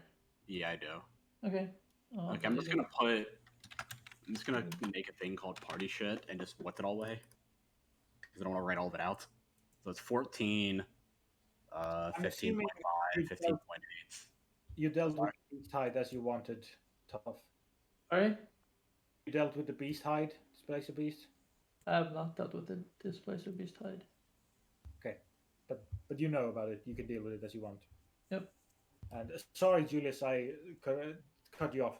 Go, please. I'm just adding all the shit under like on my. I'm just putting it all on my sheet, but I'm just gonna call it party stuff, just to so I don't have to write out each thing individually. So I'm just gonna keep it on here just to know that it's on. You can like designate it's on my person, but I'm just putting it under there for weight purposes on my character sheet. But Oh. I don't want to write it all out because it's gonna be I don't have enough space. Oh yeah, right. I'm taking some of the 5 arrow, taking 5 arrows from this. Bam. This is the correct number. And I think we're ready, at least for our first expedition. So just to make sure, is all of this in Julius's thing now? I added what's it called? Oh, how do I change the? I added all the stuff in yellow and all the stuff in green. Okay, awesome. So if you don't like, make, or at least, if you want to like make a different color for it, that's fine. Just say it's in my backpack, or like. We just move them like here, and Yeah. then think about it later. Yeah. I'll just like have a designated party stuff section on my sheet, and then I'll just add the weight to it as we need to. Okay. I'm now a little below 100 pounds. I think I'm 99.35 is what I'm carrying. Okay, and how much more can you carry? At the minimum, probably about 80 more pounds, about 85 roughly, if our estimates are correct. 85 more? At the minimum, if I have a minimum 18-76, if we have 19 strength, like I think I can carry like 380 more pounds. If I have 19, it goes up exponentially. So okay. Is it cool if I move the displacer beast height on your thing? Sure. How much does that weigh? 22 pounds or 20 pounds. I'm cutting up 2 pounds and putting it into my thing. Displacer. Hide with us. Yep. Then I'll cut it up. How much? To pull stuff back with us, so we might need like stuff, room for us that we can later throw away if we want it, because we might need to take heavy things with us. Oh yeah, we're probably gonna get like a room and just like store stuff in there, like a storage place. We're gonna get lighter as days goes on. Actually, yeah. How many displacer height strips can I get out of 2 pounds? 20. 20? Yep. Okay. Oh, you'll have enough for like the rest of the campaign then. Yep. Unless you're gonna cast like it's what 2 times 10, so we have at least you have 220 castings of in total. Yep. Yeah, that should be enough for a long time. Okay, I think we're good. We're just gonna ship off now. Got everything we need to buy. Wait, I'm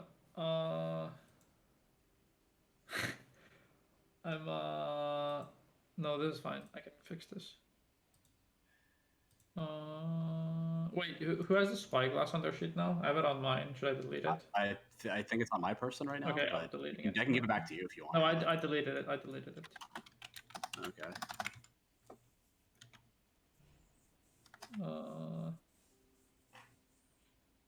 Yeah, I think we're about set. Everyone has a water skin, or I have Reuben's. Yeah, I have a water skin.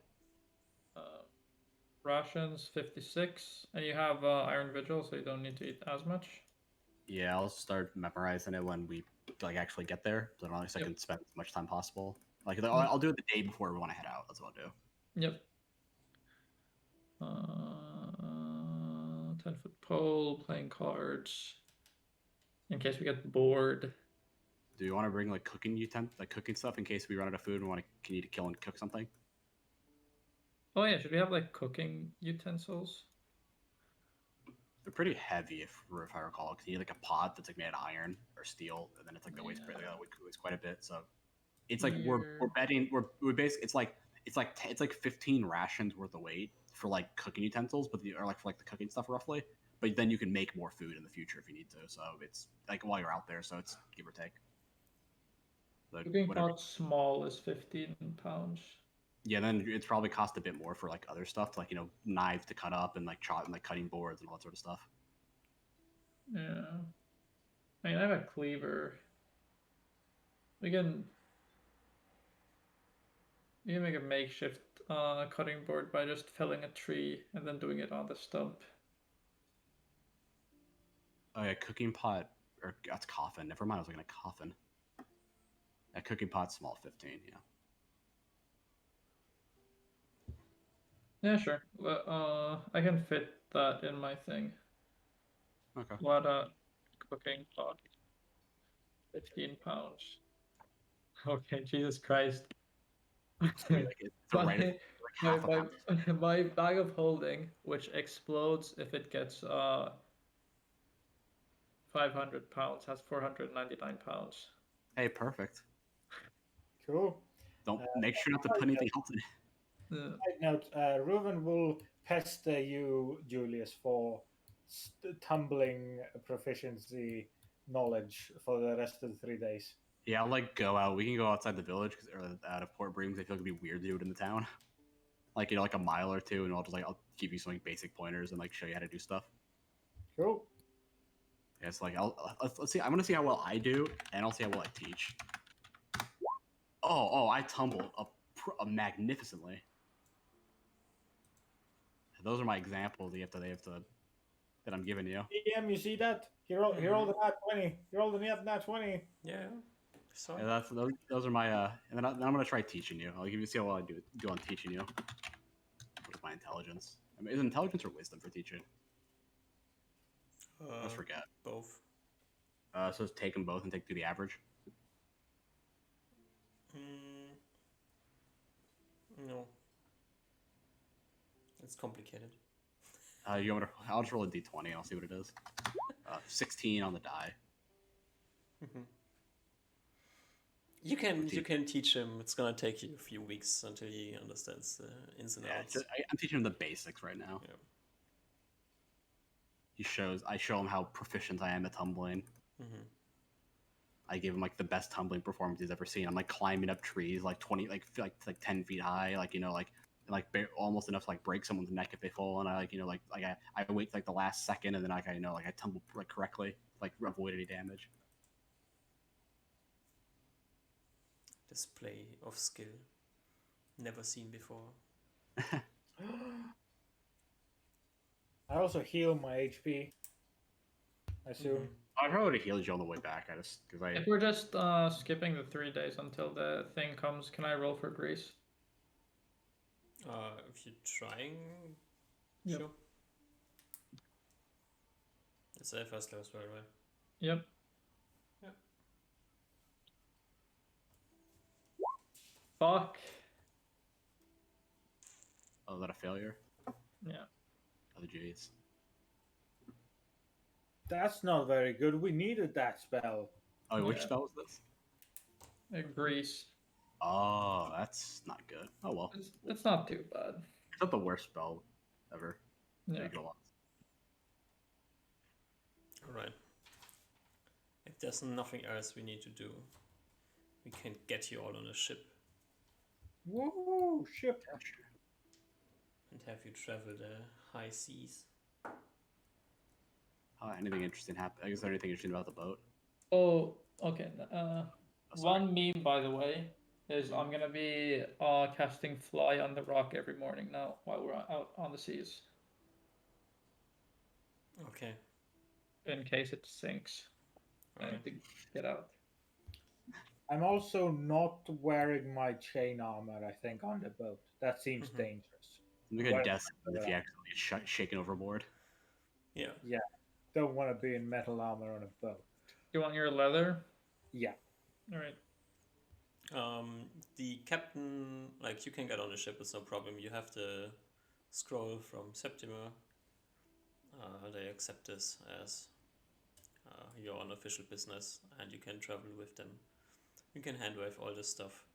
The captain will let you know pretty early into the voyage that the weather is bad and it doesn't look like it's going to change anytime soon, so estimate is that it will take 9 days to get up there.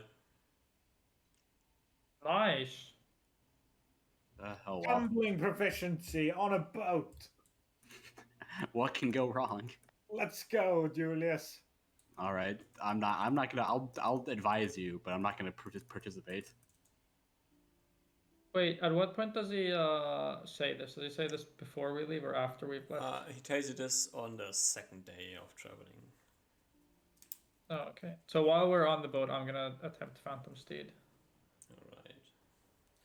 unless you run into major troubles on the way, this must work out. Come across 4 dragon turtles, Yes. all At separate, least. all unique ones.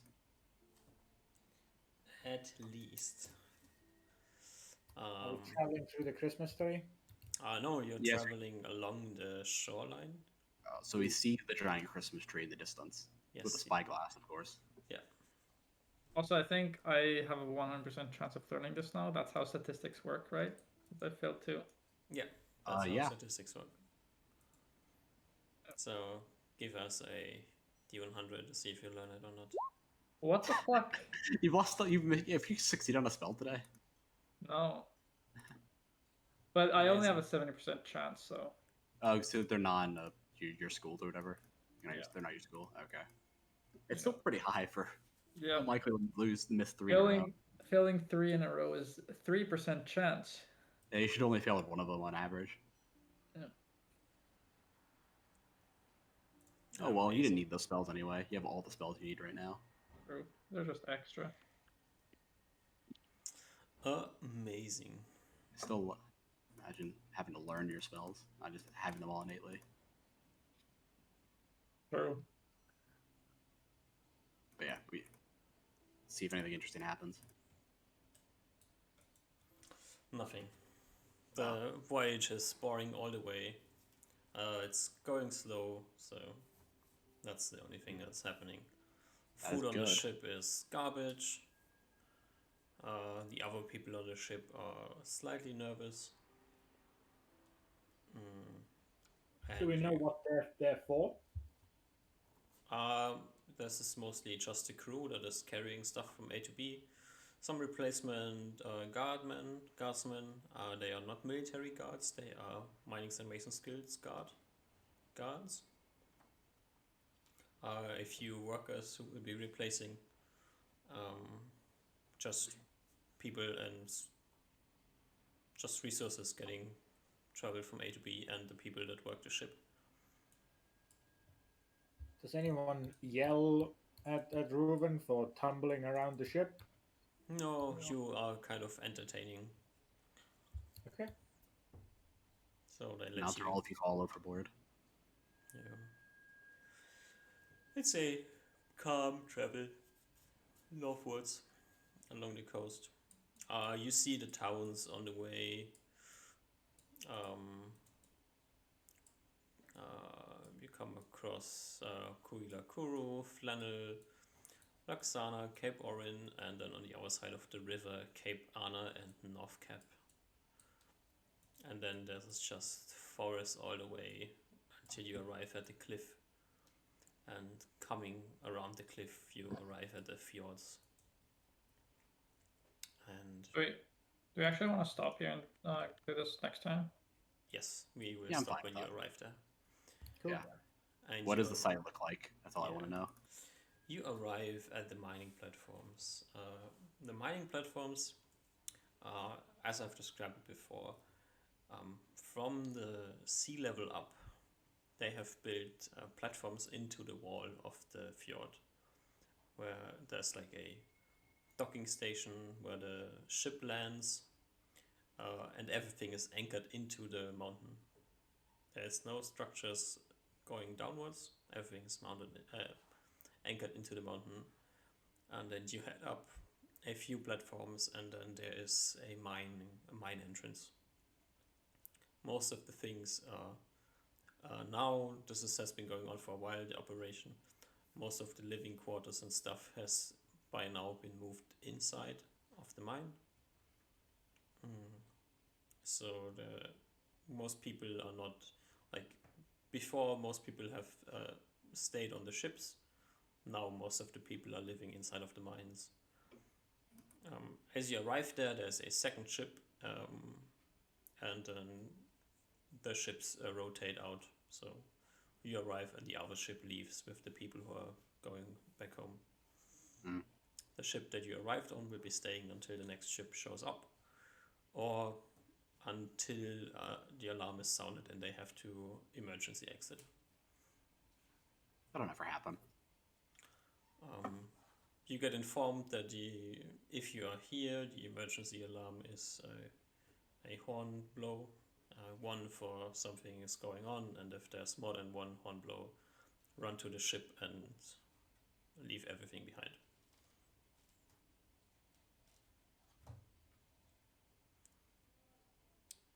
At the base, you can get basic supplies, stuff to eat. They have water on the ship. They don't have any additional resources as it comes to military equipment, so no armor, no weapons. They only have the stuff for the guards here.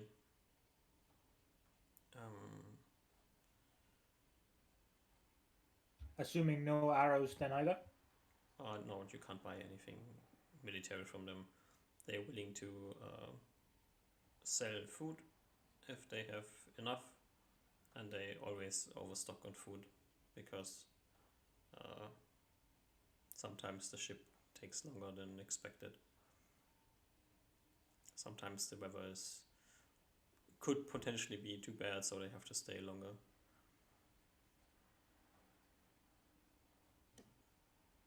And they always want to have additional food on the ship and not everything in the mining area, because if they have to emergency exit, they need the food on the ship. So they are overstocked on food and overstocked on water, but everything else is not. Gotcha. Do you have any... I have light trouble understanding how this mining area looks. Is there a way you could describe this one more time? Okay, I will give you a crude drawing. As you're looking at the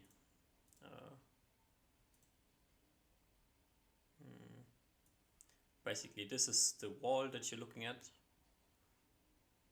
Did I draw on the... Yeah, you see the pink square? Yeah.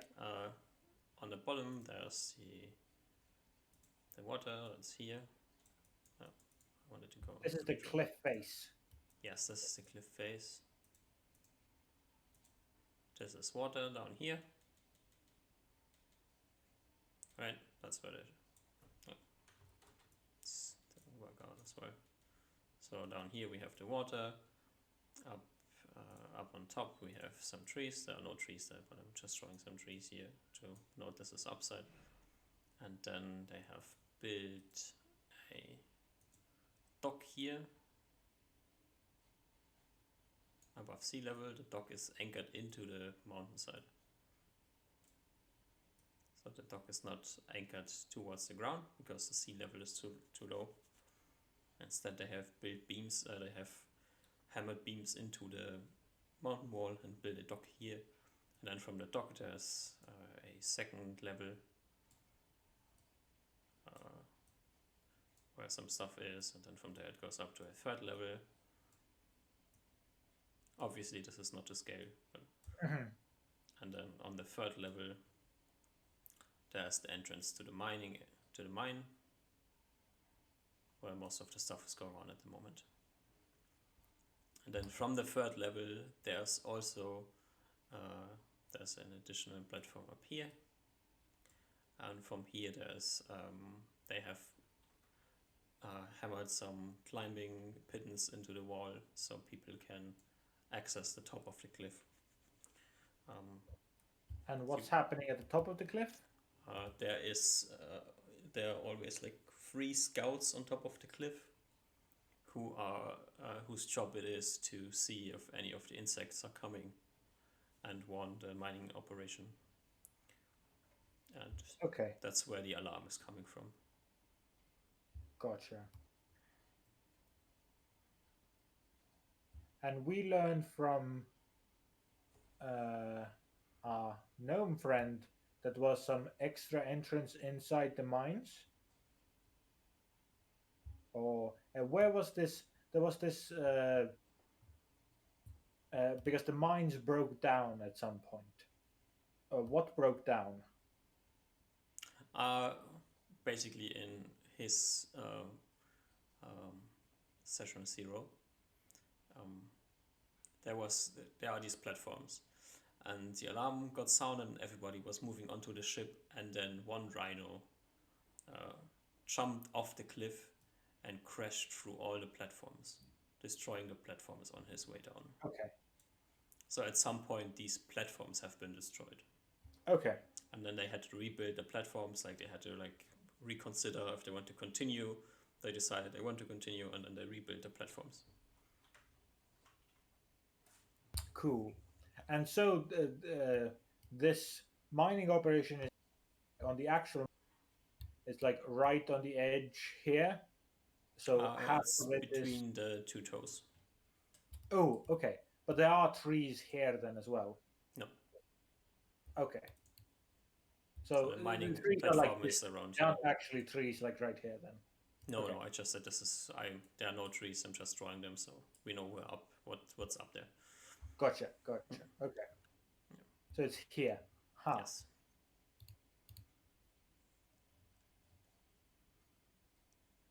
And there's been not much exploration to this side. I guess we'd have to ask. Mhm. They explored inside. Okay. Yeah. One thing that I will let you know now already is that the one of the main problems that you have to deal with in the wasteland area is the fact that the air is really hard to see through. It's very dusty, Hmm. and the vision range is pretty low. Do we know if the ants can see well? Do they know that? I guess that's something that might be asked. Nobody really asked, so That's something we'd have to ask the guards ourselves. if you ask here, they will let you know that the problem with the ants is not seeing. The problem with the ants is that they smell things, Gotcha. as it is typical with insects.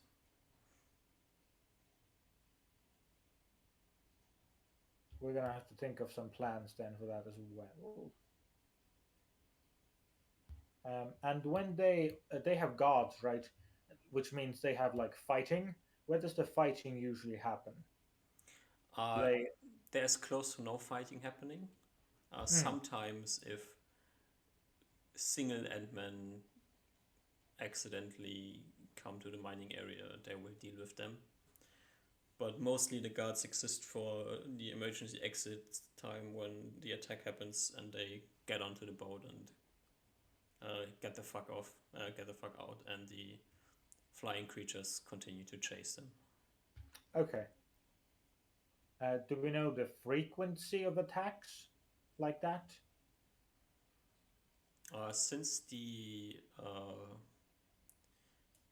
crushing of the platforms, there has been no real attack on the mining area. Okay. And the individual ants that come here are also pretty rare? They are rare, but by now the scouts have been, they have managed to keep track of them / deal with them before they get into trouble range. So as long as it's like single ants, they can just pick them off from the distance and problem solved.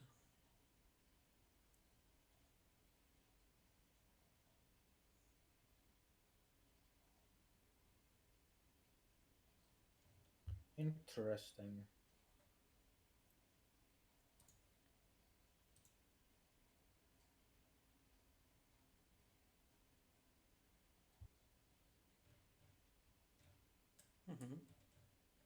And this dust, how good was the? How much could you see in feet? I will move you over to the Eastwards world map. Please don't move. Okay.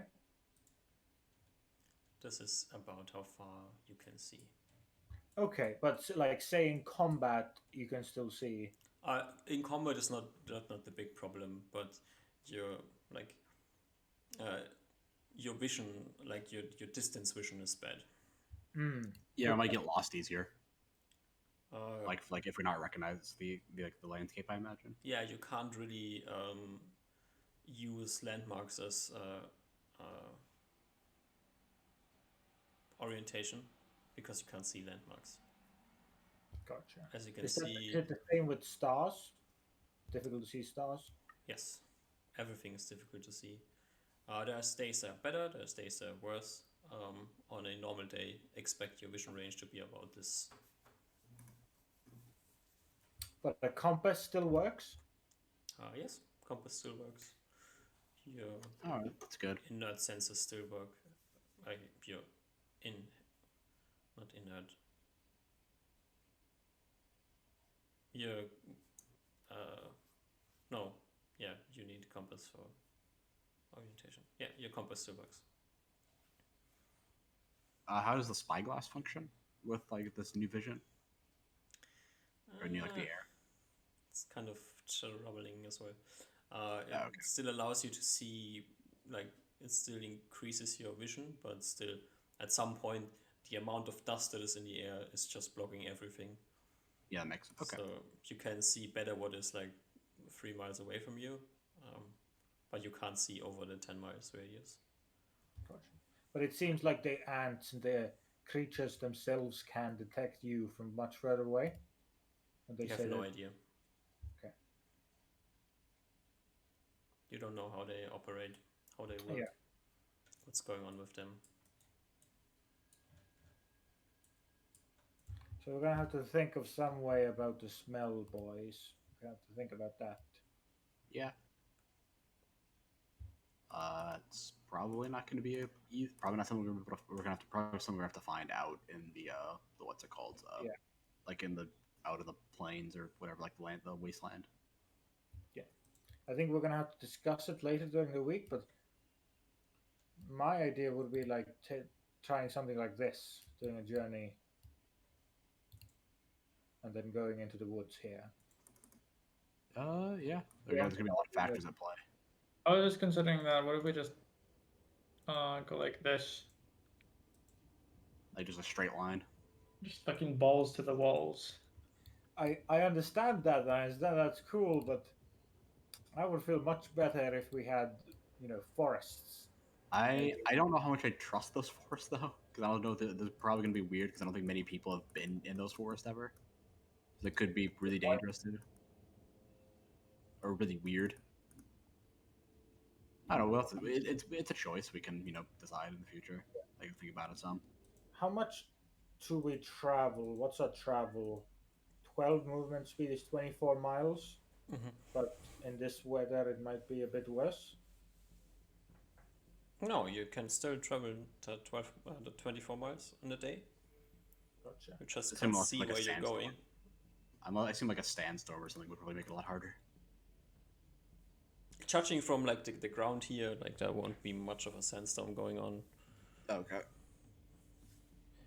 So we could make an exploration to the woods, but not go inside actually, and then make sure we're sleeping inside the mining area and safe. But I guess we don't too much care because we have tiny hut as protection during the night, right? I have others. I have some spells that can actually help. Like Wyvern Watch, which anyone who walks in like the radius, it's like a 10-foot radius, has to do a save versus something or get paralyzed for like a couple rounds. So if someone's on watch, they can basically like to jump on them, or potentially they jump on them. That's the only one I really have, I think. You don't know the horrors of Wyvern Watch. You don't know the horrors of Wyvern Watch. That is very true. We've had some things with that. Oh really? Have you encountered it? Um, Or just we encountered it to ourselves. oh, so you ran into it. Yeah. It's funny. It's difficult to keep track of. Okay. Yeah, I agree. It's Hey, visible. something else. Yeah, I know. You do have to be aware. Okay, just don't walk 10 feet out. Don't walk like it's a 10-foot radius, and don't walk 10 feet out, and come back in. Yeah, we can discuss this later, but I still like the forest plan. Maybe you two don't like it. I'm just curious. I just don't know how it's gonna work. 'Cause I feel like it could be potentially more dangerous than going into the wasteland. if there's like weird Fey things that none of us have interacted with, or whatever. Fine. I think in any case we're fine. Yeah, I don't think it'll be too dangerous until we get like until we either interact with like a giant armada of like ants, or we come across, or we just get lost. That's probably the biggest fear, is we just get lost. I think it's difficult to get super lost as long as we have a compass. That's what I'm saying. If we get like in a fight and then like we get separated, if any of us get separated, we're kind of fucked. And if we lose the compass, we're kind of fucked. That's true. All of us should have a compass. I have one compass on me. I think. Toph, did you have a compass? Yeah, I think so. I definitely did not have a compass. Pretty So sure we I do. Because even if we super lost middle there, we should be able to either go south to find the tree line, or to go west, yeah, to either find the tree line or the water line. And from there we can very easily find the intersection of the water line and the tree line. And from there, it's pretty easy to check the mining. I just can't wait for one of us to get picked up by like a giant bird and then just like take us away, and then we're completely lost. Yeah, what was the one we needed for that? Weighty chest? I don't have. That's a 3rd level spell, I think. I have there's a one chest. It's like frisky chest is what I have, which just runs away. we need to do all this theorizing right now. I'm kind of tired. Oh yeah. Maybe, Oh, Yeah, yeah. Go to Tired. sleep. maybe out of session and then Oh yeah, for sure. next session. Yeah, go to sleep. All right, Alright. add fun. Good night, everyone. All right. Good night. Good night, everyone. Great session. Yeah. It was. Great season ending. We arrived and where we wanted to be. Nobody got killed on the way. Now we're just gonna have to worry about getting lost out here.